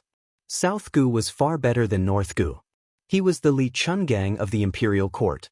Master Li Yishan also praised General Gu's Ashes collection of martial arts. It was called the best military book in the contemporary era. It was better than the ancients. The old shopkeeper shook his head and said nothing. Huang Shang put down the bowl and asked softly, someone in the capital said that Beimeng can't enter the Central Plains. Is it true? Su Fengnian was about to speak when Yuan Zuozong sneered behind him, Master Huang, do you know that Bailiang soldiers sent you off 600 times? Huang Shang smiled, I heard a little about it. I didn't believe it before. Su Fengnian turned his head and said, Second brother Yuan, I'll give you half a bowl of wine. Yuan Zuozong smiled and left. He walked out of the inn and said, It's enough. Huang Shang's expression changed slightly and he sighed softly. Great ancestor Gu, who hid his identity as a shopkeeper, rubbed his temples. There was a knowing smile in his eyes. Su Fengnian's next words were like throwing a huge rock into the lake.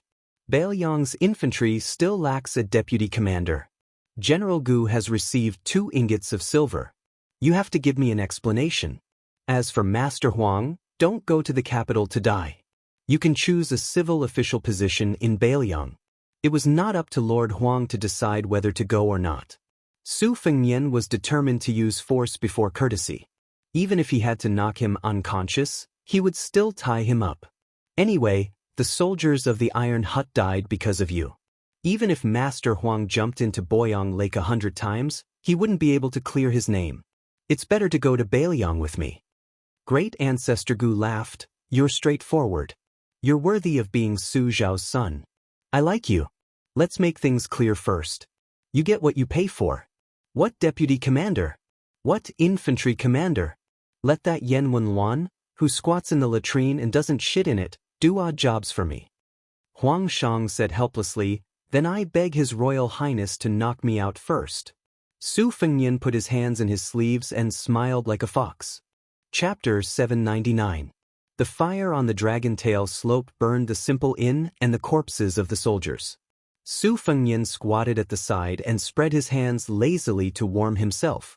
Looking at the ashes on the ground, he could not help but think of great ancestor Gu's military book, Ashes. There were 16 volumes, which detailed ancient and modern strategies, the situation of the territory, the importance of public lands, naval warfare, river defense, and many other elements.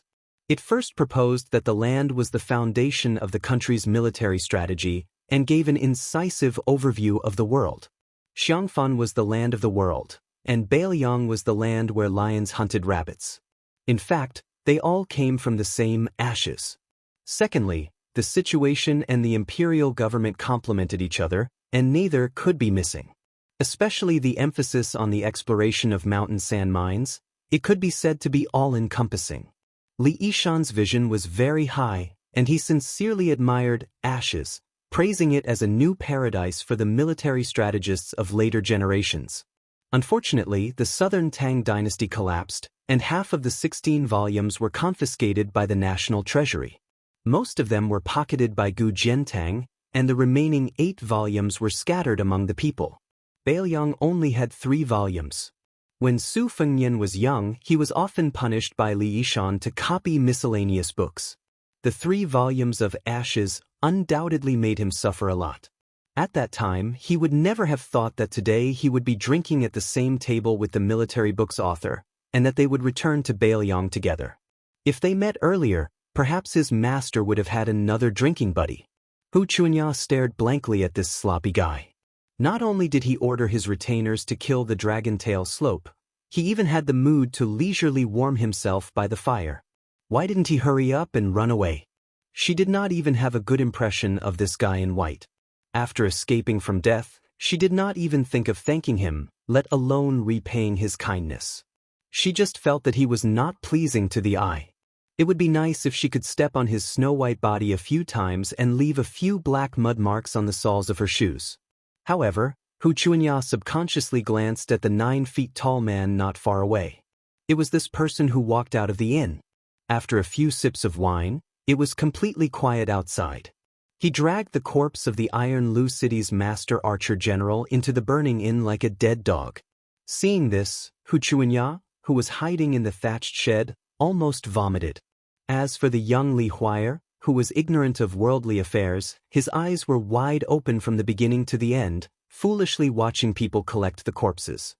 He firmly believed that this group of elite armored soldiers had been punished by the heavens, and refused to believe that they had been killed by humans. The hut was not burned down.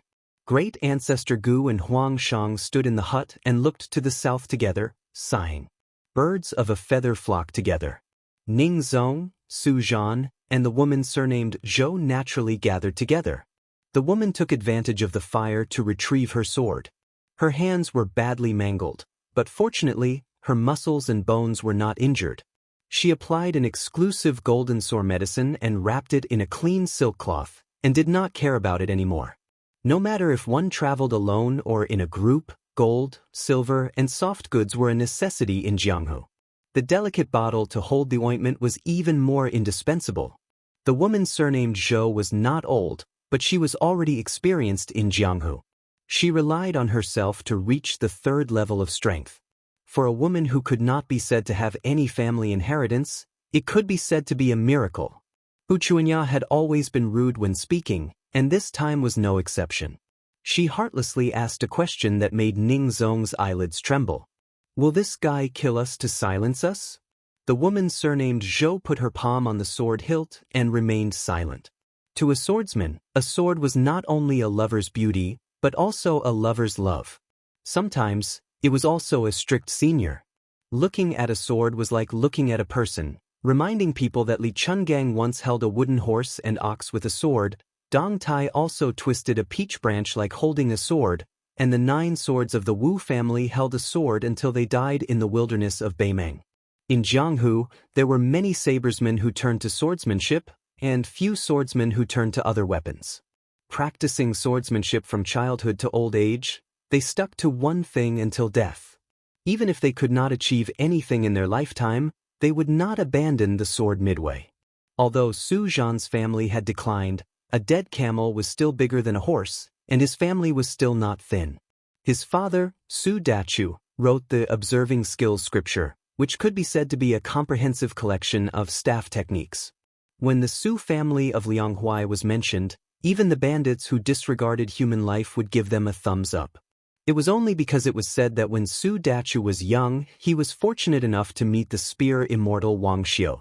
At that time, the famous great guru saw that Su Dachu's foundation was not bad, and taught him a secret formula. In the eyes of the Wulin people of Lianghuai, it was tantamount to building a friendship with a real immortal on the earth. It was just that fortune and misfortune came together.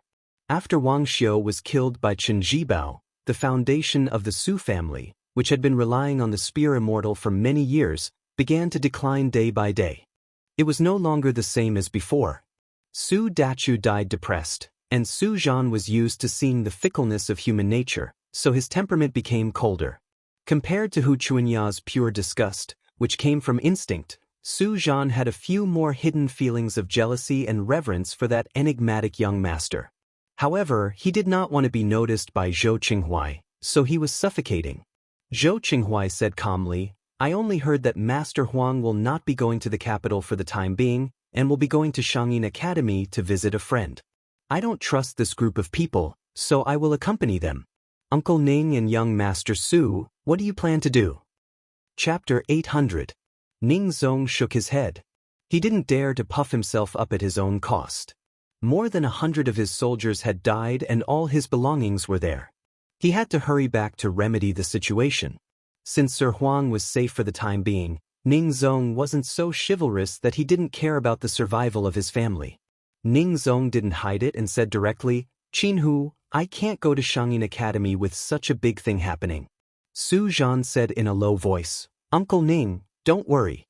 I'll do my best to protect Sir Huang with Qinhu." Ning Zong was relieved and patted Su Zhan's shoulder. Hu Chuanya said excitedly, "Sister Zhou, young Master Su, you can come to my house."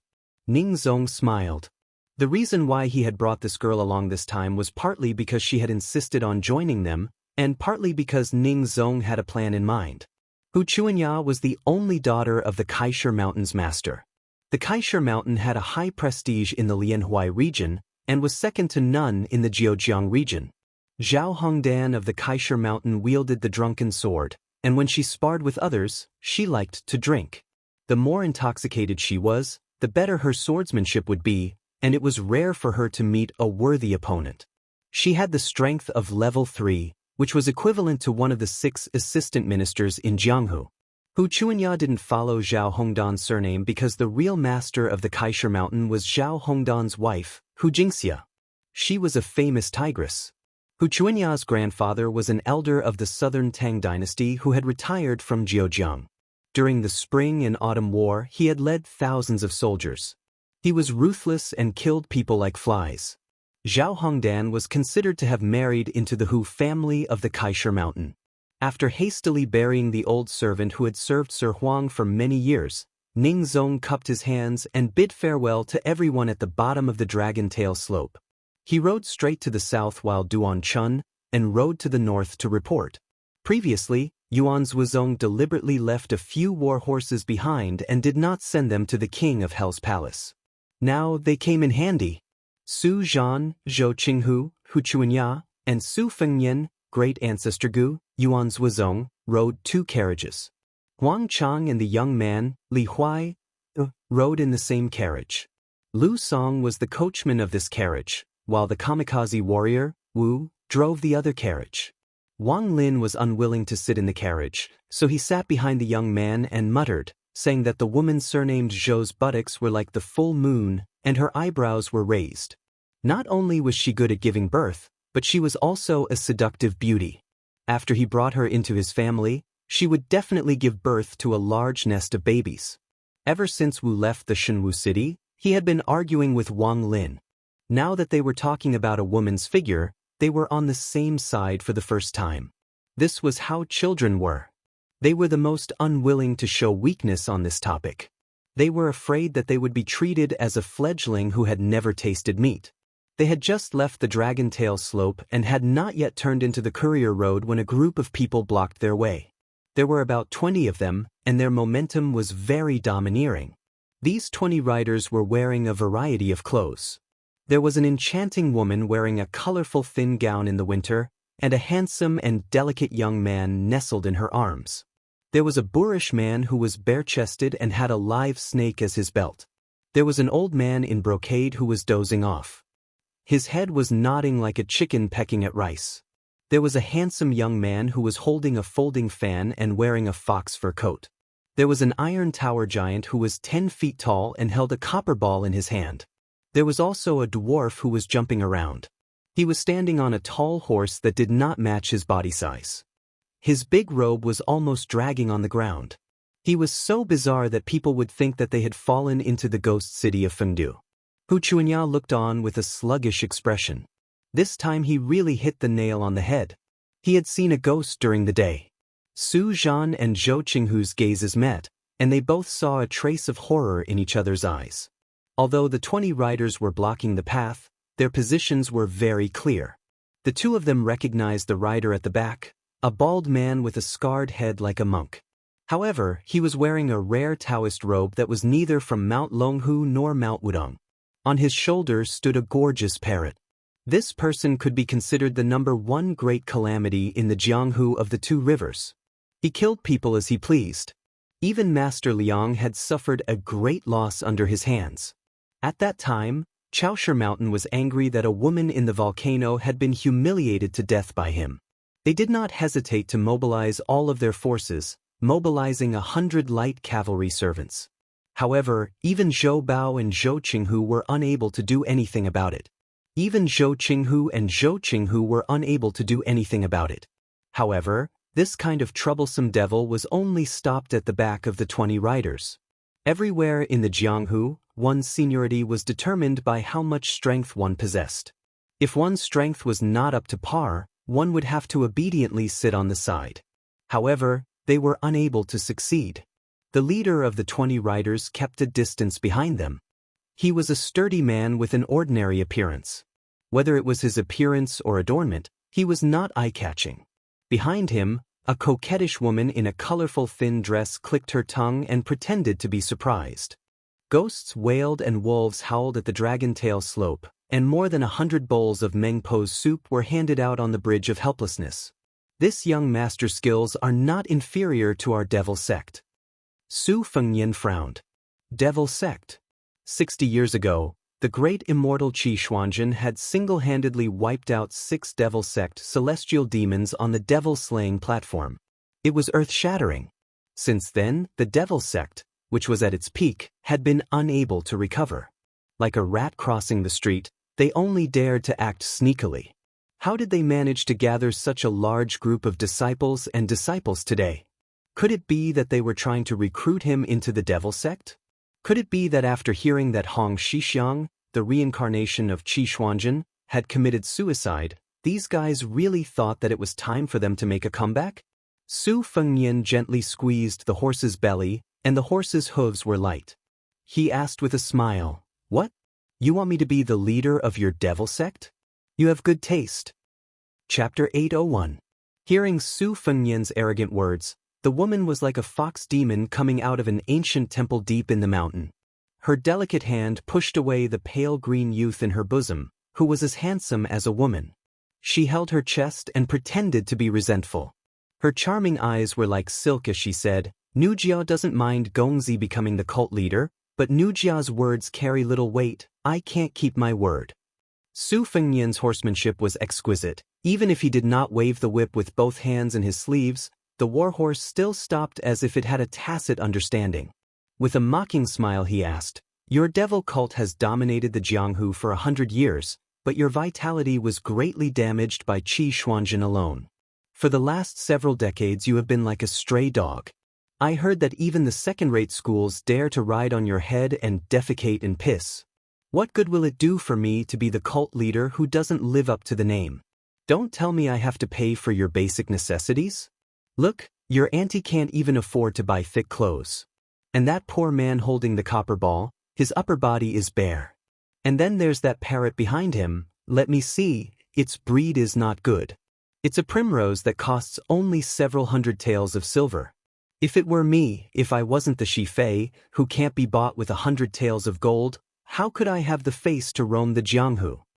Hu Chuanya rolled her eyes and angrily said, "This fellow really doesn't know life from death. He's a jinx. If it weren't for him, we wouldn't have run into this group of big devil heads."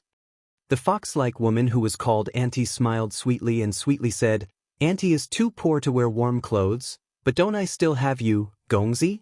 Let's go back and find a mandarin duck brocade quilt to cover ourselves. We'll be honest with each other and snuggle for warmth." Hu Chuanya, whose face was flushed, spat with all her strength, "What a shameless slut." The handsome youth in the woman's bosom seemed to have knocked over a jar of vinegar, but without waiting for him to speak, the plump woman quietly stretched out her hand and dug her nails into his cheek. The pain was so severe that he immediately kept quiet out of fear.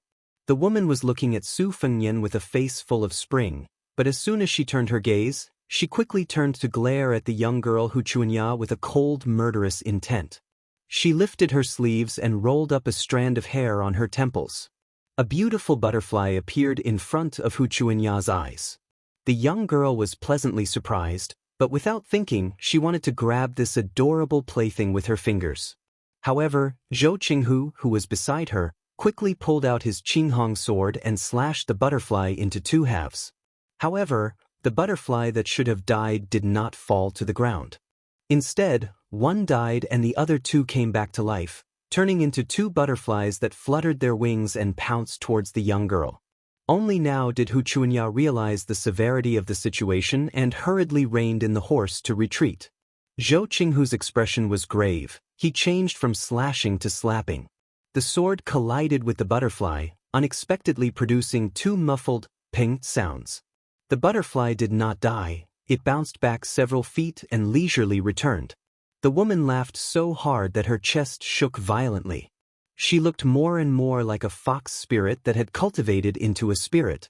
She reminded with a smile, "This maiden who uses a sword, even if an ordinary sword can cut through iron like mud, it can't kill the laughing silly butterfly that I've carefully raised. If it's not a Daoist sword, don't waste your energy. A good girl like you shouldn't practice the sword. Don't you know that all the men in the world have swords hanging on their waists? That sword is the real good sword. Alas, it's a pity that you haven't tasted it and don't know how powerful it is. After tasting it a few times, you'll definitely feel like dying. You'll tactfully beg for mercy and willingly admit defeat." The woman turned her head to look at Su Fengnian and asked, "Young master, don't you think so?" The leader of the horsemen said flatly, "Enough." The woman playing with the butterfly immediately shut her mouth. The horseman who had the least presence of an expert in the devil cult looked at Su Fengnian and said, "I'm Lu Lingge, the right protector of the so-called devil cult. This time, I'm under the orders of the cult leader to welcome young master into the cult." Su Fengnian laughed and said, "Zhulu Mountain has been without a leader for more than 60 years. How come there's a new master? The Zhulu Mountain is like a temple, with 2 kings and 4 dukes and marquises. The 6 of them have always boasted of being external demons, and you protectors are merely lackeys who serve them tea and water. It seems like the Zhulu Mountain's sincerity is not enough." Lu Lingge, the devil cult's protector, did not get angry. He said calmly, "As long as young master enters the mountain, you can be directly conferred the title of Marquis if nothing unexpected happens. As long as you make a great contribution to Zhulu Mountain in the future, the day of being conferred the title of king is just around the corner." It seemed that this was the first time that the horsemen behind Lu Linggue heard about this. When they looked at Su Fengnian again, their eyes were filled with sincere envy and respect. Even the old man in brocade clothes who was dozing off suddenly opened his eyes. When the devil cult was at its peak, it was rumored that there were 30,000 people. There were many talents and experts. It was said that they could compete with a small country. The Jianghu 60 years ago was the history of the righteous faction fighting with Zhulu Mountain to the death. Almost 70 to 80% of the Wulin Alliance chiefs in history died in the hands of the devil cult. After one died, another was elected, one after another. Later, this popular position became a chicken rib that all the Jianghu people knew well. Chao Changqing's drunken shouting and taking off his boots, Li Chuangong's sword, Dong Tai's donkey riding to see the world, and Wang Xianji's second in the world. These outstanding figures gave the younger generation the feeling that there were so many beauties in Jianghu. Every time they thought about it, their minds would waver. As for the big and small demons involved with Zhulu Mountain, they seemed to have a lot of bad deeds. They either drank people's hearts and livers, plucked yin to nourish yang, or killed an entire family with a snap of their fingers. This was especially true for the past leaders of Zhulu Mountain and the 6 sky demons. It seemed that it wasn't enough to dominate Jianghu. They also wanted to conquer the world. When the Central Plains lost the deer, all the heroes in the world would chase after it. This was the meaning of Zhulu Mountain. When Su Shao led the Iron Horse into Jianghu, the target of his attack was Zhulu Mountain, which was shrouded in clouds and fog. It was said that the mountain had been accumulating gold and silver for hundreds of years. It was so rich that it could rival a country. Unfortunately, the Bailiang cavalry stopped at Dragon Tiger Mountain. Su Fengnian was absent-minded for a while, so the spirit turtle didn't rush him. However, the brute with the bronze ball who was ridiculed by Su Fengnian didn't have the leisure to wait for the cold in the winter. He raised his palm high above his head and lifted the huge bronze ball weighing hundreds of kilograms. He shouted angrily and threw it at the pretty boy with a disgusting smile. The bronze ball was as heavy as a mountain. Yuan Zhuozong rushed out with an iron spear in his right hand. He waved his left hand and easily knocked away the bronze ball. 1 man, 1 horse and 1 spear galloped forward. The spirit turtle was a little annoyed and didn't care about Yuan Zhuozong's ability to knock away the heavy bronze ball. But when he rushed forward with a spear in his hand, the spirit turtle became serious. The woman who was playing with butterflies was the first to dodge. Obviously, she didn't want to join in the fun. The spirit turtle wanted to test the white-haired young man's real strength. After a little hesitation, It reined its horse and dodged. The other horses did the same. So, only Yuan Zhuozong was left to confront the man who lost the bronze ball. The brute sneered to boost his courage. The muscles in his arms swelled up like dragons. He was about to grab the spear with his bare hands. However, the next moment, his body was suspended in the air. The spear penetrated the brute's strong body. Not only that, but the huge force also knocked him off the horse and lifted him in the air. The strong brute fell to the ground and died. Yuan Zhuozong with the spear turned his horse around in the encirclement of the demons. No one dared to provoke him. Hu Xianxia opened her mouth in horror. That's it? Shouldn't the demons beat the white-haired young man until he was rolling on the ground? Su Zhan's eyes were strange. There was an ancient saying in Jianghu that said 3 parts of the stick technique and 7 parts of the spear. The stick, and the spear were all connected. Generally speaking, the spear was a line, and the circle was wonderful. The stick could hit a large area, and it was like torrential rain. Su Zhan had been immersed in the stick technique for many years. His father's generation was famous in this area. For the casual spear of Yuan Zhuozong, there was nothing unusual about it. However, Su Zhan knew the meaning of this spear. It was the peak state of the observing skill scripture of his father, Su Dachu. People who practiced martial arts were always confused by the dense and complicated moves in the secret manuals. However, once they crossed the threshold and broke through the paper window, it became easier and easier to understand. There was no need to memorize many words, and there was no need to use hundreds of fancy moves. When a master faced an enemy, life and death were often decided. The living would have a bad reputation, and the dead would be reincarnated. The spirit turtle was indifferent to the dead man. He praised indifferently, "No wonder you are known as the most powerful General Yuan Baixiong on the spring and autumn horse." Yuan Zhuozong pulled the spear and retreated slowly. He was unparalleled. Even Hu Xianxia, a girl who was obsessed with insignificant things, was in a trance. He was so cool and unrestrained. She continued to curse in her heart. It was really a pity that such a valiant hero was actually a servant of someone who only knew how to talk fast. Su Fengnian laughed. Fortunately, Wang Xiaoping of Wudong is not here. Otherwise, none of you can leave. As he spoke, a middle-aged Taoist with a brand-new peach-wood sword appeared behind the 20 riders. After the battle in Divine Martial Arts City, the elusive Wudong sword maniac had set up a formation as if he was the oriole behind the mantis. Su Fengnian laughed shamelessly. "I said I was a jinx. Sure enough, it comes true every time." The Taoist was 1 foot tall, and the devil was 10 feet tall. But today, the Taoist was 3,000 feet tall. Chapter 802. With Yuan Zhuozong and Wang Xiaoping at the back, the people of Zhilu Mountain were all cultivators. Most of them had lost the will to fight. The beautiful woman saw that the situation was not good, so she decisively took back the pair of colorful butterflies. The butterflies flew around her and returned to her sleeves. The world recognized Wudong's Shintu sword and Gu Jiantang's Nanhua saber as the #1 talisman weapon in the world. Gu Jiantang was in the center of the imperial court and was just an unreachable statue in Jianghu. Wang Xiaoping was different, especially for devils like women who studied unorthodox methods. She was the bane of their lives. Playing witchcraft in front of Wang Xiaoping was like courting death. Wang Xiaoping's talisman sword could break 10,000 spells. But the land spirit turtle and several other powerful figures in Zhilu Mountain did not lose their color even when they saw the Wudong sword maniac. The land spirit turtle was even more calm and said softly, "Zhilu Mountain is waiting for you at the foot of the dragon tail slope. We only want to welcome you to be conferred the title of Marquis. We don't want to provoke you. The reason why we have gathered so many people is that we are worried that you will think that Zhilu Mountain is not sincere enough." The spirit tortoise, who was not good with words, was carefully weighing its words when it was interrupted by Hu Xianxia's crisp laughter. However, this time, Zhou Qinghu and the others did not blame the little girl too much. The scene in front of them was simply too unexpected. The nearly 20 riders behind the spirit tortoise also reacted and whispered among themselves. Su Fengnian didn't know whether to laugh or cry. The Wudong Taoist with the peach-wood sword on his back came in a hurry, leaving everyone aside.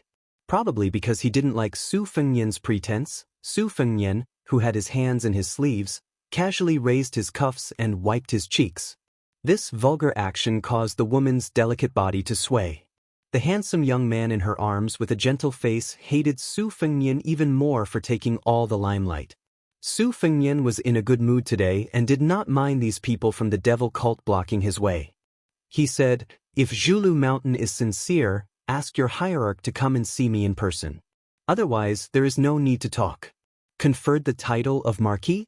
I can't believe you have the guts to take it out. Those demons, who had been prejudiced by their first impressions, were used to sitting on a mountain and watching the world. At this moment, they also remembered that the young man in front of them would one day become the king of Bailiang. The vassal kings of Liang were powerful and influential. Who could defeat the king of Bailiang? This time, deer-chasing mountain was indeed a little petty. Lu Lingge was truly a good-tempered clay bodhisattva. He did not object to the request, but a strange smile appeared on his lips. I was fortunate enough to meet Sect Master in the mountain. Sect Master once said that he had some connections with you, young master. Since that's the case, I dare not act on my own. I'll return to the mountain to meet Sect Master and pass on your request. Su Fengnian smiled and asked, "From your tone, it sounds like your cult master has a great background?" Spirit Tortoise Lu said calmly, "I don't dare to lie, but I can tell you the truth. Sect Master took only half a day to reach the top of the mountain. He slaughtered the original 2 kings and 4 dukes. At this time, Deer-Chasing Mountain has already recruited 4 first-level masters and half of the mysterious Finger Vajra. Aside from me coming to welcome you, there are 2 other groups of people welcoming people into the mountain. Sect Master even went to West Chu's Chao Changqing in person, asking this Confucian saint to be the senior guest of Deer-Chasing Mountain." Su Fengnian was dumbfounded as if he had heard a heavenly book. He mocked, "Then why didn't your sect master just make Wang Xianxia the vice sect master and then make Dong Tai the senior guest? Then he could swallow the Wu family's sword tomb and dominate the martial arts world. Who would dare to oppose him? That's what you call awe-inspiring." Spirit Tortoise Lu said methodically, "I'll pass on your suggestion to sect master." Su Fengnian imitated a young girl and chuckled, which could be considered as an order to leave. Spirit Tortoise Lu was quite efficient. He did not waste any more words and turned his horse around to leave with his people. The scantily clad beautiful woman didn't forget to glance back and smile.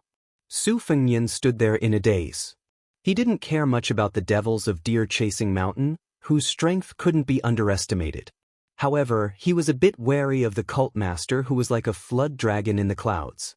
Although Su Fengnian didn't believe Spirit Tortoise Lu's words at all, he didn't lower his guard at all.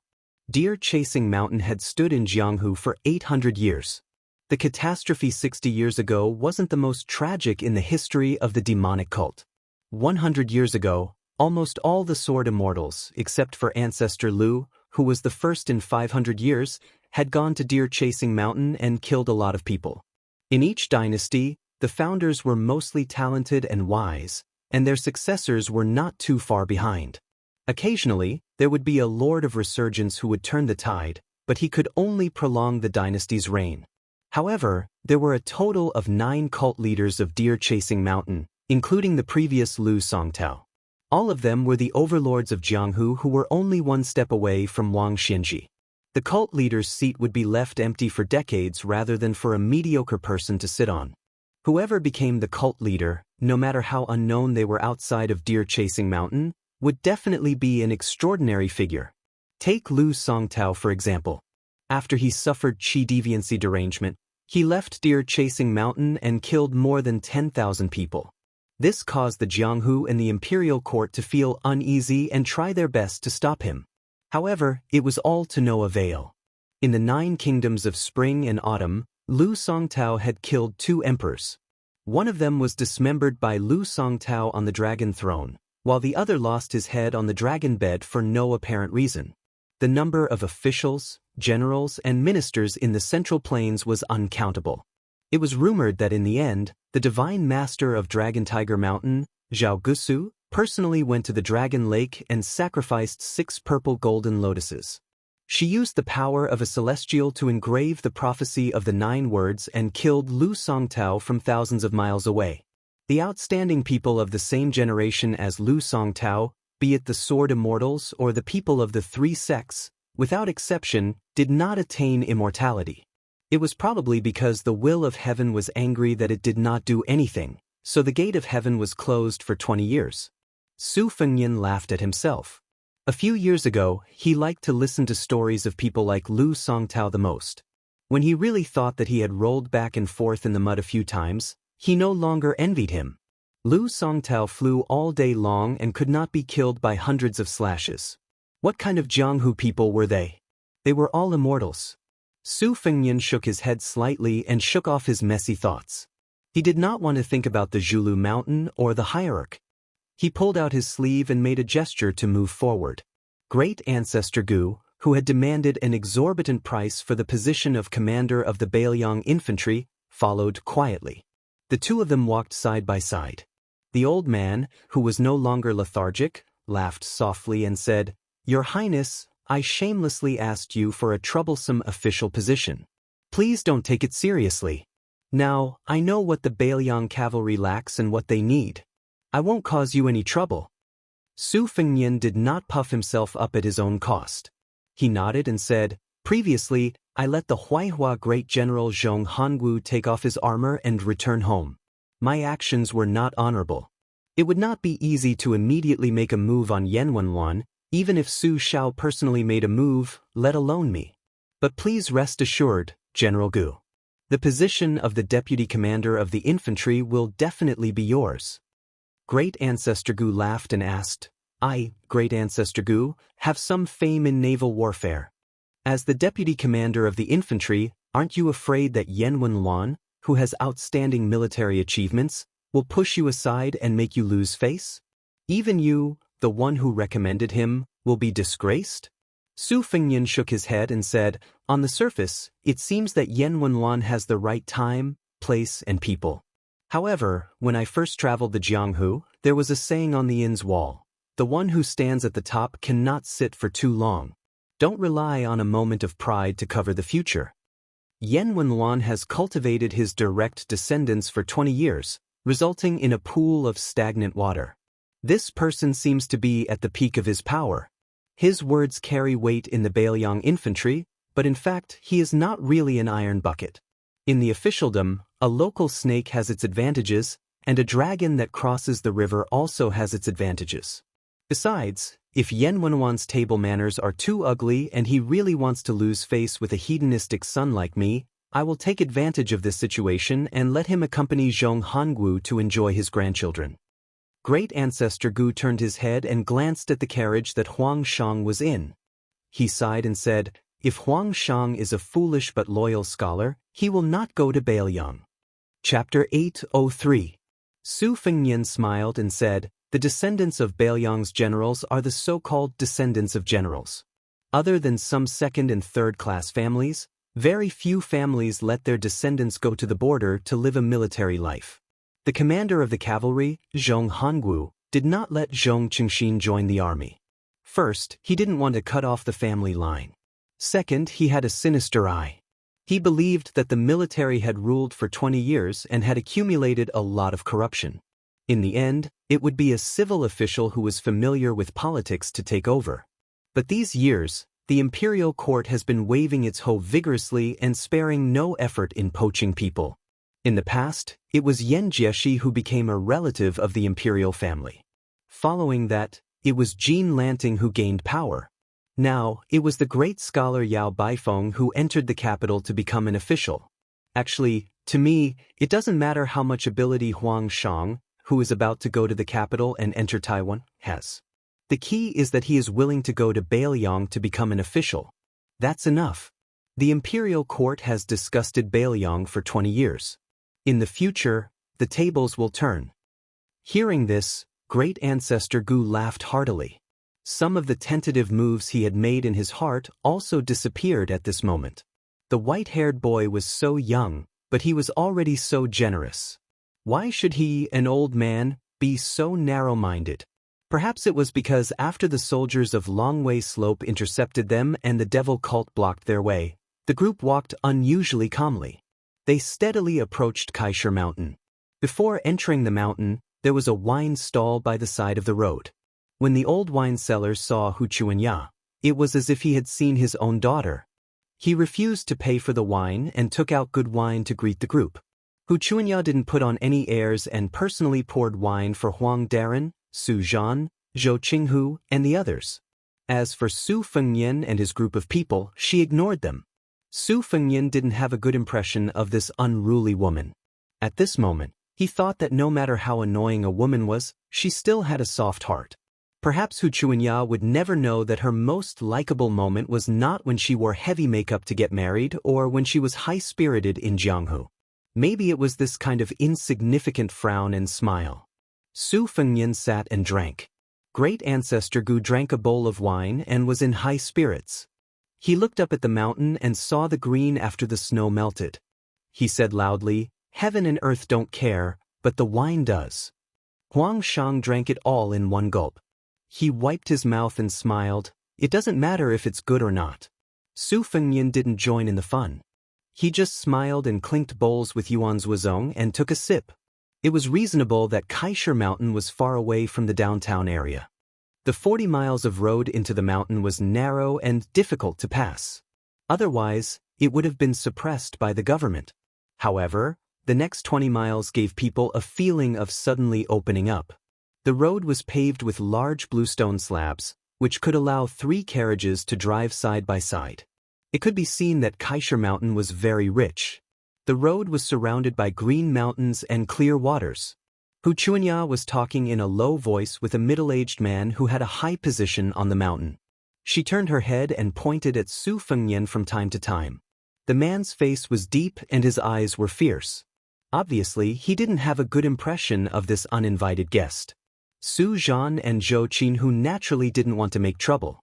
However, in Kaisher Mountain, Hu Chuanya was a well-deserved golden branch and jade leaf. Su Zhan could remind her, but he didn't want to. Zhou Qinghu wanted to say something, but he knew it was not appropriate. For a moment, the atmosphere on the road was a little strange. As more and more people came to greet Hu Chuanya, dozens of riders galloped. Their momentum was not inferior to the soldiers on the Dragon Tail slope. The voices of young lady rose one after another, which made Hu Chuanya proud.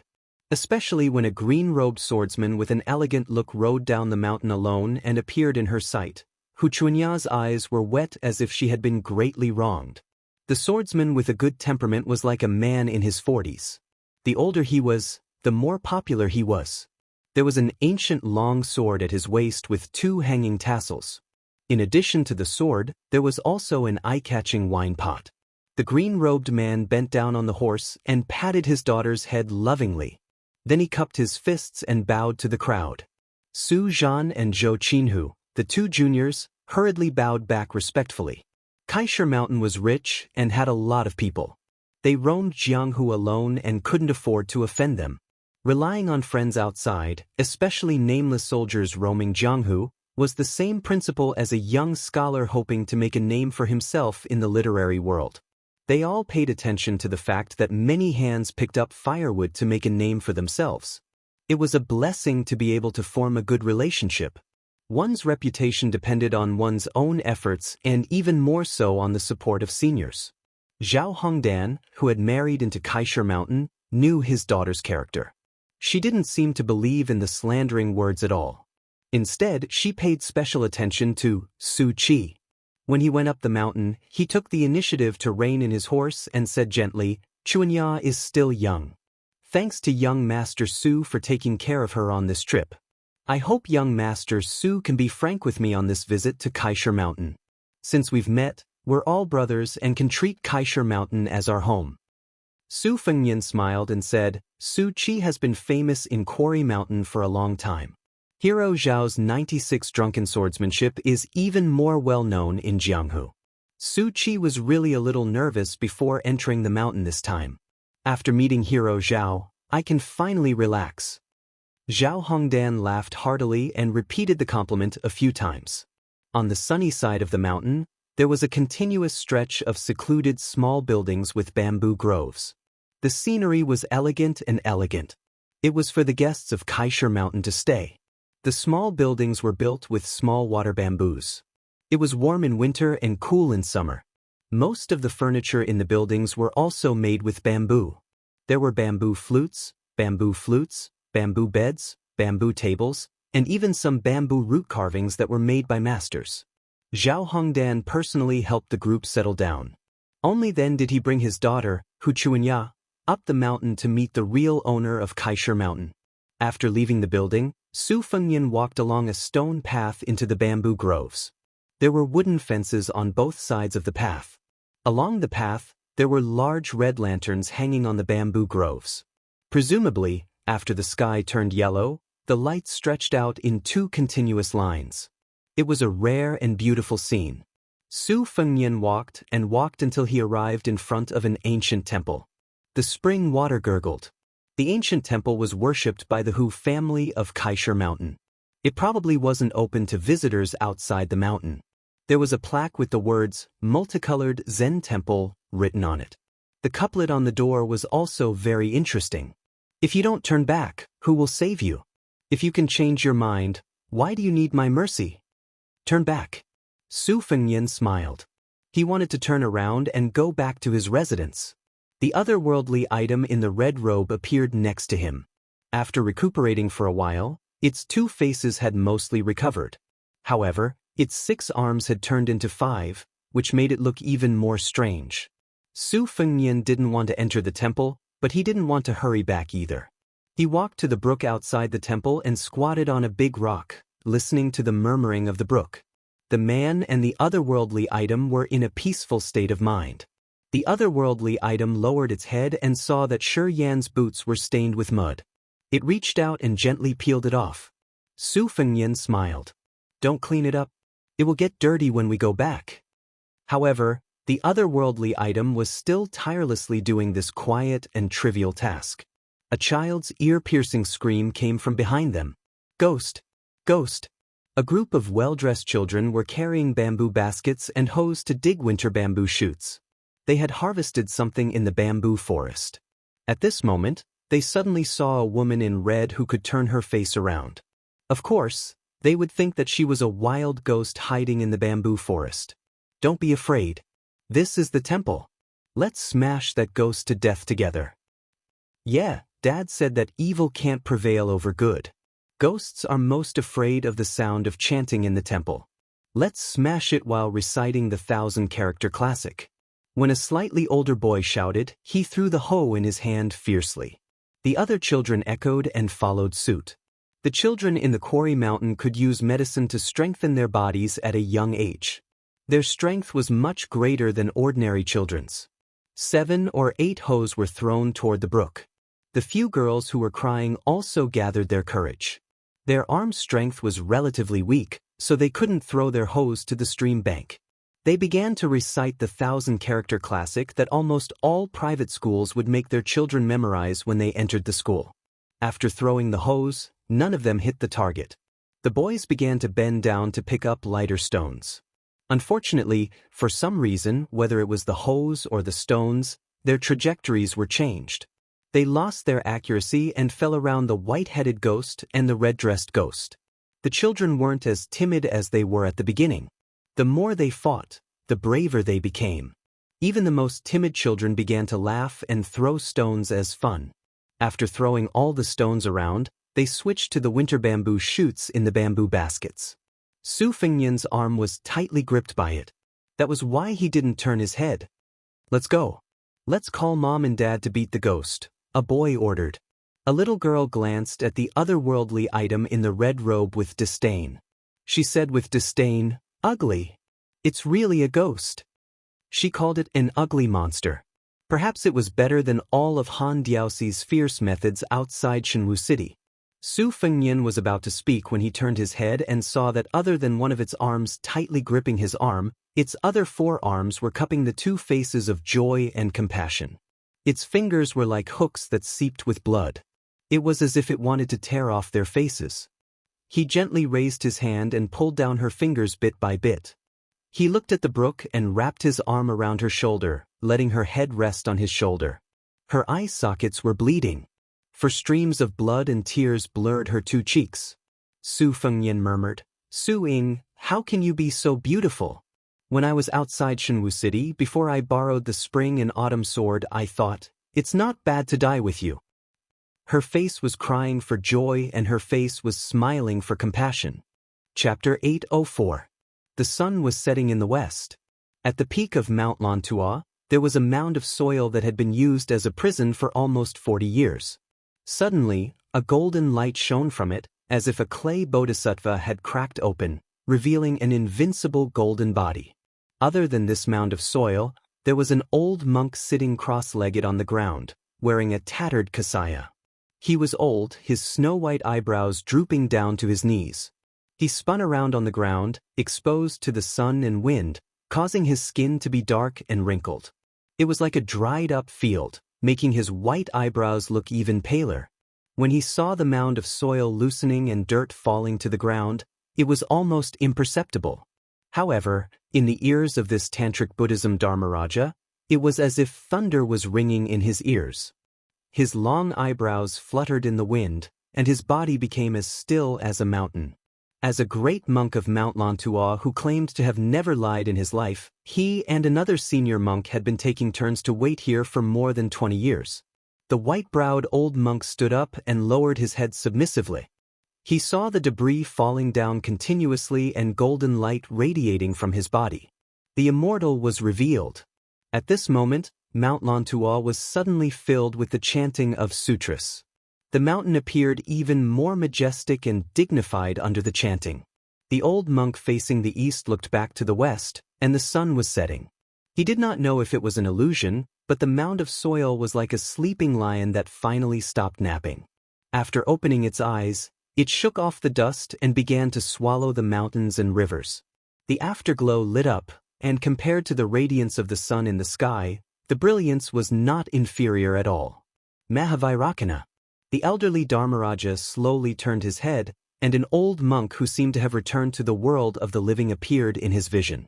Compared to the white-browed old monk who was more than 100 years old, he was even older and more muddle-headed. He was withered and skinny, and probably did not even weigh 90 jin. Such a physique could be said to be extremely weak. Although Mount Lantua did not advocate martial arts, the senior monks of the past, like the six-jeweled guru who was only his junior, were not weak in terms of cultivation base. Bodhisattvas lowered their brows and benevolence, and at the same time, they could subdue dragons and elephants. In the white-browed monk's vision, the old monk was silent and lifeless. Esoteric Buddhism had always been regarded as heretical by the central plains of the eastern land. In the final analysis, it was the Confucianism and Taoism that held grudges against each other. Now that the Liang dynasty and Beimang had almost wiped out Buddhism at the same time, it was actually Zen Buddhism that was destroyed. However, the white-browed old monk wanted to see the general trend after this catastrophe of Buddhism. He could not do it himself, so he could only pin his hopes on the pure clean lion in front of him who had made a great vow to not only become Buddha himself but also to make all the people become Buddhas. The withered old monk finally opened his mouth. Before he spoke, he slowly exhaled a mouthful of turbid air like gray smoke. The filth in one's body and mind is like a glass bottle that can be broken with a hammer. But all living beings have 1,000,000 glass bottles, and the hammer is in the east. The white-browed old monk's expression changed as he clasped his palms together and chanted, "From west to east, if I don't enter hell, who will?" After saying this, the withered old monk, who was even older than the 100-year-old Dharma king of Mount Lantua, reached out his hand and touched the top of his head. It was as if he had smashed himself with a hammer, dispersing the golden light and illuminating the mountain peak. The white-browed monk's expression was sorrowful. Smashing the glass bottle with a hammer should have allowed one to become Buddha and achieve the supreme Dharmakaya. However, the monk knew that the monk in front of him was not like that at all. Above the west mountain, an unusually bright sun seemed to have lost its support. After the monk's self-empowerment, the sun quickly dimmed and the afterglow disappeared as it hurriedly fell down the mountain. The monk, who had white eyebrows that reached his knees, looked up again and could no longer see the old monk who had been enlightened for 40 years. There was a saying in the two Zen temples that one had an epiphany, but this pause had been rather long. The old monk could only hear the chanting of sutras all over the mountain. He sighed softly.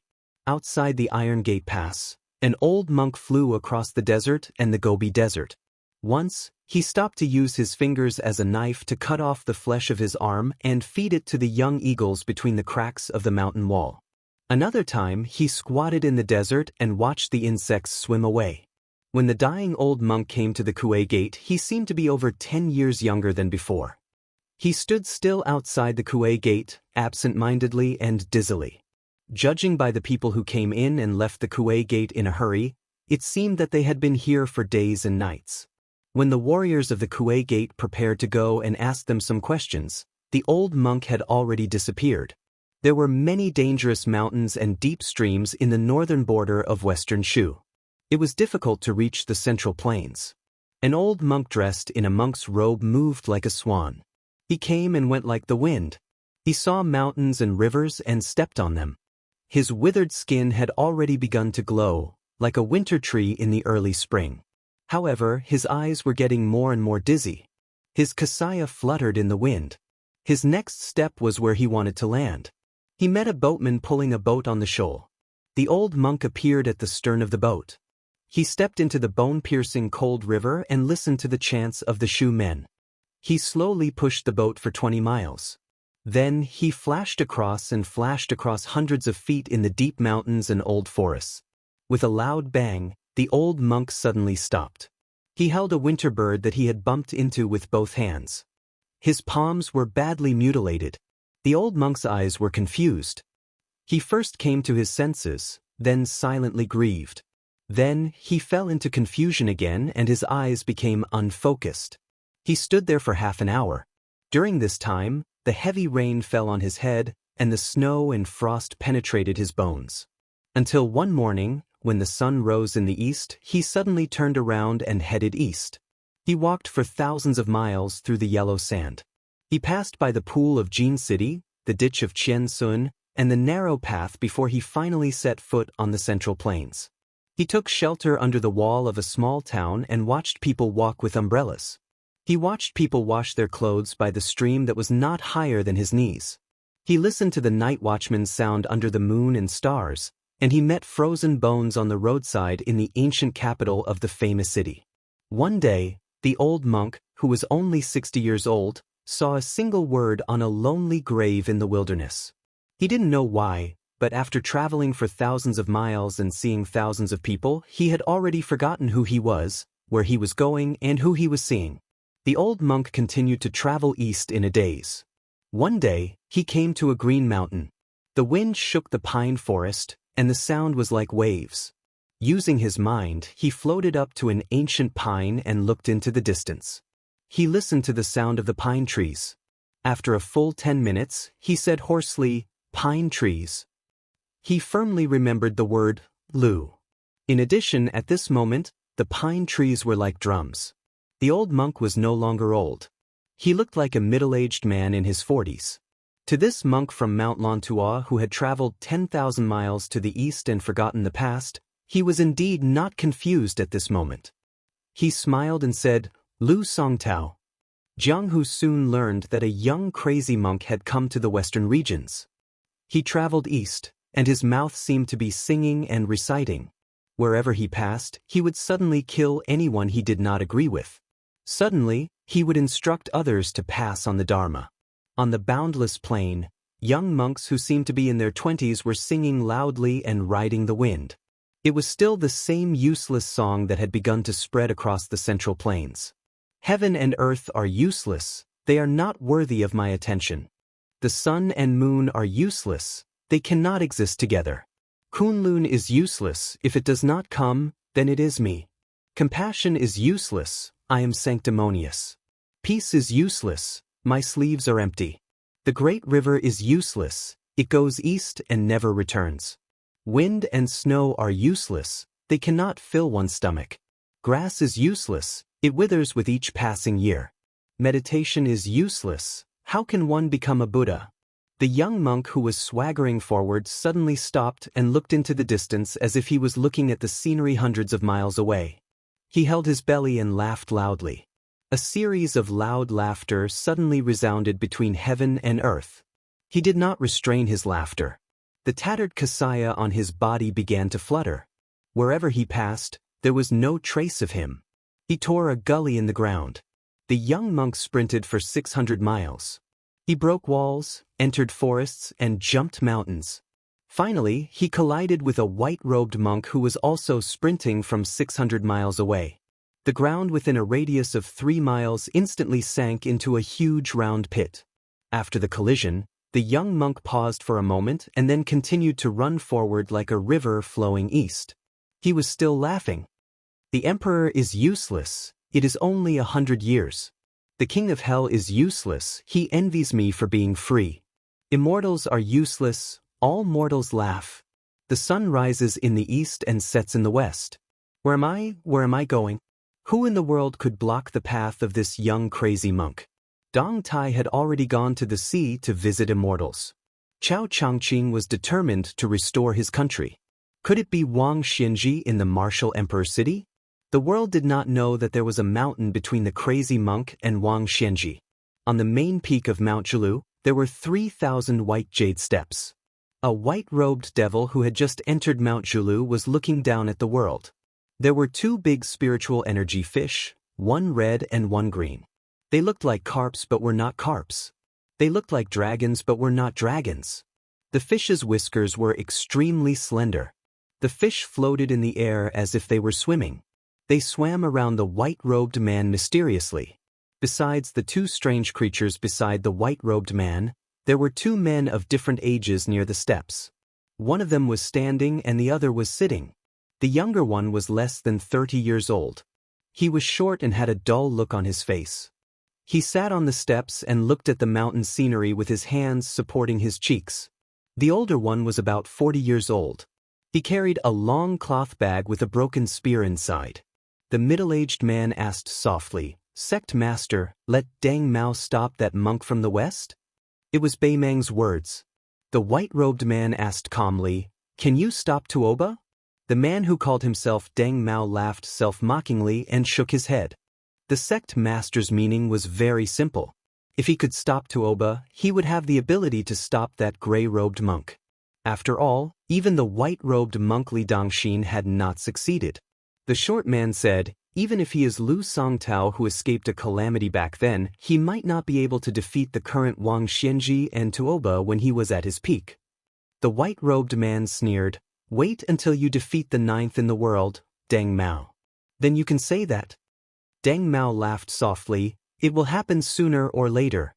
In the future, Bei Meng will have to rely on Hong Jingyan and this kid to support its reputation." The white-robed man did not refute and slowly walked down the steps. The thousands of devils who were crawling on the steps lowered their heads. The white-robed man looked to the west expressionlessly. Since Li Dongxin was unwilling to be entangled, then let me, Luo Yang, fight with you, Lu Songtao. Chapter 805. There was one chapter in the evening and one in the early morning. The child was talking nonsense, not to mention the absurd theory of demons appearing outside the Zen temple. Naturally, they could not afford to make waves. The quarry mountain did not pay much attention to it at first, but Hu Chuanya, who liked to be lively, came to the stream with the children. When she saw the half-familiar figure of the guy, she did not know why she had an indescribable feeling. Hu Chuanya hesitated for a moment and walked over to stand by the stream. She glanced at the snow-white man. Originally, according to her temperament, she would only feel comfortable when she returned home after being humiliated outside. However, she was stunned and could not say anything harsh at the moment. Just when the children were confused, a beautiful woman in gorgeous clothes walked out of the Zen temple. She was like a plump peony. Compared to the young Hu Chuanya, her embryonic outline was similar, but she had a more mature charm. When the woman saw her daughter's figure, she was stunned for a moment. She smiled and walked slowly. When she approached, the slender white-haired man had already stood up and turned around. The woman was shocked. She thought that it was an old guest of the quarry mountain, but she did not expect it to be such a handsome and romantic young man. Especially the pair of red phoenix eyes. The woman praised in her heart, "This thing can capture a woman's heart the best." She calmed herself down and was about to tease her daughter, but the young man had already introduced himself. He treated people well and spoke frankly. The woman thought that her taste was not bad and thought that if she could let this young man marry into the quarry mountain, it would not be a bad treatment for Wuxia and Xianxia. After chatting for a while, the woman looked at Wuxia and Xianxia like a mother-in-law looking at a son-in-law, which made Wuxia and Xianxia very embarrassed. She tried to persuade her mother to go up the mountain.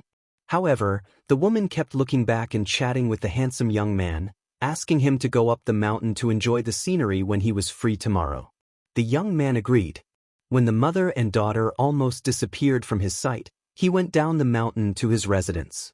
Coincidentally, the woman turned her head and looked at each other. He smiled and waved his hand. The woman who had been eating vegetarian food and reciting Buddha in the Zen temple turned her head and asked in a low voice, "Wuxia and Xianxia, what is the background of this suchi?"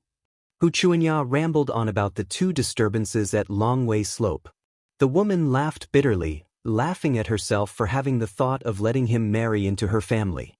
She sighed and said, "Then he is not an ordinary son of a general's family. The temple on Kaisher Mountain is too small to keep him." Wuxia and Xianxia said angrily, "Why should I keep him? If it were not for Sister Zhou's face, I would not let him go up the mountain to eat and drink."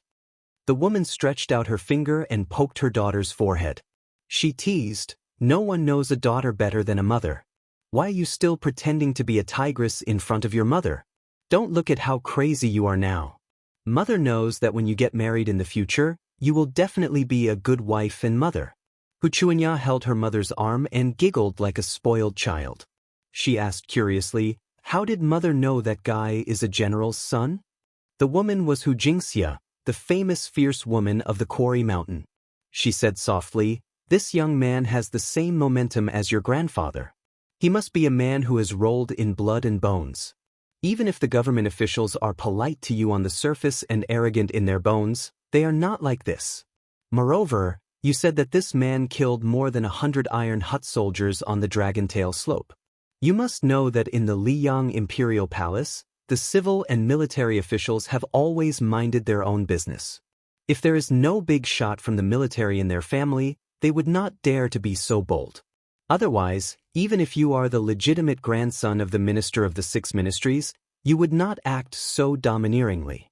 You also said that this man's retinue, sitting on a horse, easily stabbed that devil of the devil cult to death with a single thrust of his spear. He is clearly a man who can defeat 10,000 people on the battlefield. Wuxia and Xianxia, our quarry mountain must not be careless. Come with mother to your grandfather's place and tell him everything in detail." Wuxia and Xianxia said angrily, "I won't go." Xianxia smiled sweetly. She just held her daughter's cold little hand and walked slowly up the mountain. Love does not know where it comes from, but it goes deeper. Unfortunately, most of them turn from deep to shallow and forget each other. Su Fengnian returned to the quiet bamboo house and found that great ancestor Gu and Huang Shang seemed to have been waiting for a long time. He apologized and asked for a pot of wine from the maid in the bamboo house. Together with Yuan Zuozong, the four of them sat around the stove. The stove had 4 legs and a big iron basin was placed in the middle. The basin was filled with charcoal and the ashes after the charcoal was burned. The maid squatting by the stove was holding an iron pincer. She gently flipped the charcoal in the basin so that the charcoal would not be too hot and would not be extinguished. She squatted there and the light of the fire shone on her face. Su Fengnian knew the way to deal with this strange stove. He smiled and took the iron pincer from the maid and let her rest first. When the maid walked out of the room, he smiled and said, "If there are sweet potatoes or zongzi from the south, it will be delicious after being roasted. It's the first time I travel and I'm a bit down. But it's not all because I'm hungry. It's really delicious." Chapter 806. Great Ancestor Gu nodded his head. After perfunctorily agreeing, he said in a deep voice, "When I talked with Your Highness earlier, Your Highness indeed knows the ashes collection by heart. You are not trying to worm your way into being friends with me. Since I, Great Ancestor Gu, want to go to the poor place in Bailiang to show off my skills, then I will not hide some things.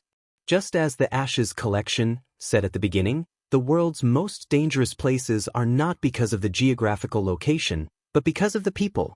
Baoyang is poor, not only in terms of money and geography, but also in terms of people. Great ancestor Gu admired the king of Baoyang's management of the army.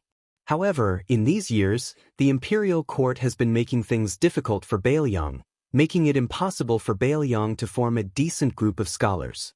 Originally, it was not easy to have the Yao family, but Yao Baifeng sent it to the imperial court to fill the hole left by the collapse of the Song family.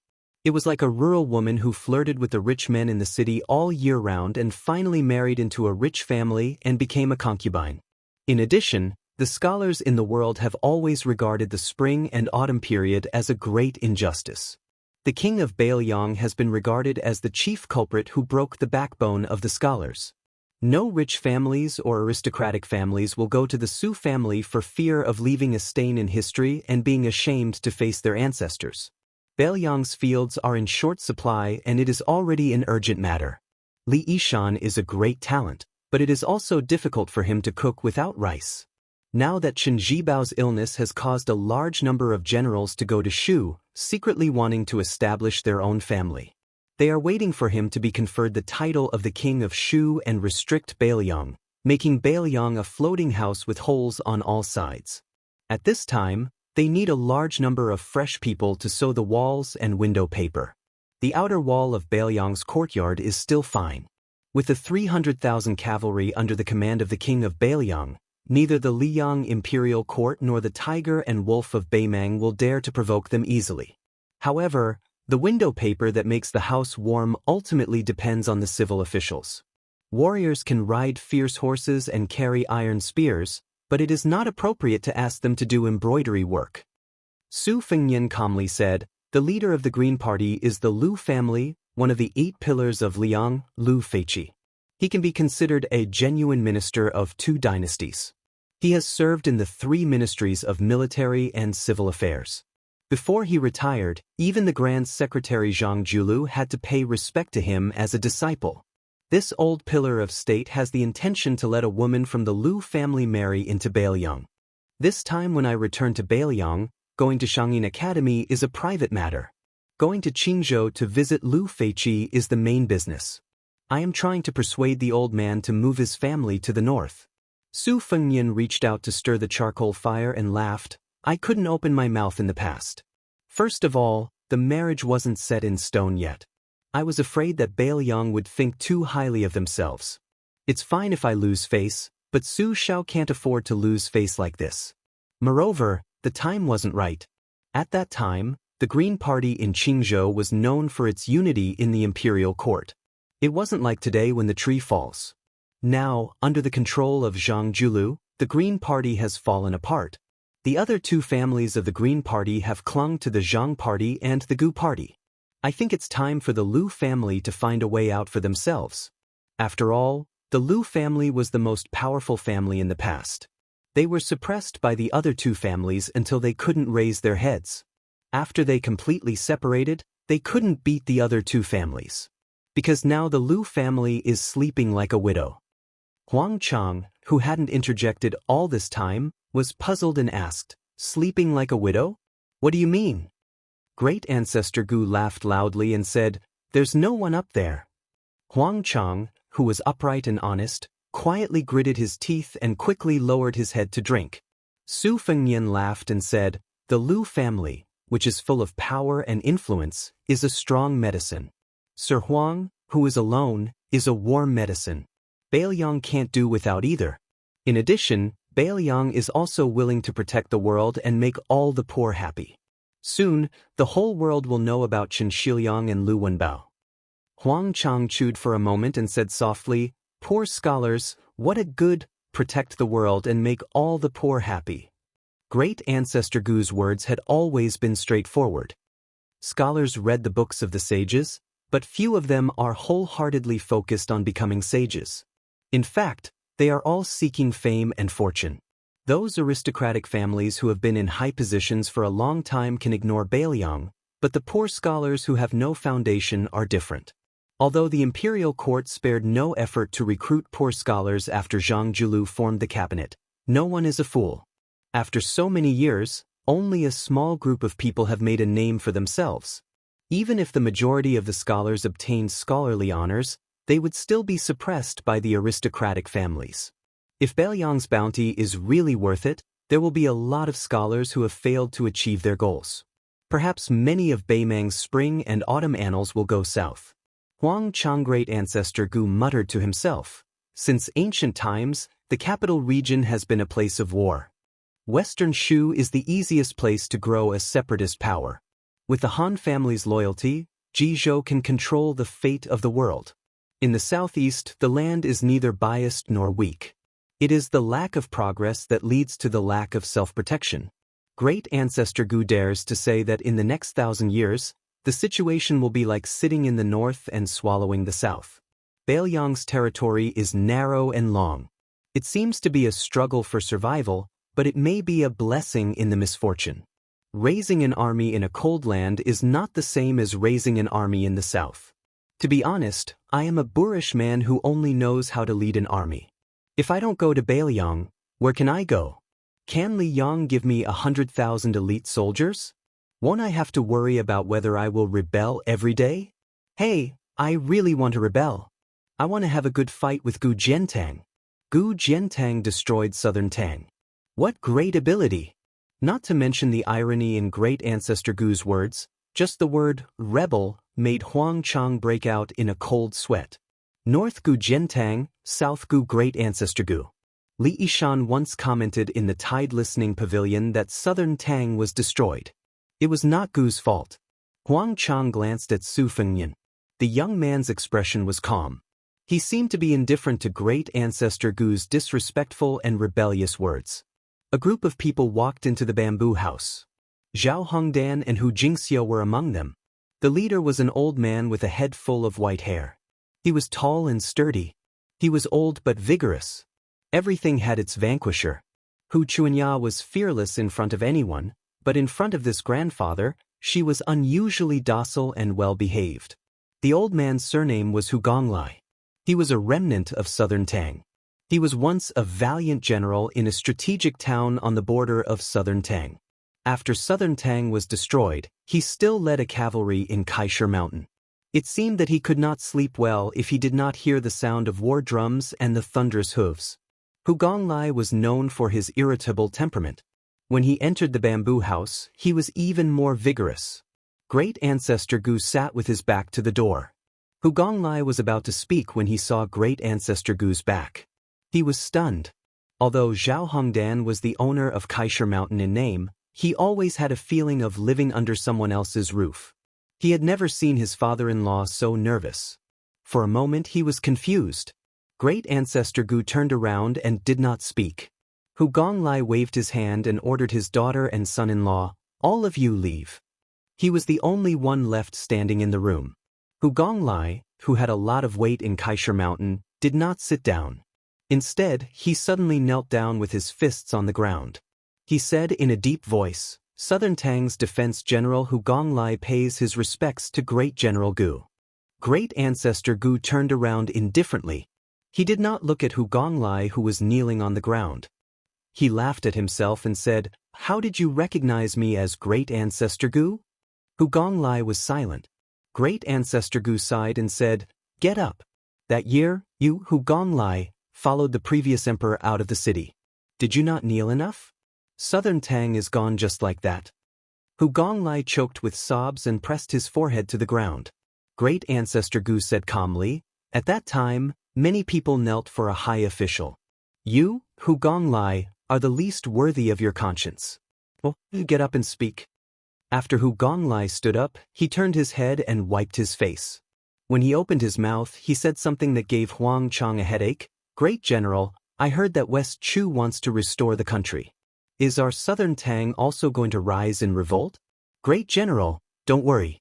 If any little bastard surnamed Hu on Kaisher Mountain dares to frown and is afraid of being beheaded, Hu Gonglai will be the first to twist his head."